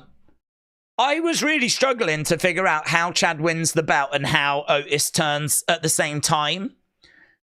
Well, if we're not going to do that, let's do one of them. He's in the entrance. Oh, I think he's gone, you know.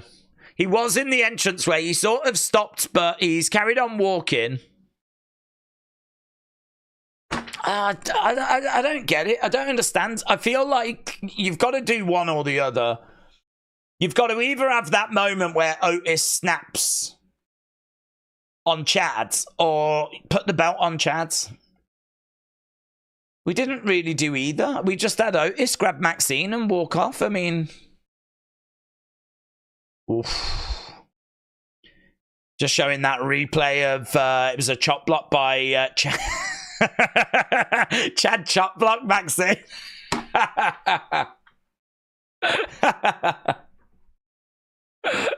How do you chop block someone by mistake?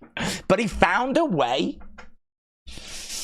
So, Sammy looking out at the crowd. Right, we got stuff to do, haven't we? I mean, we're drowning in stuff.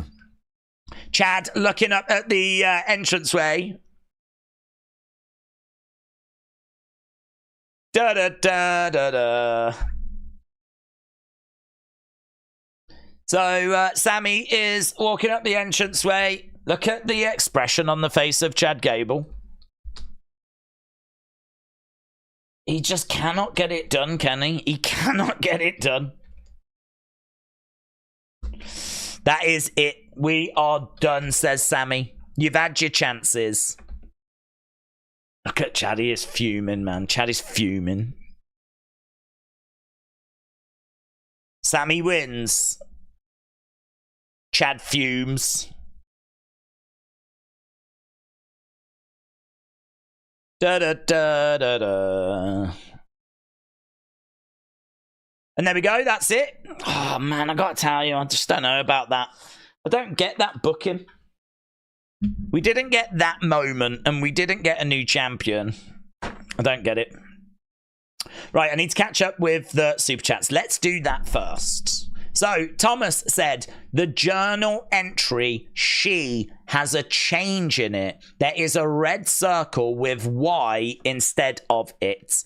And a question mark comes up when you scroll to it. Right. Let's go to that, shall we? Let's do that first. So, she may be the face I can't forget. So what do we do? So red circle with a Y in it and a question mark when you go to it. But nothing happens if you click on it.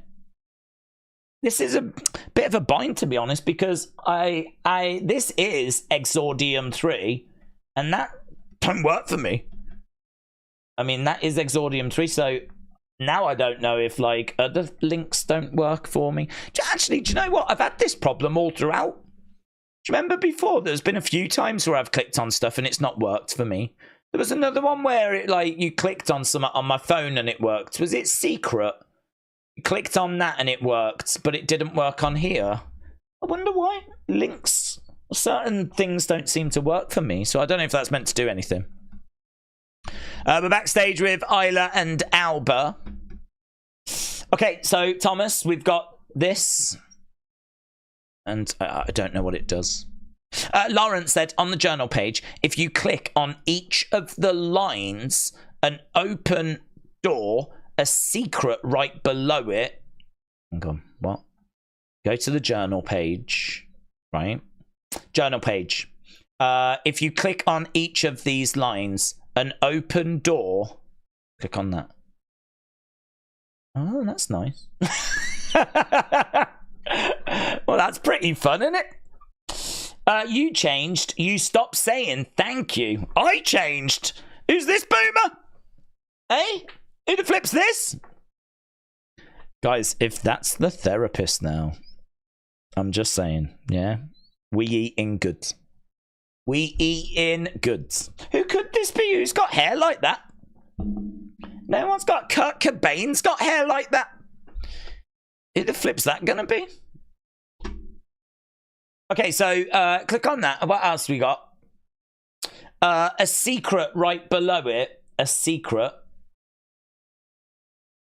Howdy. That definitely feels like Howdy, doesn't it? Okay. And then go to the bottom and click on all entries.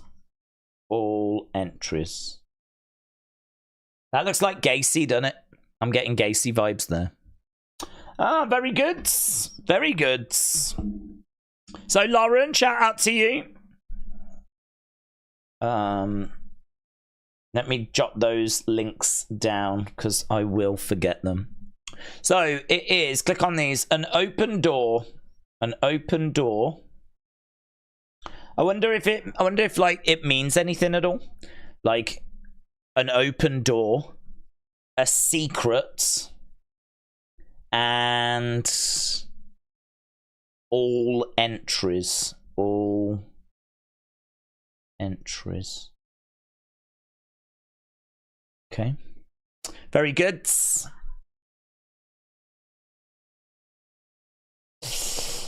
I don't get the she one, to be honest. I don't know what that's about.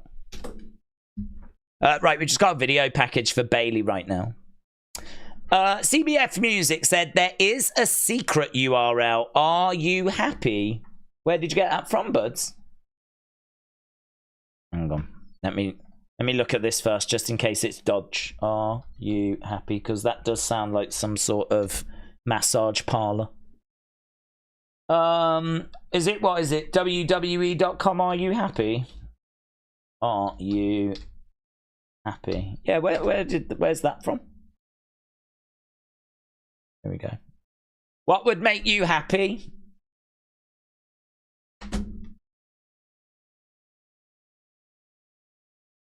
Ice cream.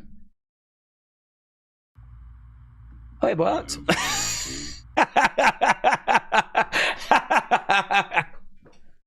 I didn't even have to say what flavour. Let's go. But hang on, what's the boomer saying? What's he saying? Go on, say it again. Are you happy? Oh, I forget my ice cream. How have you been since the loss? Do you feel like you've been forgotten? Do you even remember who you are? Days. Are you happy? How have you been since the loss? Do you remember those toys? I don't know if you ever had them, but they had a little keyboard on, and you could like type in words, and it would like read it out. Like they do it for like preschoolers. In my mind, I'll go, Howdy's sat there with one of them, and he's just punching in words like this, and it's just like the computer's reading it out. Or that's his actual voice, and he's got some serious vocal cord problems. Do you feel like you've been forgotten? Could be one of those. Do you even remember McCain. who you are? Are you happy? Oh my God. How have you? Just a broken record, isn't he? Are you happy? Yeah, I am. Yeah, can we move on? How are you? I'm good.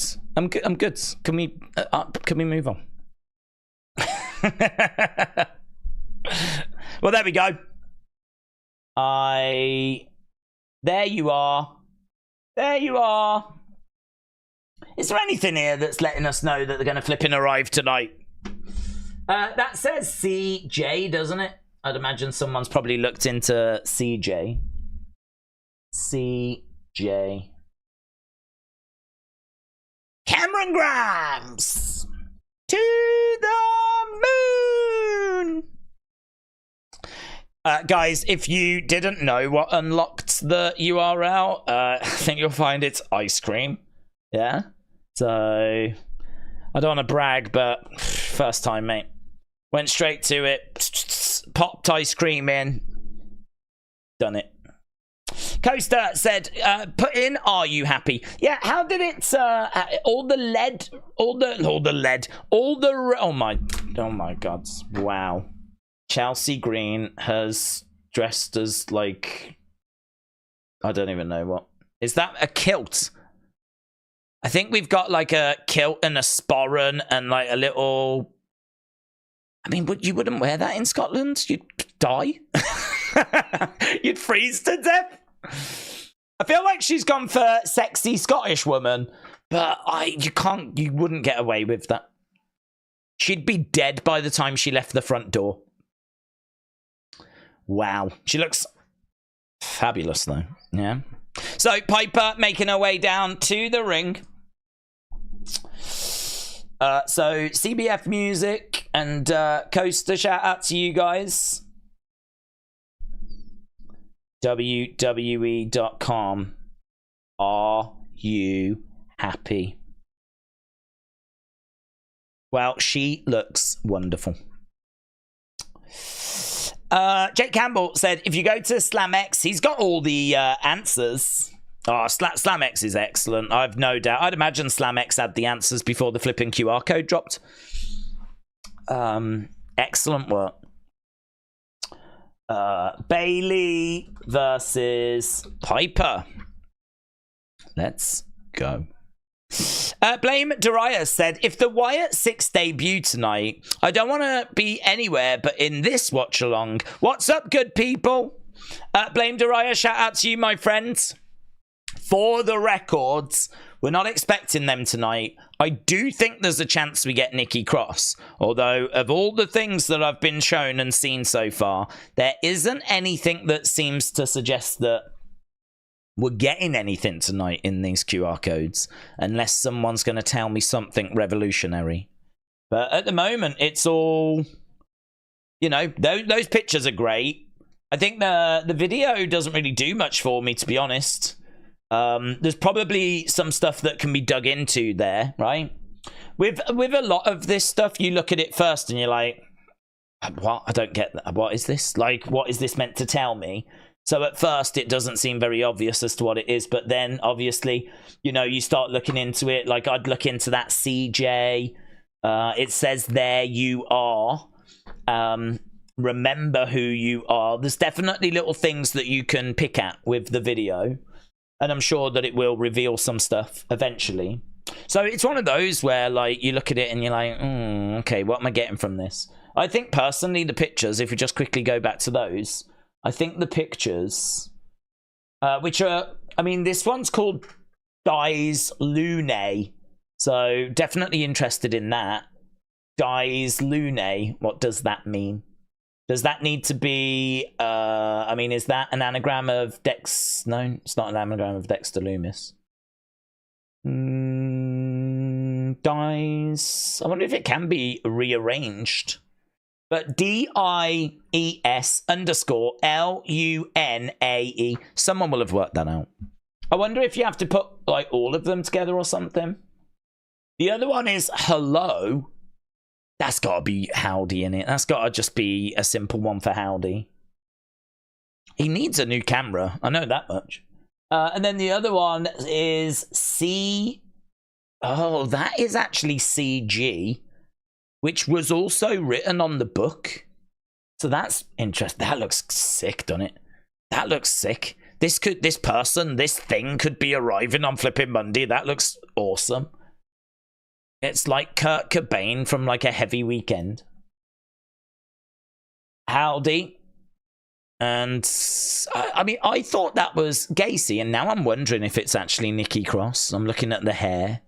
I'm thinking Nikki Cross now. I haven't even looked at these letters. What's all this about? MASS Mass ACRE Massacre 6/17/24. Massacre on Monday, guys. I worked it out. I've worked it out. Jesus Christ. I've worked that out. Like that. Straight on it. I'm basically Columbo.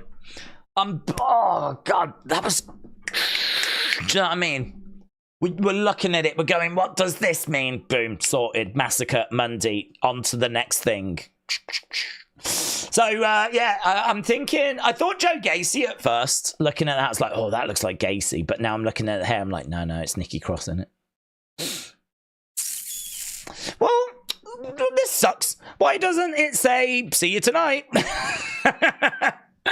Love ya.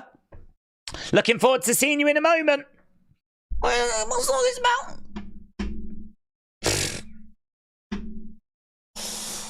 Okay, well, we've got Bayley, we've got Piper.